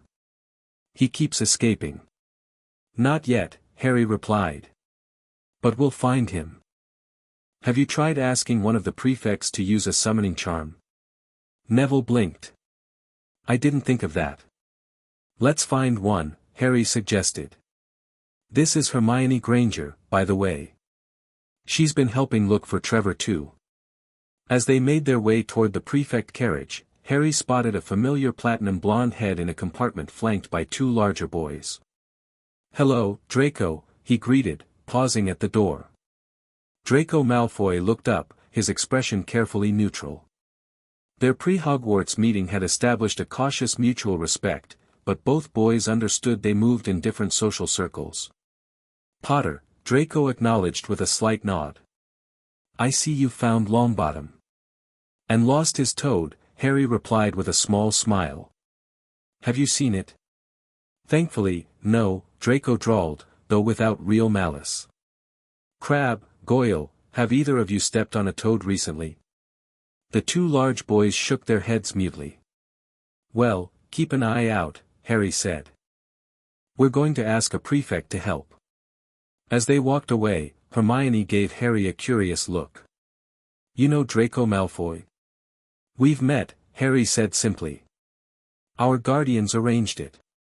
My gran says the Malfoys were on you-know-whose side in the war, Neville whispered, glancing back nervously. Lucius Malfoy certainly was, though he claimed Imperius afterward, Harry acknowledged. But Draco's still deciding who he'll be. I prefer to judge people by their own actions, not their parents. This earned him approving looks from both Neville and Hermione, though for different reasons.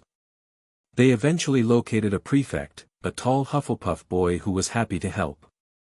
With a practiced, Accio Trevor, the errant toad zoomed into his hand from somewhere near the luggage rack several compartments away. Thanks. Neville said gratefully, cupping the squirming amphibian carefully. Keep a better eye on him, the prefect advised good-naturedly.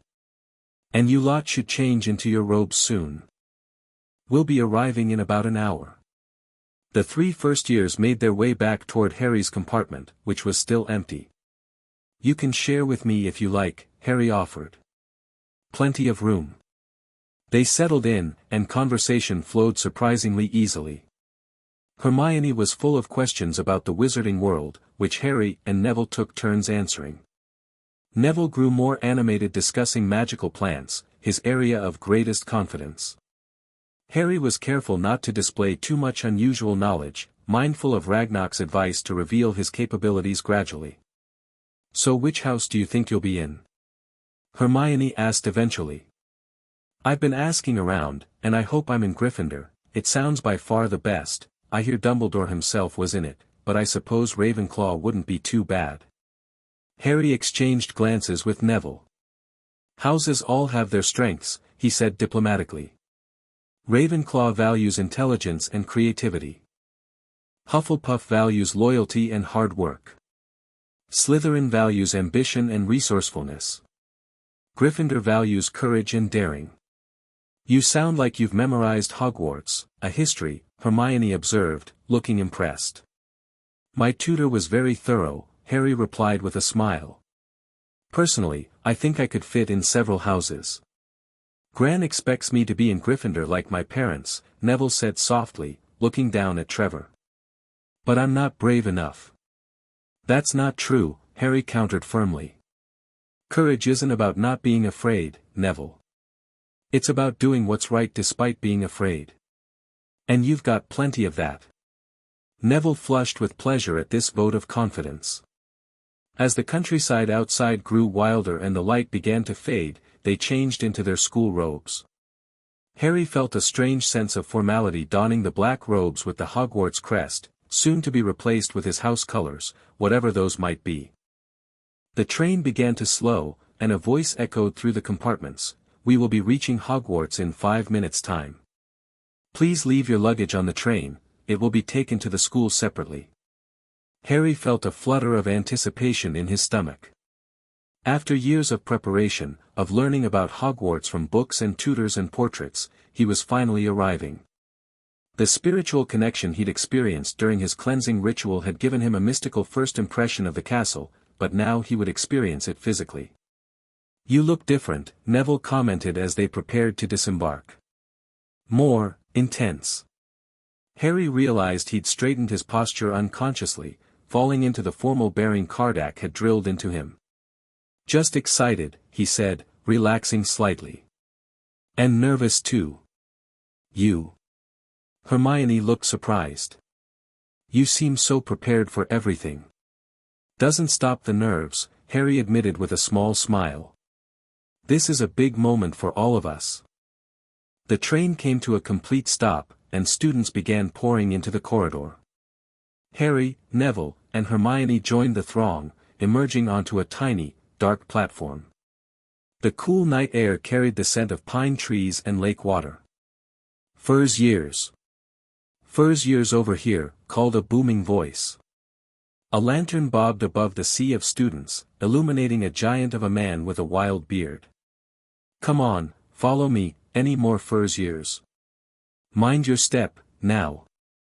"That's Hagrid," Harry murmured to his companions.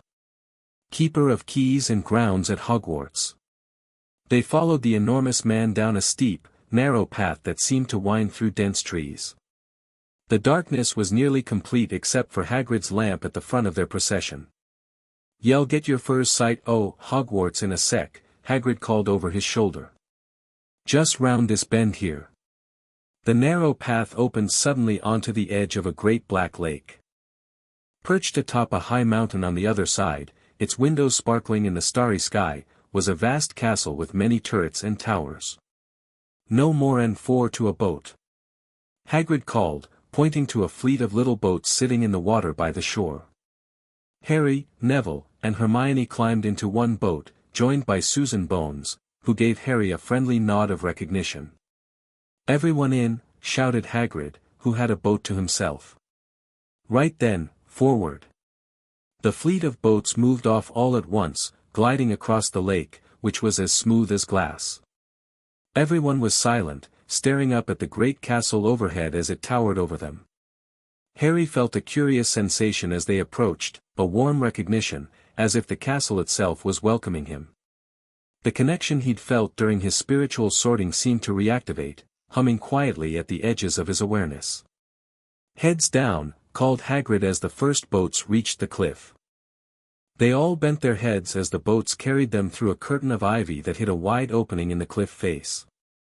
They were carried along a dark tunnel, which seemed to be taking them right underneath the castle, until they reached a kind of underground harbor, where they clambered out onto rocks and pebbles.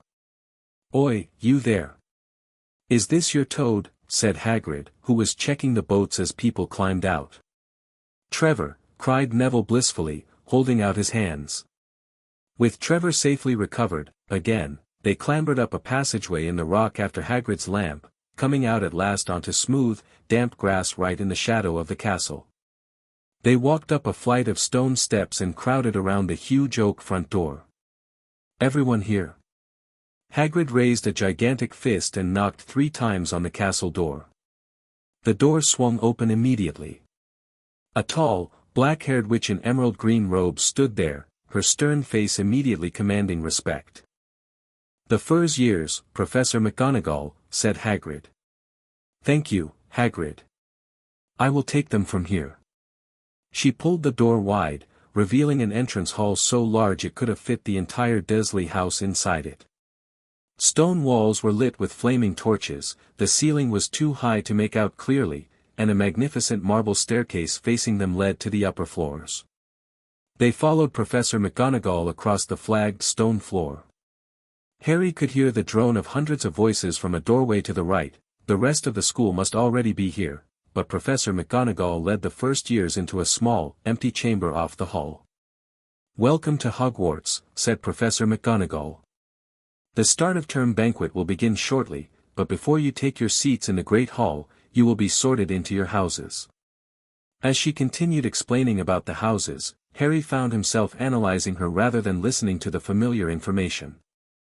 Minerva McGonagall matched Bathilda's descriptions perfectly, stern but fair, traditional in her methods but progressive in her thinking, and absolutely devoted to Hogwarts and its students. When McGonagall left them momentarily to prepare for their entrance, the chamber filled with nervous whispers. "How exactly do they sort us into houses?" Harry heard a red-headed boy, one of the Weasleys he'd seen earlier, ask anxiously. "Some sort of test, I think. Fred said it hurts a lot, but I think he was joking." Harry caught Neville's eye and smiled reassuringly. "It's just a hat," he whispered. "An enchanted hat that looks into your mind and sees where you belong." Neville's shoulders relaxed slightly, but before he could respond, several people behind them screamed. About 20 ghosts had just streamed through the back wall, pearly white and slightly transparent, deep in argument. "Forgive and forget, I say," a fat little monk was saying. "We ought to give him a second chance, my dear friar, haven't we given Peeves all the chances he deserves? He gives us all a bad name and you know, he's not really even a ghost." The ghosts noticed the first years and stopped their discussion. The fat friar smiled at them. "New students," he exclaimed. "About to be sorted, I suppose?" A few people nodded mutely. "Hope to see you in Hufflepuff," said the friar. "My old house, you know." "Move along now," came Professor McGonagall's sharp voice as she returned. "The sorting ceremony's about to start." One by one, the ghosts floated away through the opposite wall. "Now, form a line," Professor McGonagall instructed the first years, "and follow me." Harry found himself behind Neville and in front of Hermione as they walked out of the chamber, back across the hall, and through a pair of double doors into the Great Hall. The reality of the Great Hall surpassed even Harry's vision of it during his spiritual sorting. Thousands of candles floated in midair over 4 long tables, where the rest of the students were sitting. At the top of the hall was another long table where the teachers sat. Professor McGonagall led the first years up toward this table, coming to a halt in a line facing the other students, with the teachers behind them. Harry looked up at the velvety black ceiling dotted with stars, feeling a sense of déjà vu from his previous mystical visit. Beside him, he heard Hermione whisper, "It's bewitched to look like the sky outside. I read about it in Hogwarts, a history." Professor McGonagall silently placed a 4-legged stool in front of the first years. On top of the stool she put a pointed wizard's hat, patched, frayed, and extremely dirty. Harry knew what was coming, but many of the first years looked confused. Then the hat twitched, a rip near the brim opened wide like a mouth, and the sorting hat began to sing. Its song described the 4 houses and their qualities, much as Harry had explained to Hermione earlier. When it finished, the whole hall burst into applause. The hat bowed to each of the 4 tables and then became quite still again. "When I call your name, you will put on the hat and sit on the stool to be sorted," said Professor McGonagall, now holding a long roll of parchment.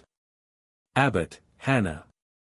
A pink-faced girl with blonde pigtails stumbled out of line, put on the hat, which fell right down over her eyes, and sat down. A moment's pause. "Hufflepuff," shouted the hat. The table on the right cheered and clapped as Hannah went to sit down at the Hufflepuff table. "Bones, Susan." "Hufflepuff," shouted the hat again, and Susan hurried off to sit next to Hannah. "Boot, Terry." "Ravenclaw." The table second from the left clapped this time. Several Ravenclaws stood up to shake hands with Terry as he joined them. As the sorting continued, Harry studied the high table. At the center sat Albus Dumbledore, instantly recognizable with his long silver beard and half-moon spectacles. The headmaster's gaze swept over the first years, pausing momentarily when it reached Harry. Their eyes met briefly, and Harry felt a subtle pressure against his mental shields, the passive legitimacy probe that Kardak had warned him about. He maintained eye contact while keeping his shields firm but not obviously defensive, a fine balance that he practiced extensively. After a moment, Dumbledore's eyebrows rose slightly before he offered a small, intrigued smile and looked away. First blood to me, Harry thought, allowing himself a moment of satisfaction. The headmaster had expected an unprotected mind and found a defended one. Granger, Hermione. Hermione almost ran to the stool and jammed the hat eagerly on her head. Gryffindor, shouted the hat. Harry was mildly surprised, he'd expected Ravenclaw for the studious girl. But the hat clearly saw courage as her dominant trait. When Neville was called, he fell over on his way to the stool. Harry watched anxiously as the hat took a long time to decide with Neville. Finally, it shouted, Gryffindor.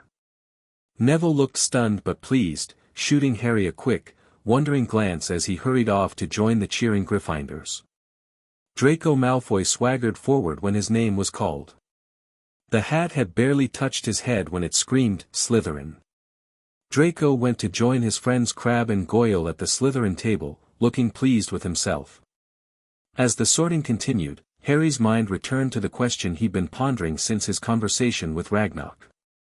Should he allow himself to be sorted into Slytherin, as the founders had determined years ago?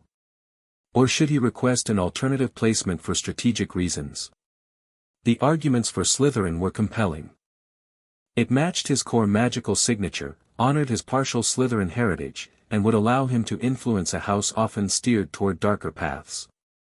The counter-arguments were equally strong. The prejudice against Slytherin would limit his ability to bridge house divides, many would assume he was turning dark, and Dumbledore would certainly watch him more suspiciously. Potter, Harry. As Professor McGonagall called his name, whispers suddenly broke out across the hall. Potter, did she say? The Harry Potter. Harry stepped forward, keeping his posture relaxed but dignified as Kardak had taught him. As the hat dropped over his eyes, he heard the last whispers of speculation before the brim fell over his ears. Well, well, well, said a small voice. We meet again, Mr. Potter. Though properly this time, rather than through that remarkable spiritual connection. You remember that? Harry thought, surprised. Of course. I am part of Hogwarts, created by the founders themselves. I was aware when they conducted that unprecedented sorting, though I could not participate directly. The hat's voice sounded amused. And now I find your mind has developed exactly as Salazar predicted, sharp, strategic, resourceful, with a thirst to prove yourself. But also brave, Harry thought. And loyal to those who earn it. And eager to learn. Indeed.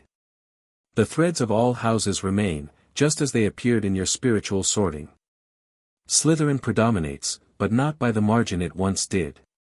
Your years of education have balanced you somewhat. Harry hesitated, then asked the question that had preoccupied him, where should I go now? Where would I be most effective? The hat seemed to chuckle. Asking about effectiveness rather than preference. Very Slytherin of you. But also showing concern for your impact on others, that's your Hufflepuff and Gryffindor qualities speaking. I want to make a difference, Harry admitted. Help bring the houses together, maybe. Change how people think about magic and magical beings. Ambitious goals, the hat observed. Worthy ones, too. The question is whether you would better achieve them from within Slytherin, or from elsewhere while maintaining your Slytherin qualities secretly. Harry considered this carefully. If I'm in Slytherin, many will dismiss my ideas simply because of my house. True. The prejudice runs deep, especially now. But if I'm elsewhere, I could build bridges that others can't. Show that qualities from different houses can work together. Also true, the hat agreed. Though hiding your true nature carries its own costs. I wouldn't be hiding it, Harry countered. Just not advertising it. I'd still be me, using all my qualities. The hat seemed to consider this. You've thought this through carefully. Where, then, would you prefer to be placed? Harry made his decision. Gryffindor, he thought firmly. Where people expect the boy who lived to be. From there, I can surprise them in ways they won't immediately reject. A strategic choice worthy of the best of Slytherin, the Hat acknowledged. Very well, Mr. Potter. Though remember that I saw the truth, even if no one else does. I'll remember, Harry promised. Then better be Gryffindor, the Hat shouted the last word to the entire hall. Harry removed the hat and walked toward the Gryffindor table amid the loudest cheering yet. Percy Weasley the prefect got up and shook his hand vigorously, while the Weasley twins yelled, "We got Potter! We got Potter!" As Harry sat down opposite a ghost in a ruff, nearly headless Nick, he recalled from his studies, he caught Dumbledore's gaze again. The headmaster raised his goblet slightly in acknowledgement, blue eyes twinkling with what seemed like approval. More interesting were the reactions of two other staff members. Professor McGonagall, now calling Thomas, Dean, to the stool, had a satisfied expression, as if Harry's placement confirmed something she had expected. And at the far end of the table, a hook-nosed, sallow-skinned man with greasy black hair was staring at Harry with an expression of utter loathing. Severus Snape, Harry identified, recognizing the potion's master from Bathilda's descriptions. His mother's former friend, his father's school enemy, and a man with deeply divided loyalties according to Goblin intelligence. The remaining students were sorted, with Ron Weasley joining Gryffindor, looking relieved, and Blaise Zabini going to Slytherin. Professor McGonagall rolled up her scroll and took the sorting hat away. Albus Dumbledore rose to his feet, beaming at the students, his arms opened wide in welcome. "Welcome," he said. "Welcome to a new year at Hogwarts. Before we begin our banquet, I would like to say a few words. And here they are, nitwit. Blubber. Oddment. Tweak. Thank you." He sat back down to everybody's applause and cheers. Harry raised an eyebrow slightly, remembering Bathilda's assessment of Dumbledore's carefully cultivated eccentricity, designed, she claimed, to make others underestimate his formidable intellect. Food appeared on the golden plates, and Harry found himself genuinely impressed by the variety and quality. While the house elves at Potter Manor were excellent cooks, they had never prepared a feast on this scale. "That does look good," said nearly headless Nick wistfully, watching Harry cut into a steak. "Can't you?" Harry began, though he already knew the answer from his studies of magical beings. "I haven't eaten for nearly 500 years, said the ghost. "I don't need to, of course, but one does miss it." "I can imagine," Harry said sympathetically. "Though I've always wondered, can ghosts taste food if they float through it? Or does sensation not work that way for spectral forms?" Nick looked surprised at this thoughtful question from a first year. "An interesting query, young Potter. We can sense the essence of food, a memory of its taste, but nothing substantial. Rather like remembering a favorite meal instead of actually eating it." This launched a fascinating discussion of ghost physiology that soon drew in several other first years. Harry noticed Hermione watching him with growing interest, clearly noting his unusual knowledge. When the desserts disappeared and Dumbledore rose to give the start-of-term notices, Harry listened carefully to the warnings about the Forbidden Forest and the third-floor corridor. The latter was particularly intriguing. A painful death seemed an excessive consequence for simple rule-breaking at a school. "And now, before we go to bed, let us sing the school song," cried Dumbledore, giving his wand a little flick as a long golden ribbon flew out of it, twisting into words. The resulting cacophony as everyone sang to different tunes was both painful and amusing. When only the Weasley twins were left singing to a very slow funeral march, Dumbledore conducted their last few lines with his wand and clapped loudest when they finished. "Ah, music," he said, wiping his eyes. "A magic beyond all we do here. And now, bedtime. Off you trot." The Gryffindor first years followed Percy Weasley through the chattering crowds, out of the great hall, and up the marble staircase. Harry's legs felt leaden after the long day and enormous meal, but he paid careful attention to their route, mentally mapping the castle. The portraits whispered and pointed as they passed, and twice Percy led them through hidden doorways behind tapestries. They climbed more staircases, yawning and dragging their feet, until they reached a portrait of a very fat woman in a pink silk dress. "Password?" she asked. "Caput Draconis," said Percy, and the portrait swung forward to reveal a round hole in the wall. They all scrambled through it and found themselves in the Gryffindor common room, a cozy, round room full of squashy armchairs. Percy directed the girls through one door to their dormitory and the boys through another. At the top of a spiral staircase, they were obviously in one of the towers. They found their beds, 5 four-posters hung with deep red, velvet curtains. Their trunks had already been brought up. Too tired to talk much, they pulled on their pajamas and fell into bed. "Great food, isn't it?" Ron Weasley muttered to Harry through the hangings. "My dad told me you were raised by goblins. Is that true?" "Not exactly," Harry replied, deciding on a simplified version of the truth. "I lived with my Muggle relatives until I was 7, then came under Goblin guardianship. But I lived in my family home, not at Gringotts." "Wicked," Ron yawned. "My brother Bill works with goblins. Says they're really strict but fair if you don't mess with their gold." "That's about right," Harry agreed with a small smile. Perhaps he would have talked longer, but exhaustion from the day's events overtook him. As his dormmate's breathing deepened into sleep, Harry performed the mental exercises Kardak had taught him, organizing the day's experiences, reinforcing his occlumency shields, and preparing his mind for rest. Just before sleep claimed him, he felt a subtle pulse of magic from the castle itself, a warm, welcoming sensation that seemed to say, "Welcome home, heir of 2 founders." Harry woke before dawn the next morning, his body still on the schedule established by years of goblin training. Rather than trying to fall back asleep, he slipped quietly out of bed, changed into simple clothes, and made his way down to the common room with a small book from his trunk. The room was deserted this early, the fire banked to glowing embers.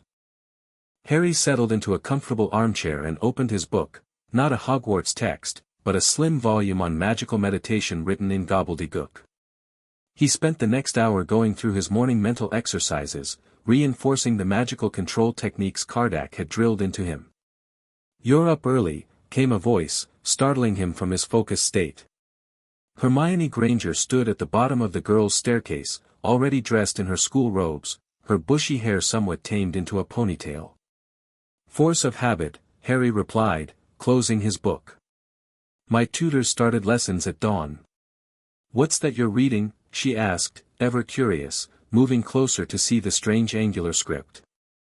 "I don't recognize the language." "Gobbledygook," Harry admitted.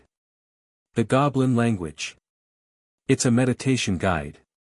Hermione's eyes widened. "You can read gobbledygook?" "That's not offered until 6th year as an elective, and even then hardly anyone takes it." Harry shrugged. "When you're under goblin guardianship, it's practical to learn their language. Helps with communication." "What's it like?" Hermione asked, sitting across from him, clearly fascinated. "Living with goblins, I mean. The books I've read describe them as quite fierce. They're proud, honorable, and value direct speech," Harry said carefully. "Their culture is based on skill, merit, and keeping your word. They don't coddle, but they're fair." "That sounds intense," Hermione observed. "It was exactly what I needed," Harry said quietly. "Structure, clear expectations, and respect based on my efforts rather than my name." Hermione studied him with newfound interest. "You're not what I expected, you know. When I read about Harry Potter in the history books. They described a legend, not a person," Harry finished for her. "I've had to live with that disconnect most of my life." Their conversation was interrupted as more students began to trickle downstairs, many doing double takes at seeing Harry Potter in casual conversation with a Muggle-born girl most hadn't met yet. By the time they headed down to breakfast, Harry had been introduced to what felt like half of Gryffindor House, with varying degrees of awe and excitement. The Weasley twins were particularly enthusiastic, declaring themselves his unwavering servants in such an over-the-top manner that Harry couldn't help laughing. The great hall buzzed with morning energy as schedules were distributed. Professor McGonagall moved efficiently along the Gryffindor table, pausing when she reached Harry.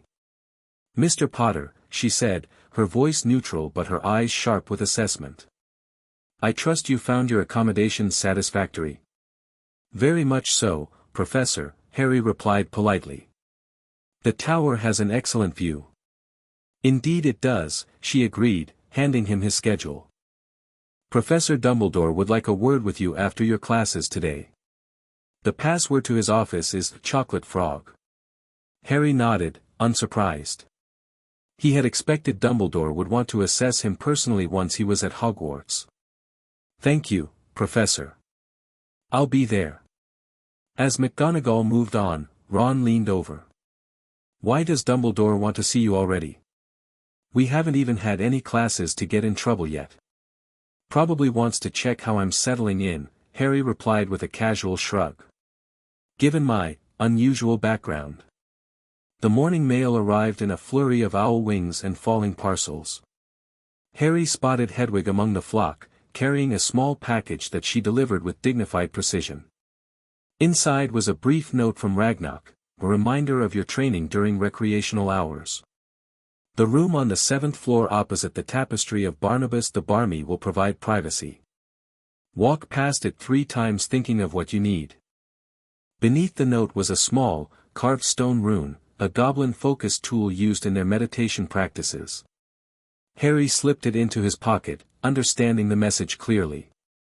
His special training was to continue at Hogwarts, using the come-and-go room that Bathilda had mentioned in her histories of the castle. Classes began with herbology, where Professor Sprout's practical approach and earthy enthusiasm immediately won Harry's appreciation. Neville, too, blossomed in this environment, his extensive knowledge of magical plants allowing him a rare moment in the spotlight as he correctly identified specimens that stumped even Hermione. "Well done, Mr. Longbottom." Professor Sprout beamed. 5 points to Gryffindor for that excellent explanation of the difference between normal monkshood and the alpine variety. Neville flushed with pleasure, shooting Harry a grateful look when he gave his friend an encouraging nod.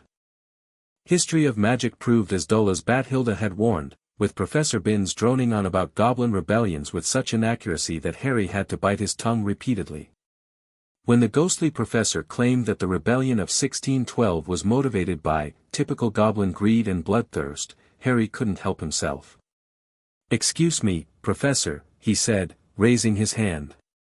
"But wasn't the 1612 rebellion actually sparked by wizard restrictions on goblin metalworking rights? The treaty that ended it specifically addressed fair compensation for goblin-crafted items." The entire class stared at him in shock, partly for interrupting Binns, but mostly for knowing such a specific historical detail.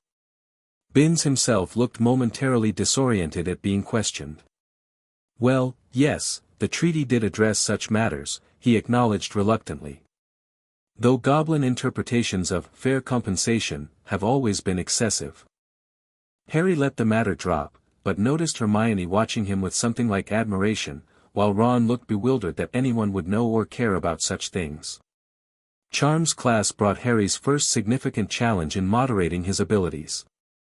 Professor Flitwick, who had tutored him privately for years, had to pretend they were meeting for the first time, a charade they both maintained flawlessly. "Ah, yes," the tiny professor squeaked when he reached Harry's name during roll call. "Harry Potter.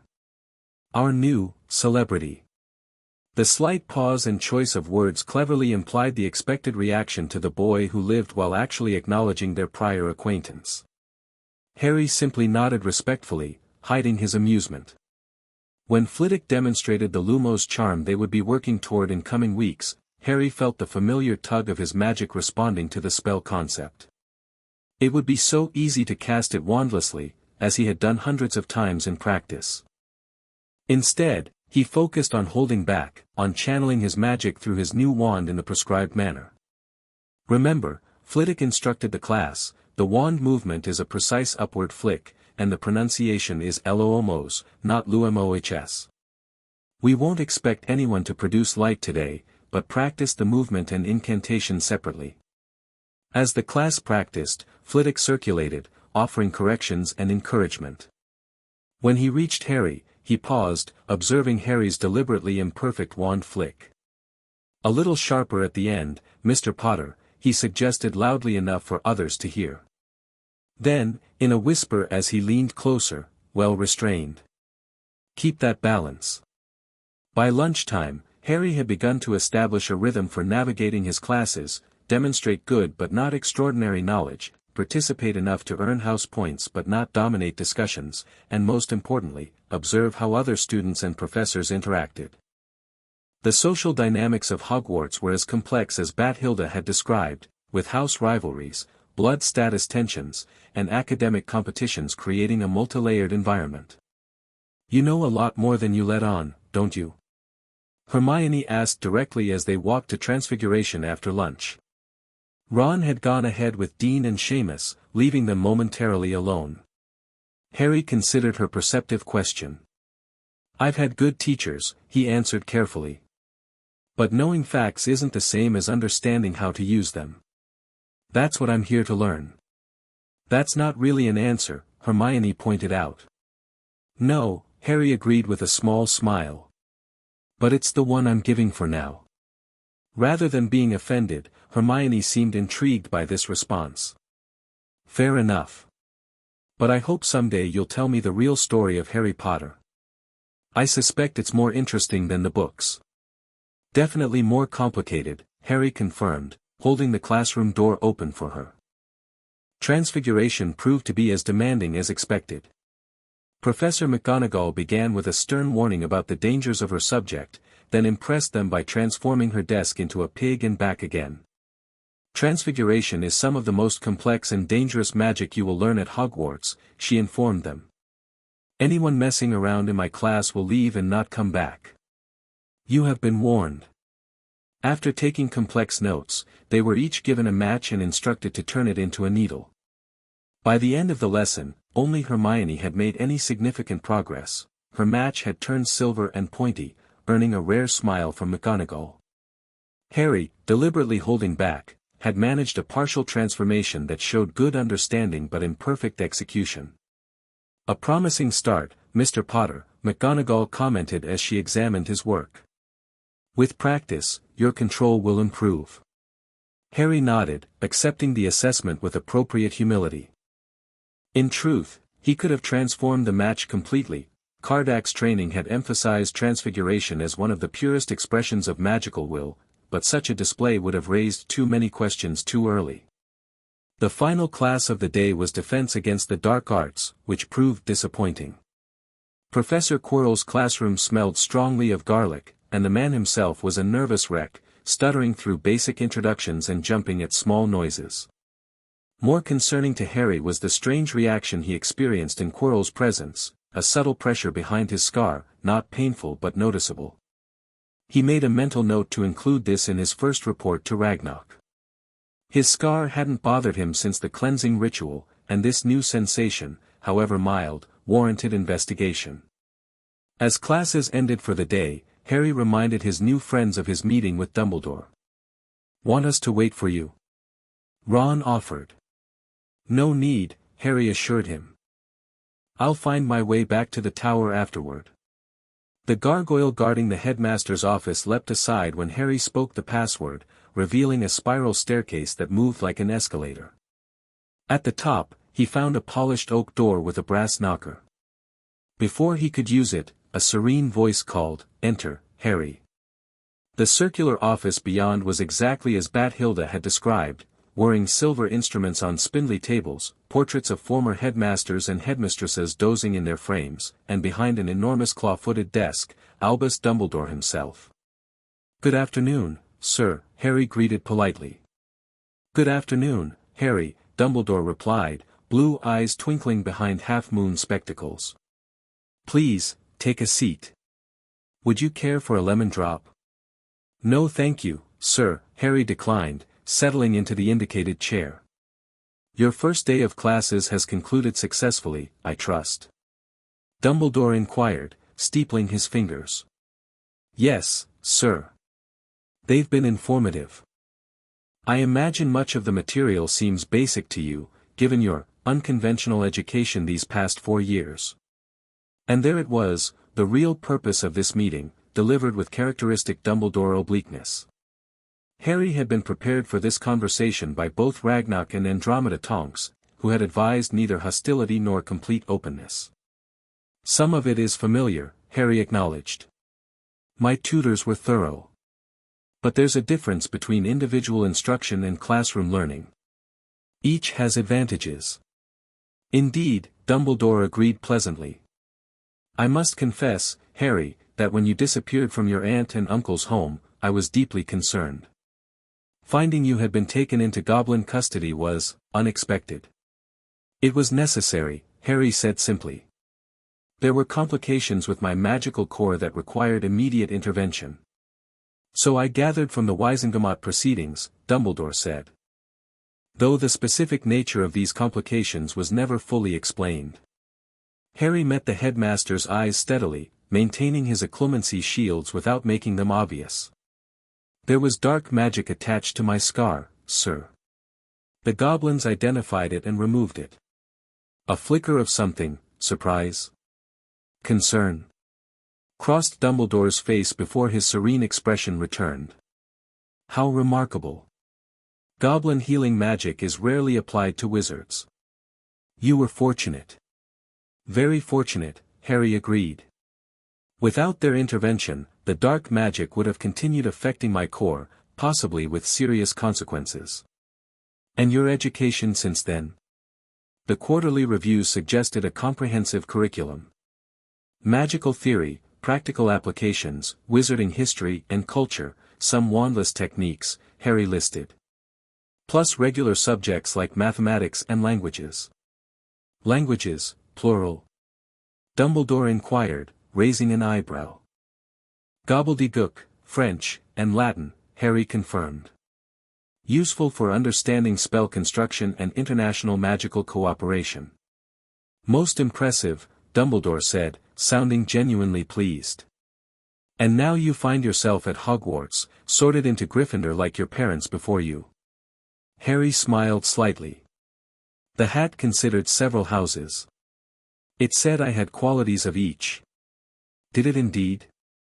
How interesting. Dumbledore studied him thoughtfully. The Sorting Hat rarely has difficulty placing students so clearly. I'm not sure it was difficulty so much as options, Harry suggested. Different paths that could all work. Paths, Dumbledore repeated, nodding slowly. Yes, that's a perceptive way to think of it. Our choices determine our paths far more than our inherent qualities. For a moment, they sat in companionable silence, each assessing the other. Harry felt like he was participating in a complex game of wizard chess, with moves and countermoves planned several steps ahead. I hope you will come to me with any concerns or questions during your time here, Harry, Dumbledore finally said. Despite our initial disagreement regarding your guardianship, my paramount concern has always been your well-being. Thank you, sir, Harry replied, recognizing both the olive branch and the subtle assertion of authority. I appreciate that. Excellent. Now, I believe your housemates will be waiting to hear about your mysterious summons to the headmaster's office. I wouldn't want to deprive them of too much speculation. Taking the dismissal for what it was, Harry rose. Good evening, Professor. Good evening, Harry. Oh, and one more thing, Dumbledore added casually. Should you find yourself exploring the castle in your free time, do remember that curiosity, while a valuable trait, is best tempered with caution. Particularly regarding certain corridors we discussed at the feast. Harry nodded, filing away this oddly specific warning. I'll remember, sir. As the office door closed behind him, Harry reflected on the meeting. Dumbledore had been probing but not confrontational, curious but not demanding. He had clearly been surprised by Harry's mention of the dark magic in his scar but had controlled his reaction quickly. Most importantly, he seemed willing to establish a cautiously respectful relationship rather than attempting to assert control. For now, that was progress enough.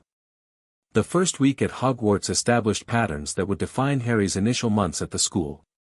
Academically, he maintained a careful balance, demonstrating solid understanding and good practical skills without revealing the full extent of his capabilities. This placed him comfortably among the top students in his year without drawing excessive attention. Hermione Granger quickly claimed the position of most vocal participant in classes, her hand shooting up for every question, her essays inevitably longer than required. Rather than competing with her, Harry occasionally pointed her toward resources beyond the standard curriculum, subtly encouraging her to deepen rather than simply expand her knowledge. "You don't mind that she gets more recognition from the professors?" Ron asked one evening in the common room, watching Hermione proudly show off that outstanding on her charms essay. Harry shrugged. "Recognition isn't really the point of learning, is it?"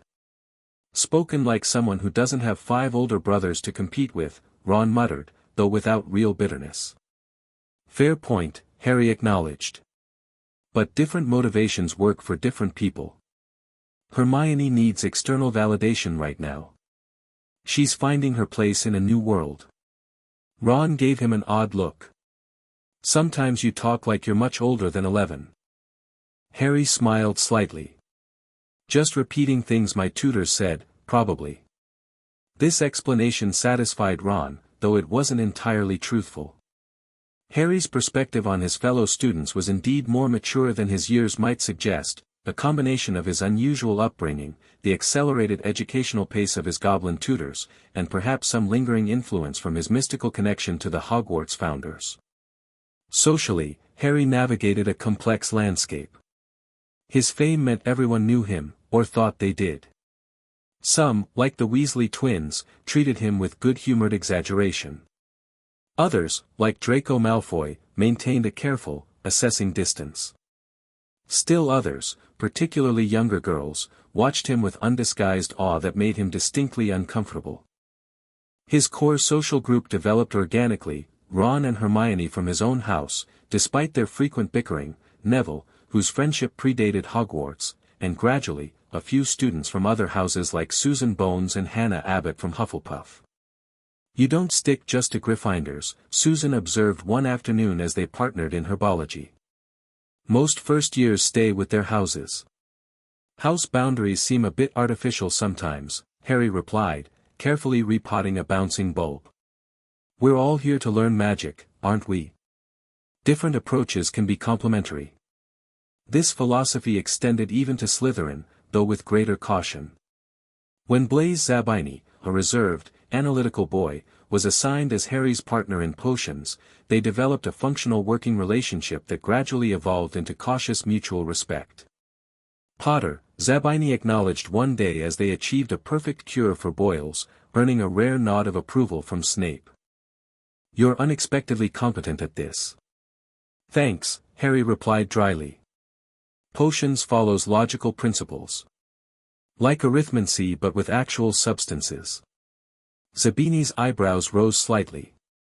"You've studied arithmancy already?" "That's not offered until 3rd year. Basic principles only," Harry clarified. "My tutor thought it helped understand magical theory better." "Interesting," Zabini murmured. "The goblin approach to education must be quite comprehensive." This interaction, witnessed by several Slytherins, began a subtle shift in how some of them regarded Harry. Not friendship, exactly, but a reassessment. The boy who lived was not the Gryffindor golden boy they had expected, but something more complex and potentially worthy of consideration. Professor Snape remained a challenging presence. From the first potions class, his animosity toward Harry had been evident, though not as severe as Silvertooth had warned it might be. He seemed conflicted, his predetermined hatred of James Potter's son warring with his curiosity about Harry's unusual upbringing and evident potions aptitude. "Potter," he had barked in their first class. "What would I get if I added powdered root of asphodel to an infusion of wormwood?" "A sleeping potion so powerful it's called the draught of living death, sir," Harry had answered promptly. Snape's eyes had narrowed. "Where would you look if I told you to find me a bezoar?" "In the stomach of a goat, sir. It's a stone that will protect against most poisons." What is the difference between monkshood and wolfsbane? They're the same plant, sir, also called aconite. Snape had stared at him for a long moment before saying curtly, correct. Apparently some aspects of your, unusual, education were not entirely wasted.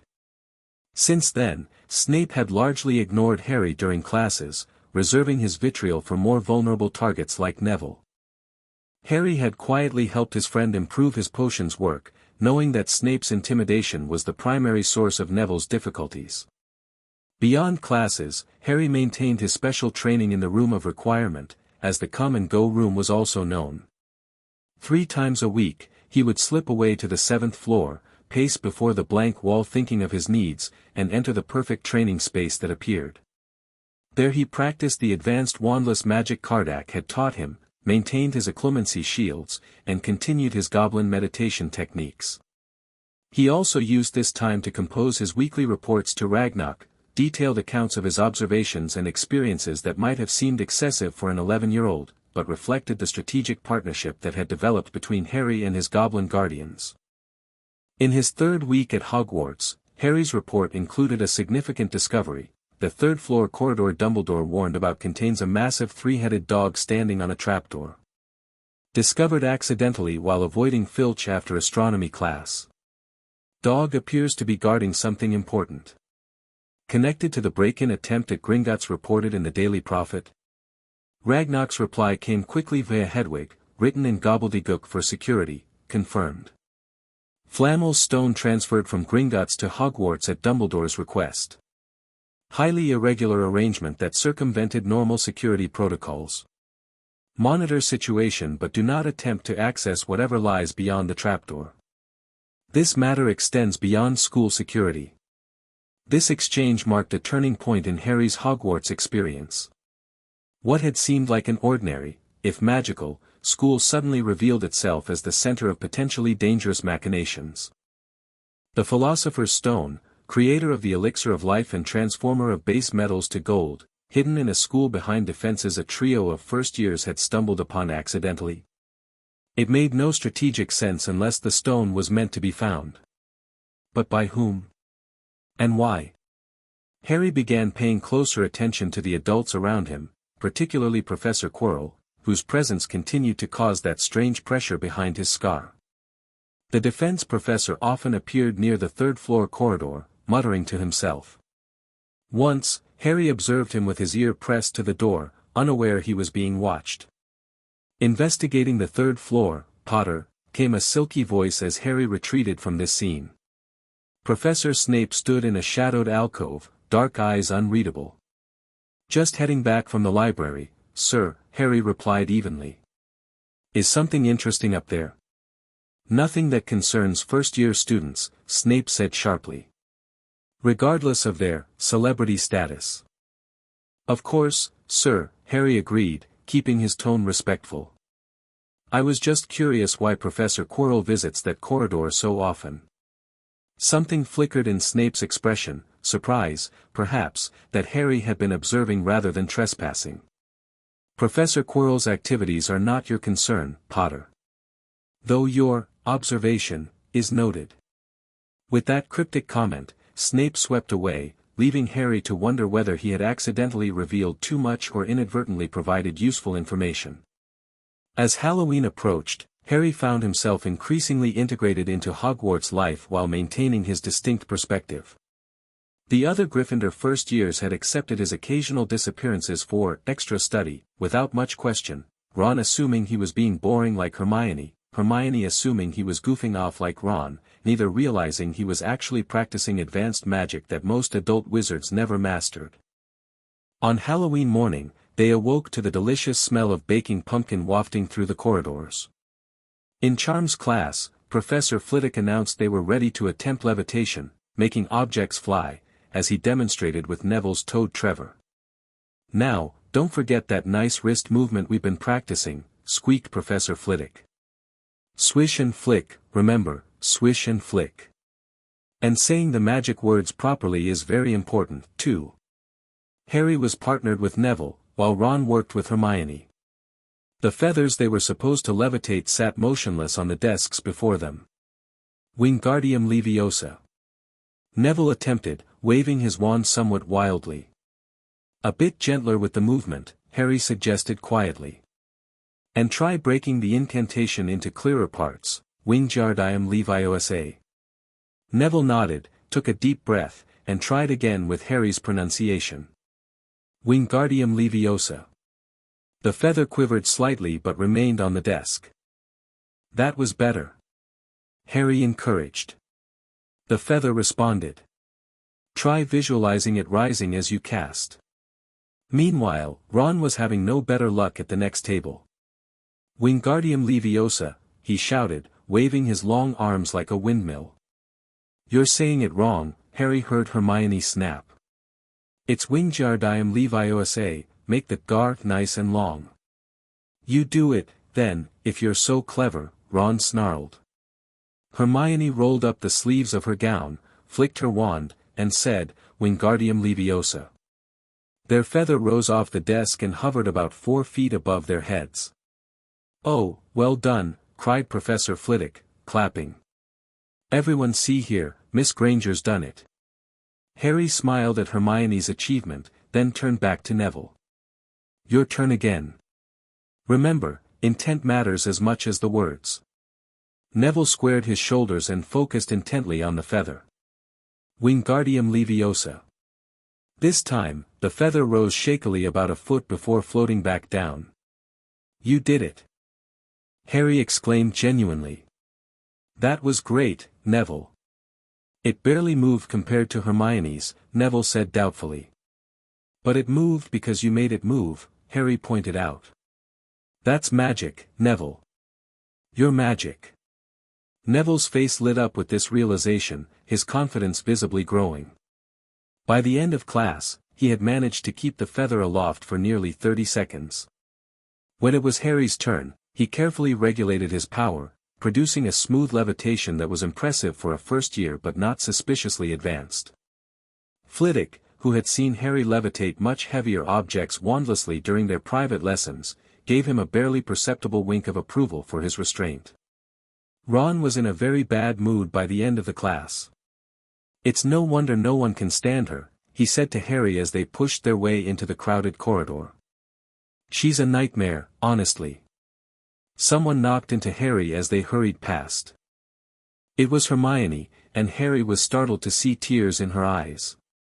I think she heard you, Harry said quietly to Ron. So?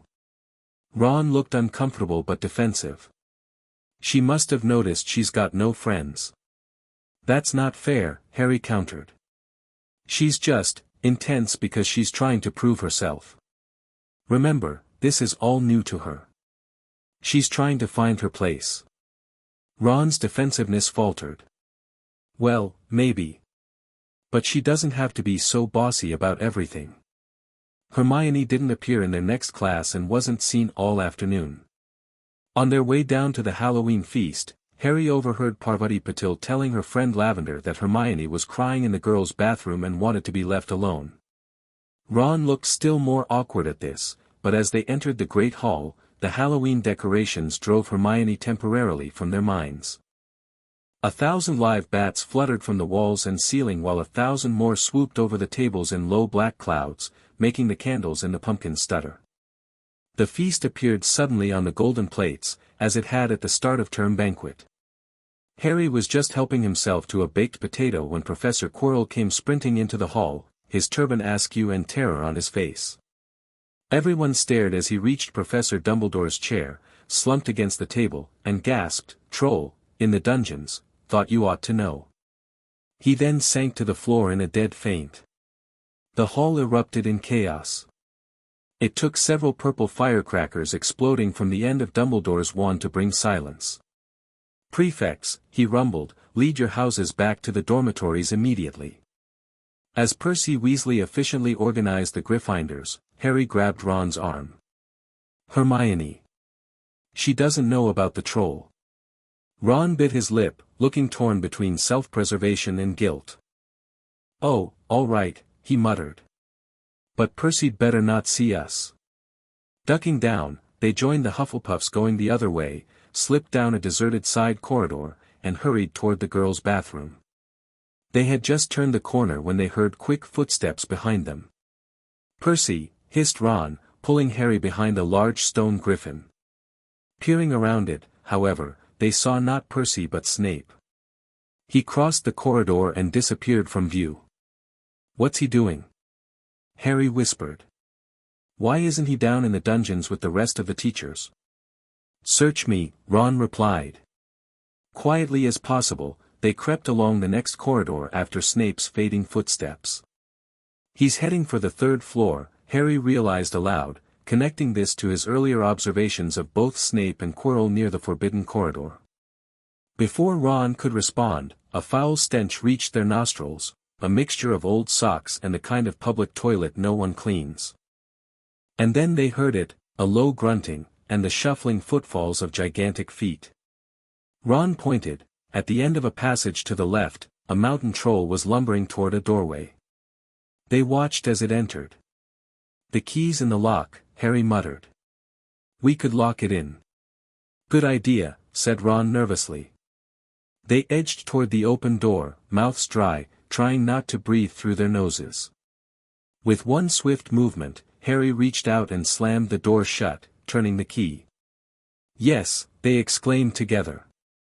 Flushed with their victory, they started to run back up the passage, but as they reached the corner they heard something that made their hearts stop, a high, petrified scream coming from the chamber they'd just locked. "Oh, no," said Ron, pale as the bloody Baron. "It's the girls' bathroom." Harry gasped, suddenly realizing the horrible truth. "Hermione," they said together. They ran back to the door and turned the key, fumbling in their panic. Harry pulled the door open and they ran inside. Hermione Granger was shrinking against the wall opposite, looking as if she was about to faint. The troll was advancing on her, knocking sinks off the walls as it went. "Confuse it," Harry said desperately to Ron, seizing a tap and throwing it as hard as he could against the wall. The troll stopped a few feet from Hermione. It lumbered around, blinking stupidly, looking for the source of the noise. Its small eyes saw Harry. It hesitated, then made for him instead, lifting its club as it went. "Oi, pea-brain," yelled Ron from the other side of the chamber, throwing a metal pipe at it. The troll didn't even seem to notice, but it heard the yell and paused again, turning its ugly snout toward Ron instead. Harry's mind raced through his options. His wandless magic was strong enough to deal with the troll, but using it would reveal capabilities he'd carefully hidden. Yet Hermione's life was at stake. In that moment of decision, Harry chose a middle path. "Wingardium Leviosa," he shouted, using his wand but channeling more power than a first year should possess. The troll's massive club was wrenched from its grasp, rising high into the air. It turned slowly over, and dropped, with a sickening crack, onto its owner's head. The troll swayed on the spot and then fell flat on its face with a thud that made the whole room tremble. Hermione was the first to speak. "Is it dead?" "I don't think so," said Harry. "Just knocked out." A sudden slamming and loud footsteps made the three of them look up. Professor McGonagall burst into the room, followed closely by Snape and Quirrell. Quirrell took one look at the troll, let out a faint whimper, and sat quickly down on a toilet, clutching his heart. Snape bent over the troll, checking it, while McGonagall was looking at Harry and Ron with an expression of cold fury. "What on earth were you thinking?" said McGonagall, with cold fury in her voice. "You're lucky you weren't killed. Why aren't you in your dormitory?" Then a small voice came out of the shadows. "Please, Professor McGonagall, they were looking for me. Miss Granger." Hermione had managed to get to her feet at last. "I went looking for the troll because I thought I could deal with it on my own, you know, because I've read all about them." Harry tried to look as though this story wasn't new to him. Ron, less successfully, dropped his wand in surprise. "If they hadn't found me, I'd be dead now," Hermione continued. Harry levitated its club and knocked it out with its own weapon. "They didn't have time to come and fetch anyone. It was about to finish me off when they arrived." "Well, in that case. said Professor McGonagall, staring at the three of them. "Miss Granger, foolish girl, how could you think of tackling a mountain troll on your own?" Hermione hung her head. "Miss Granger, 5 points will be taken from Gryffindor for this," said Professor McGonagall. "I'm very disappointed in you. If you're not hurt at all, you'd better get off to Gryffindor Tower. Students are finishing the feast in their houses." Hermione left. Professor McGonagall turned to Harry and Ron. "Well, I still say you were lucky, but not many first years could have taken on a full-grown mountain troll. You each win Gryffindor 5 points. Professor Dumbledore will be informed of this. You may go." As they hurried out of the chamber, Harry noticed Snape giving him a calculating look. The potions master had seen the unconscious troll and its club, and was clearly puzzled by how a first year could have managed such a feat of levitation. That concern was validated when they reached the common room, where Hermione was waiting by the portrait hole. "Thanks for getting me out of trouble," she said in a small voice. "No problem," Ron replied awkwardly. "Mind you, we did save your life." "Actually," Hermione said, her analytical mind reasserting itself, "how did you manage that spell, Harry? We only just learned it today, and the club must weigh at least 100 pounds. Harry had prepared for this question. "Adrenaline, I guess. Sometimes magic responds to desperate situations. My tutor called it crisis casting, when your magic exceeds your normal limits because you really need it to."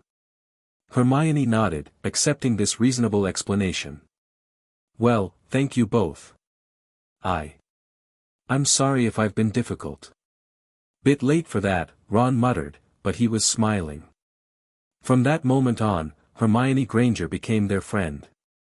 There are some things you can't share without ending up liking each other, and knocking out a 12-foot mountain troll is one of them.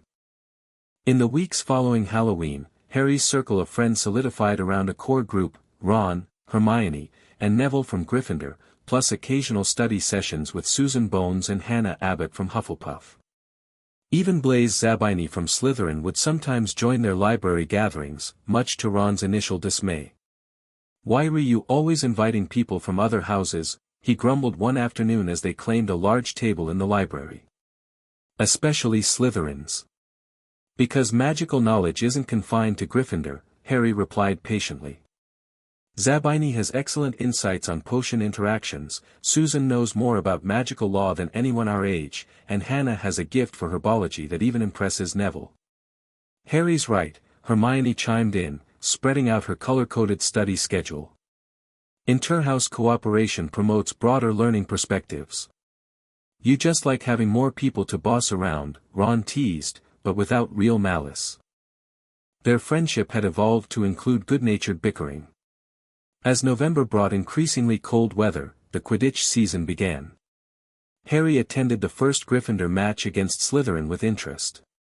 Having learned to fly during his years at Potter Manor, he appreciated the skill involved, though he hadn't tried out for the team despite Oliver Wood's hopeful inquiries about his flying abilities.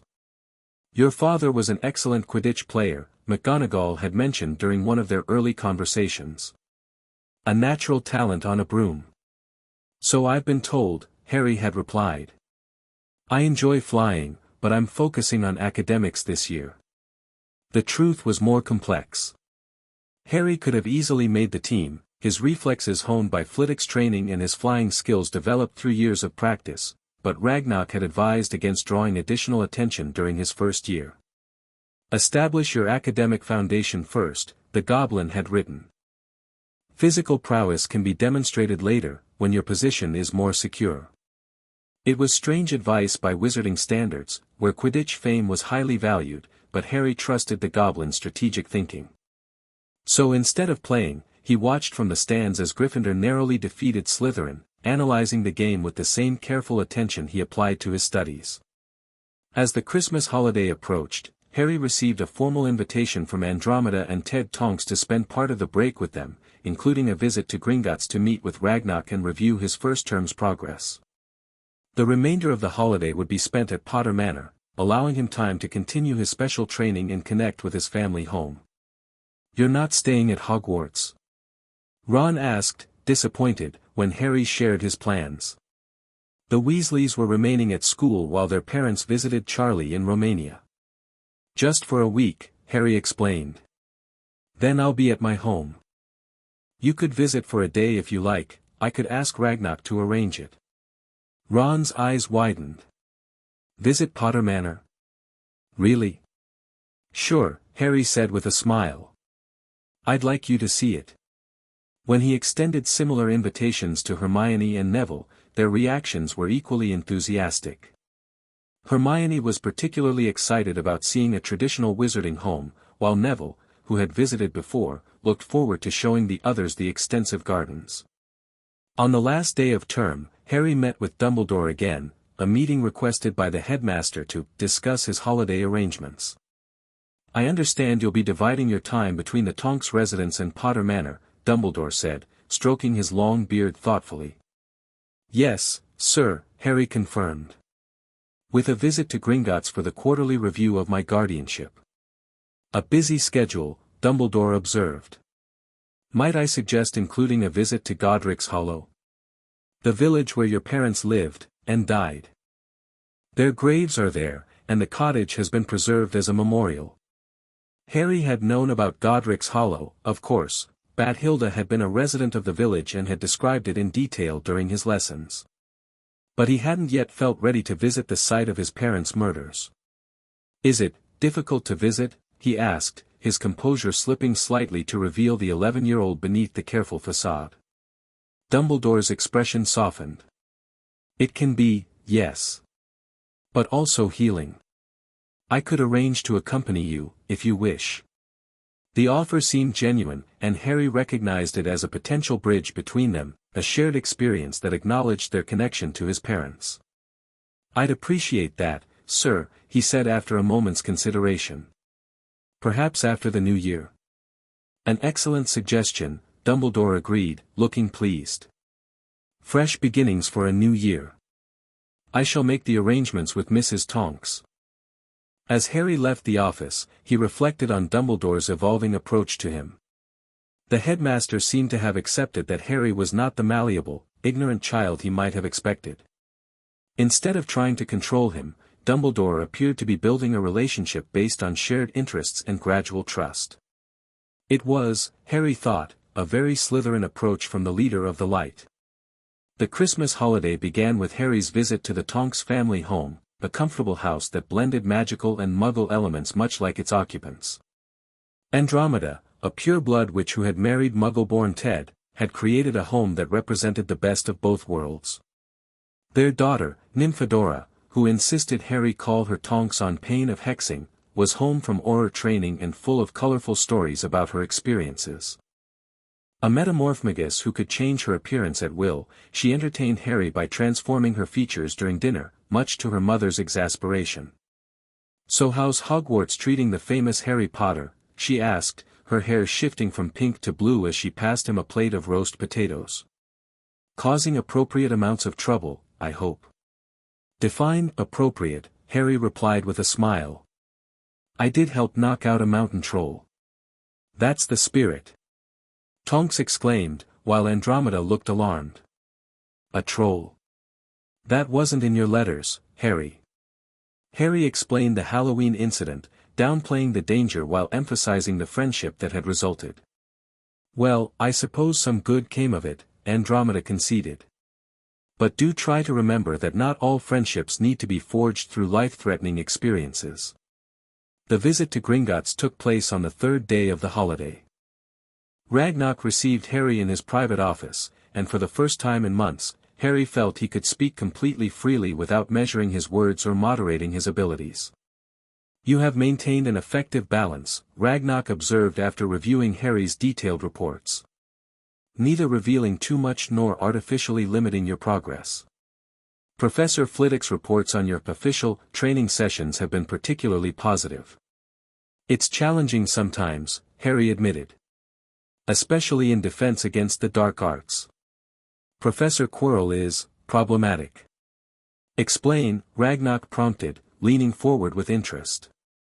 "He's completely ineffective as a teacher, for one thing. Always nervous, stuttering, jumping at shadows. But there's something else. Harry touched his scar thoughtfully.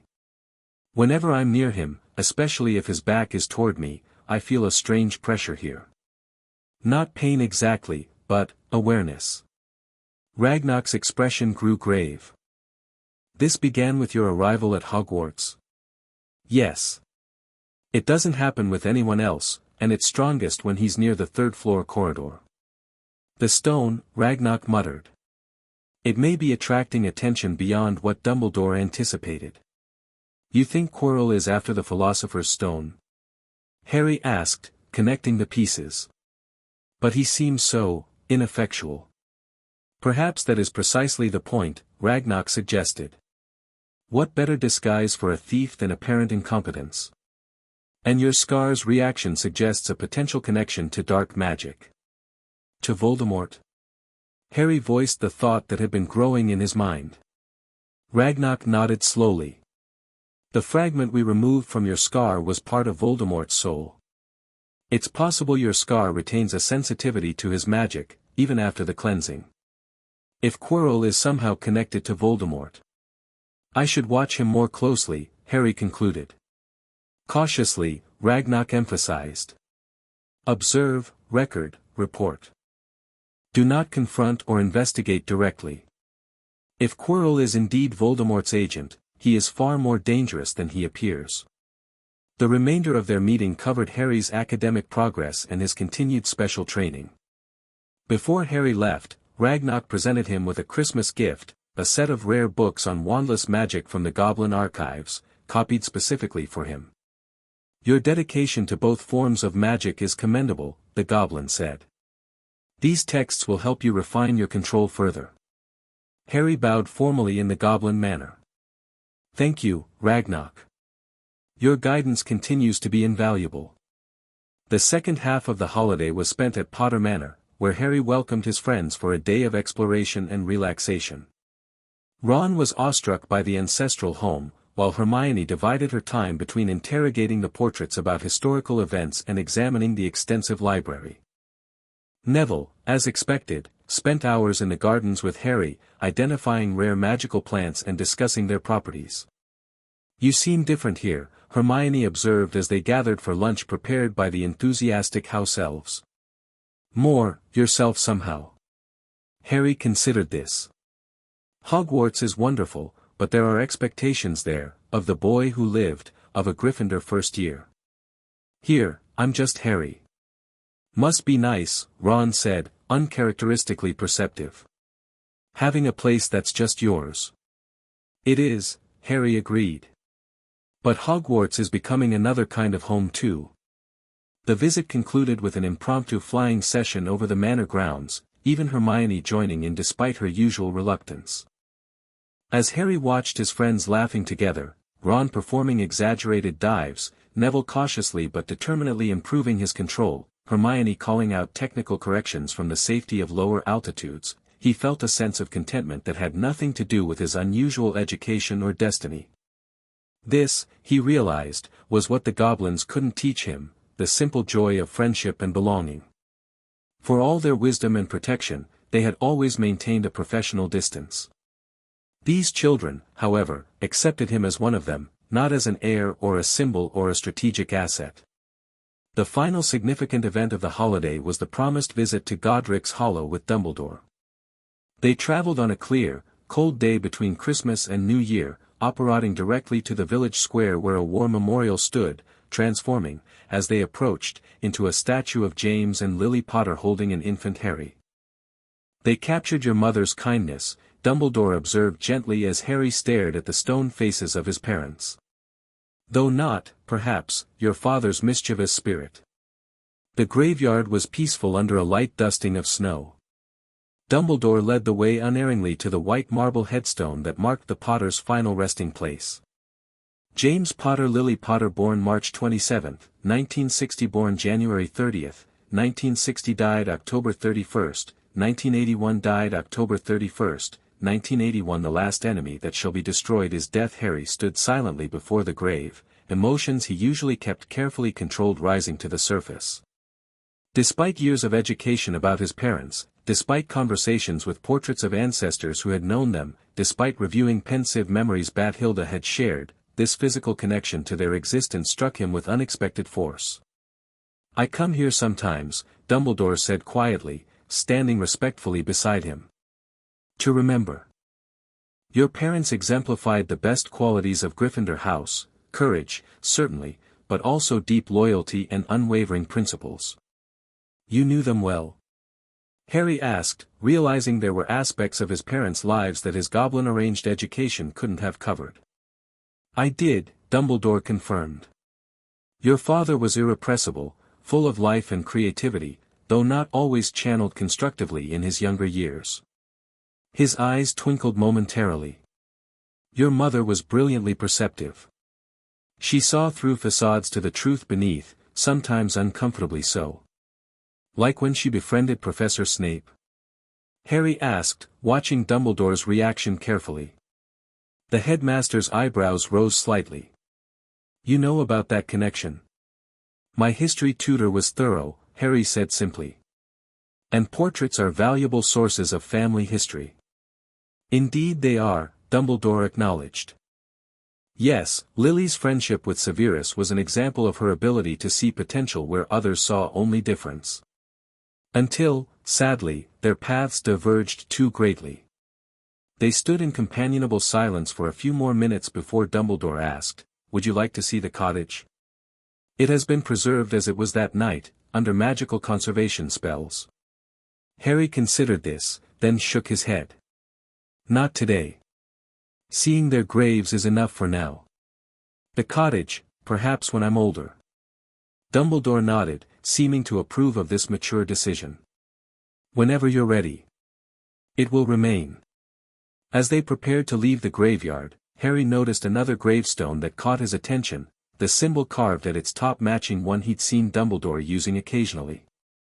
"The Deathly Hallows symbol," he remarked, gesturing to the triangular eye design. Dumbledore froze momentarily, genuine surprise flickering across his face before he controlled it. "You recognize the sign?" "From historical texts," Harry explained. "The Peverell brothers' story. My tutor included it when covering ancient magical legends." "Your education has been remarkably comprehensive," Dumbledore observed, studying Harry with new intensity. "Most wizards never connect that symbol to anything but Grindelwald's mark, if they recognize it at all." "Grindelwald corrupted it," Harry said, recalling Bathilda's precise words. "The original represents the Hallows themselves, the cloak, the stone, and the Elder Wand. Which most consider mere fairy tales," Dumbledore noted carefully.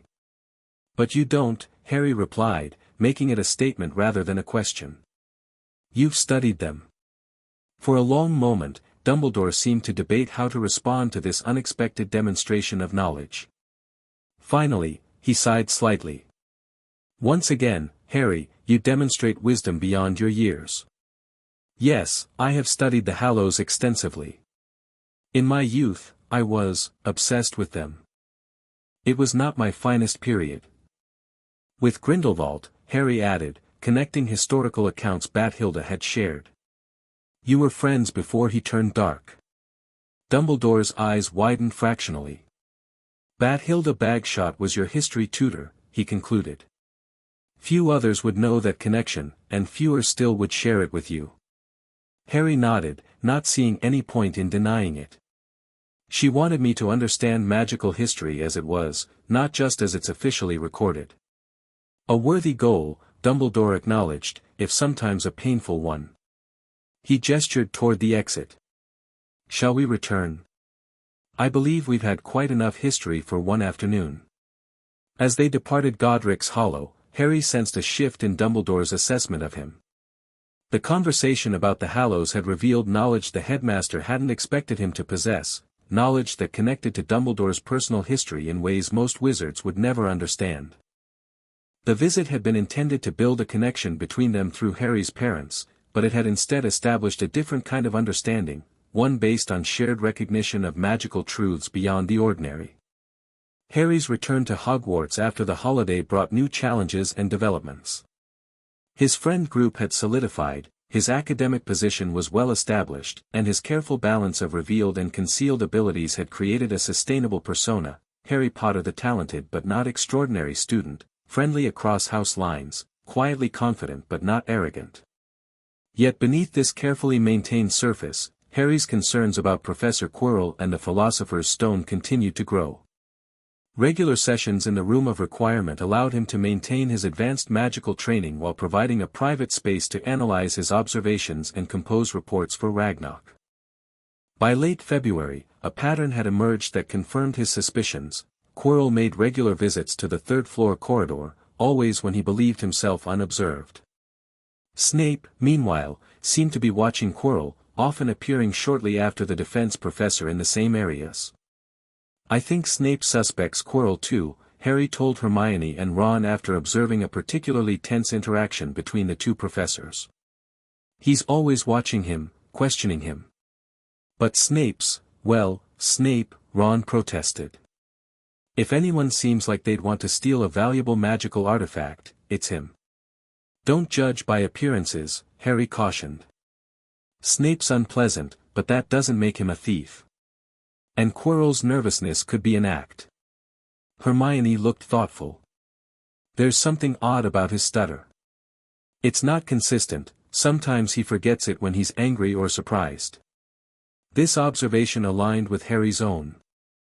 More concerning was the increasing frequency of pressure he felt from his scar in Quirrell's presence, especially when the professor's back was toward him. In March, Harry witnessed a disturbing scene in the Forbidden Forest while serving detention for being out after curfew. A hooded figure, Quirrell, he was almost certain, drinking unicorn blood while a centaur named Firenze warned Harry about the implications. Only one who has nothing to lose, and everything to gain, would commit such a crime, the centaur had told him gravely. "The blood of a unicorn will keep you alive, even if you are an inch from death, but at a terrible price. You have slain something pure and defenseless to save yourself, and you will have but a half-life, a cursed life, from the moment the blood touches your lips." This information, combined with everything else Harry had observed, led to an inescapable conclusion: Quirrell was hosting Voldemort somehow, perhaps possessed by the wraith-like form Ragnarok had described. They were after the Philosopher's Stone to restore Voldemort to a proper body. Harry shared this theory with Ragnarok via their secured communications, receiving a grave response: "Your assessment aligns with Goblin intelligence. The Dark Lord's wraith has been tracked intermittently since the cleansing ritual, though its whereabouts were unknown until recently. If he has indeed possessed Quirrell, the situation at Hogwarts is more dangerous than anticipated. Dumbledore must be informed." This presented Harry with a dilemma.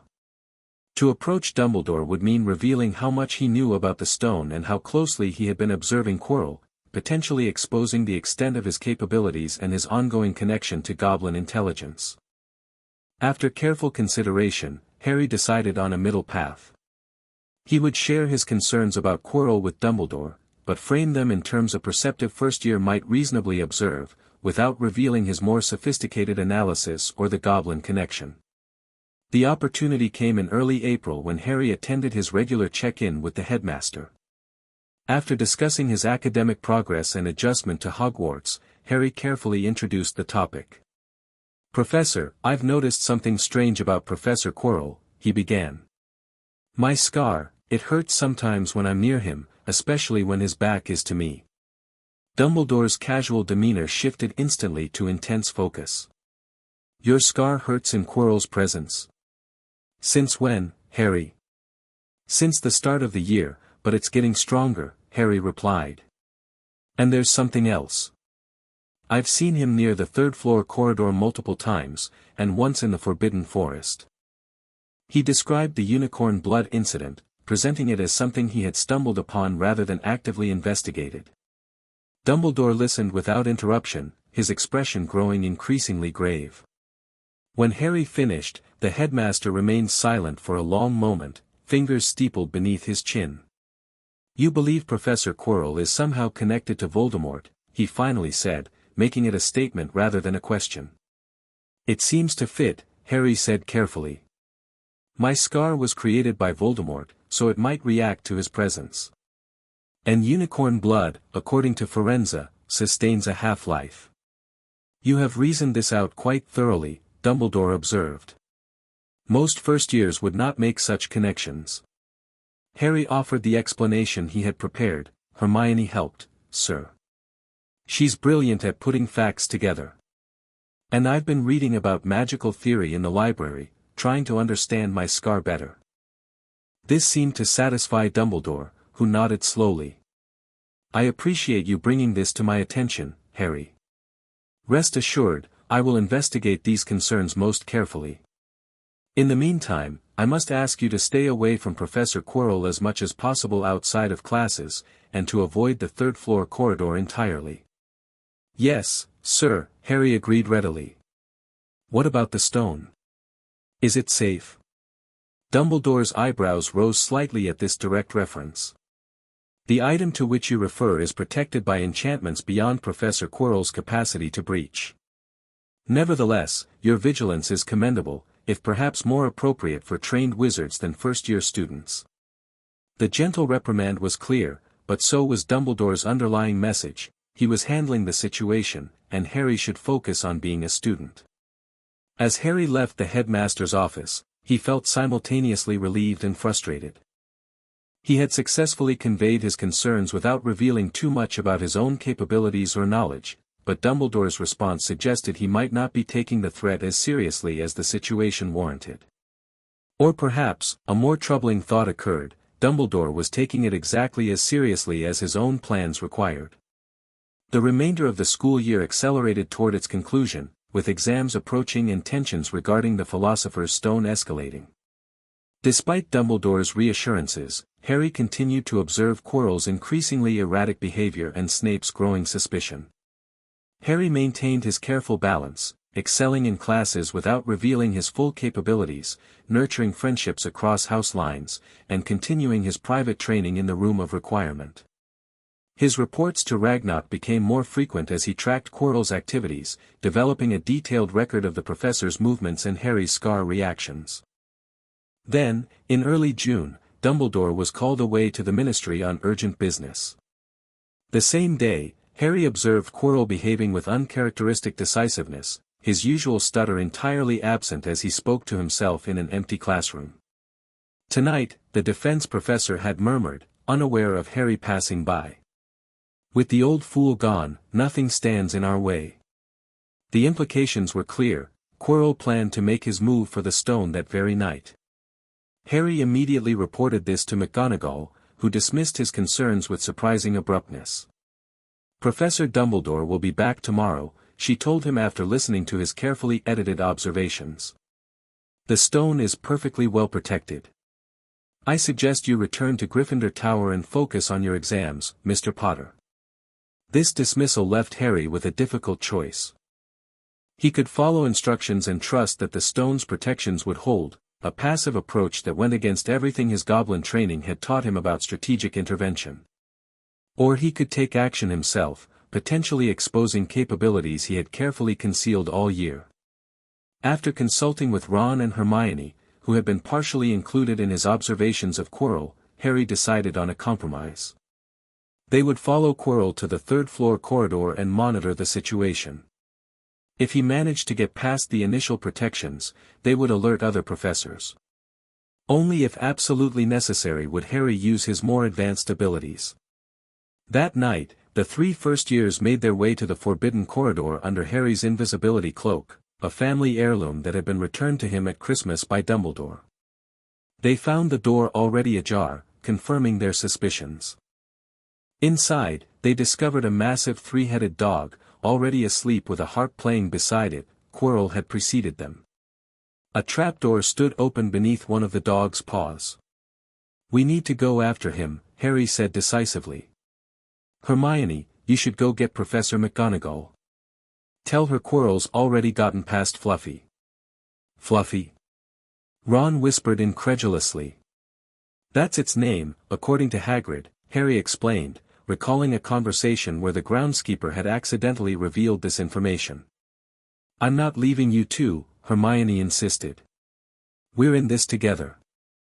Besides, Professor McGonagall didn't believe us before. After a brief argument, they agreed to proceed together. One by one, they dropped through the trapdoor, landing on a giant plant that Neville would have immediately identified as Devil's Snare. Hermione's quick thinking and magical flames freed them from its constricting tendrils.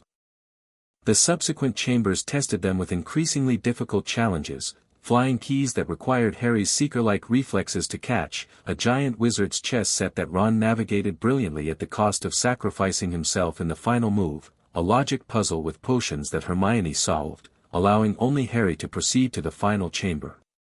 Throughout these trials, Harry had restrained his abilities, using only skills that could be explained by natural talent and determination. But as he stepped through the flames into the final chamber, alone, he knew that confronting Quirrell might require everything he had learned in his years of special training. The chamber was circular, with the mirror of Eriste standing at its center. Professor Quirrell stood before it, his back to Harry, his turban slightly askew. "I wondered whether I'd be meeting you here, Potter," he said, turning to face Harry with none of his usual stutter. "I knew it was you," Harry replied calmly, keeping his distance. "The unicorn blood. The troll at Halloween. My scar reacting to your presence." Quirrell smiled, his face no longer twitching. "Yes, quite perceptive for a first year. Severus suspected me all along, but never you, the famous Harry Potter, supposedly raised by goblins yet so ordinary in your classes. A careful act, wasn't it?" This direct acknowledgement of Harry's concealed capabilities was unexpected. He maintained his composed expression, neither confirming nor denying. "You're trying to steal the Philosopher's Stone for Voldemort," Harry stated instead. "For my master, yes," Quirrell confirmed. "Who has been with me wherever I go." He reached up and began unwinding his turban. "Let me show you." As the cloth fell away, Harry saw a face on the back of Quirrell's head, chalk white with glaring red eyes and slits for nostrils, like a snake. "Harry Potter," it whispered. "See what I have become. Mere shadow and vapor. I have form only when I can share another's body, but there have always been those willing to let me into their hearts and minds." "Voldemort," Harry acknowledged, his voice steady despite the horror of what he was seeing. Years of goblin training in emotional control served him well now. "You recognize me, then," the face hissed. "Even though we last met when you were an infant, when I tried to kill you. Your parents died begging for mercy." "You're lying," Harry said flatly. "My mother and father fought you. They defied you 3 times before that night." Voldemort's red eyes narrowed. "Brave, like your parents. They died protecting you. Now give me the stone in your pocket." Harry felt a weight in his robe pocket that hadn't been there before. Somehow, the mirror of Eriste had given him the Philosopher's Stone. He had a split second to make a decision. Should he continue playing the role of talented but ordinary first year? Or use the full extent of his capabilities to protect the stone? The choice was made for him when Quirrell lunged forward, hands outstretched to grab him. Acting on instinct and years of training, Harry channeled his magic wandlessly, creating a shield between them that threw Quirrell backward. "What is this?" Voldemort hissed in surprise. "The boy knows wandless magic." Quirrell attacked again, this time with a series of dark curses that no defense professor should know. Harry deflected them with practiced movements, his magic responding to his will without need for wand or incantation. When Quirrell managed to grab Harry's wrist, something unexpected happened. His flesh burned at the contact, blistering and cracking as he howled in pain. "Master, I cannot touch him," he screamed. "Then kill him, fool," Voldemort commanded. Harry seized this advantage, grabbing Quirrell's face with both hands. The possessed professor screamed in agony as his skin burned beneath Harry's touch. Acting on goblin battle training rather than first-year instincts, Harry pressed his advantage, maintaining contact despite the excruciating pain that flowed between them. Quirrell's body began to crumble, turning to ash beneath Harry's hands. Voldemort's wraith tore itself free, passing through Harry's body in a final attack that sent waves of agony through his scar. As consciousness faded, Harry was dimly aware of Dumbledore rushing into the chamber, calling his name. Harry awoke in the hospital wing, surrounded by gifts from well-wishers and a concerned Albus Dumbledore sitting beside his bed. "Good afternoon, Harry," the headmaster greeted him. "You've had quite an adventure." "The stone," Harry said immediately, memories of the confrontation flooding back. "Quirrell is gone," Dumbledore assured him. "And the stone has been destroyed, with Nicholas Flamel's agreement. It was too dangerous to continue protecting it." Harry processed this information, then asked the question that concerned him most: "How much did you see?" "In the chamber." Dumbledore's eyes twinkled with understanding. "Enough to know that you have been concealing considerable magical abilities all year. Wandless magic at your age is extraordinary. A legacy of your goblin education, I presume." There was no point denying what Dumbledore had witnessed firsthand. "Yes, sir. Cardack, my primary tutor, believed that learning magic without wands first creates a stronger connection to one's core. A philosophy with considerable merit," Dumbledore acknowledged, "though rarely practiced in modern wizarding education. Your restraint in not displaying these abilities until absolutely necessary shows wisdom beyond your years." "I didn't want to stand out more than I already do," Harry explained, offering the simplified version of his strategic thinking. "A natural desire," Dumbledore agreed. "Though I suspect there was more calculation involved than mere modesty. The goblins are nothing if not strategic." Harry remained silent, neither confirming nor denying this assessment. "Your secret is safe with me, Harry," Dumbledore continued after a moment. "Though I hope you will consider sharing your full capabilities with selected professors who could help you develop them further. Professor Flitwick, for instance, already suspects more than he has said." "I'll consider it," Harry promised, relieved that Dumbledore wasn't demanding full disclosure. "There is one other matter," the headmaster added, his expression growing more serious. "Your ability to touch Quirrell, or rather, his inability to touch you. Do you understand what protected you?" "My mother's sacrifice," Harry said without hesitation. "She died to save me. That creates a powerful protective magic." Dumbledore looked impressed. "Exactly so. Love, Harry. Your mother's love continues to protect you through the blood you share with her sister, the reason I originally placed you with the Dursleys, though that protection proved insufficient in other ways. The blood wards failed because there was no love in that home," Harry noted, recalling Ragnarok's explanation years ago. "Yes," Dumbledore confirmed, sadness crossing his features. "A miscalculation on my part, for which I must apologize. I prioritized your physical safety over your emotional well-being. The goblins, whatever their motives, corrected my error." This unexpected admission caught Harry off guard. "You're not angry that they took me?" "I was, initially," Dumbledore admitted. "But results speak for themselves. You arrived at Hogwarts healthy, educated, and with a maturity I had not anticipated. Your goblin guardians have done well by you, Harry, whatever our philosophical differences might be." The conversation continued, covering Voldemort's escape as a wraith and his likely continued pursuit of a physical form. Dumbledore was candid about the ongoing threat, though Harry suspected the headmaster was still withholding significant information. "Will he come back?" Harry asked directly. "I believe he will certainly try," Dumbledore answered gravely. "There are ways, dark magic of the worst kind, that could restore him. Like the Horcrux that was in my scar?" Harry asked, watching Dumbledore's reaction closely. The headmaster went very still. "You know about that?"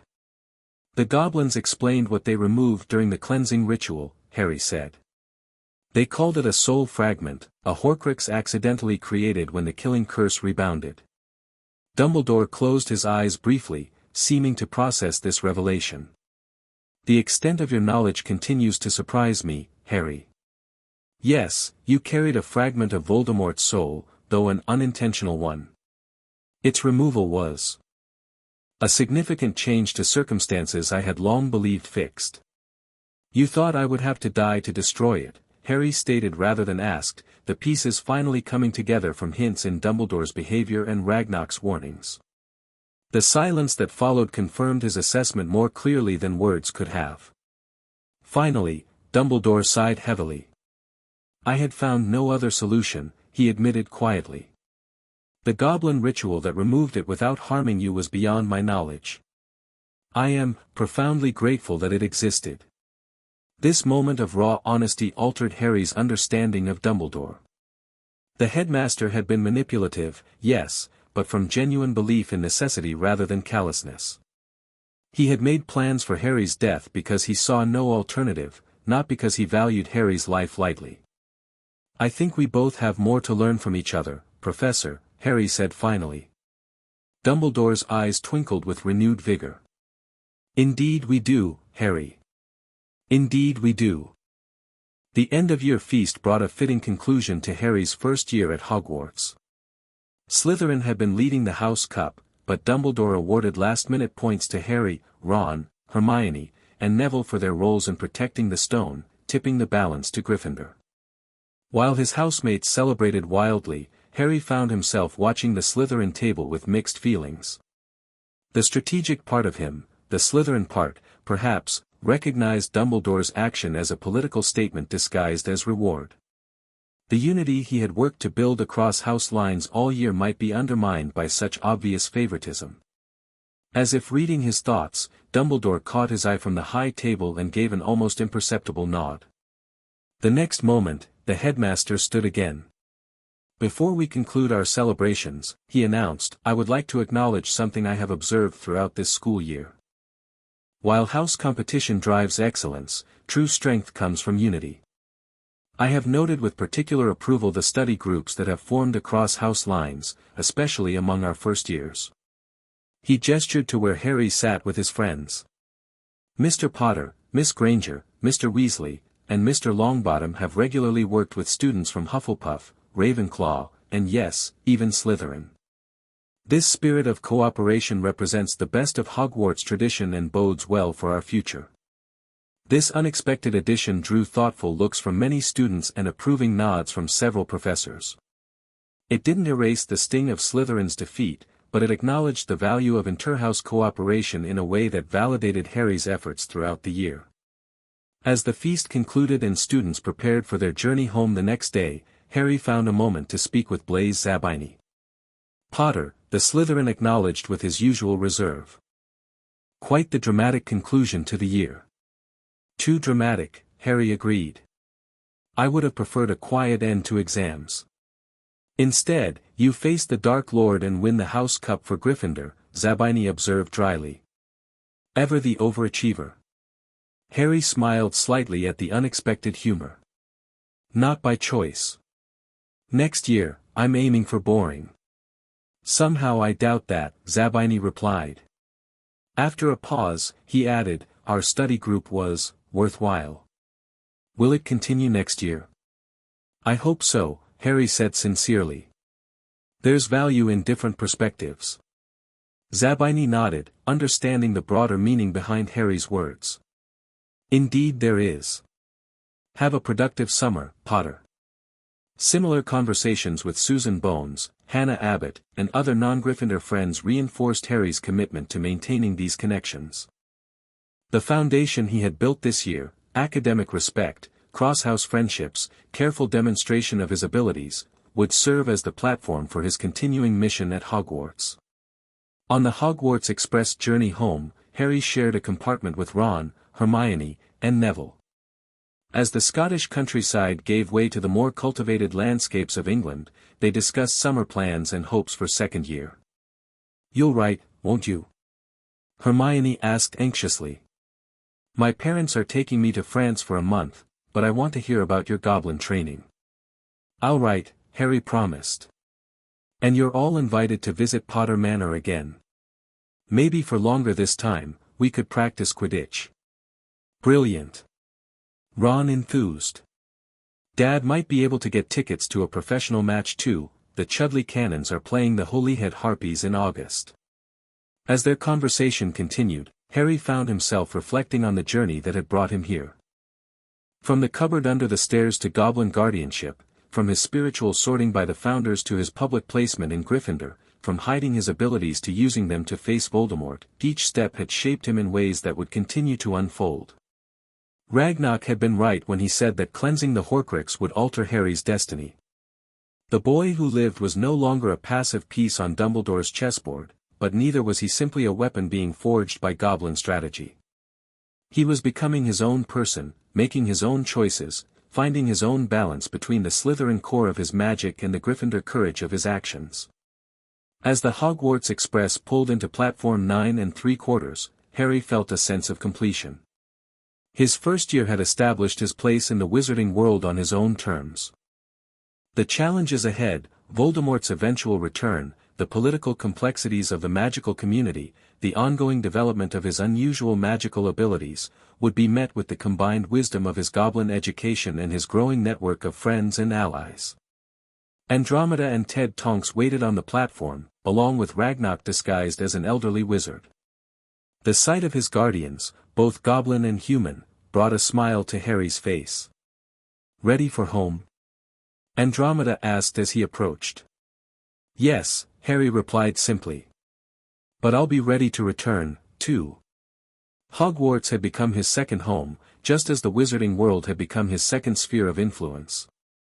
Between them, Harry Potter, heir to two founders, student of two magical traditions, bridge between multiple worlds, would continue to chart his unique path. Not just surviving, but thriving. Not just fulfilling prophecy, but transcending it. Not just the boy who lived, but Harry Potter on his own terms. The end. Thank you for watching this video. Please be sure to subscribe to our channel and like this video.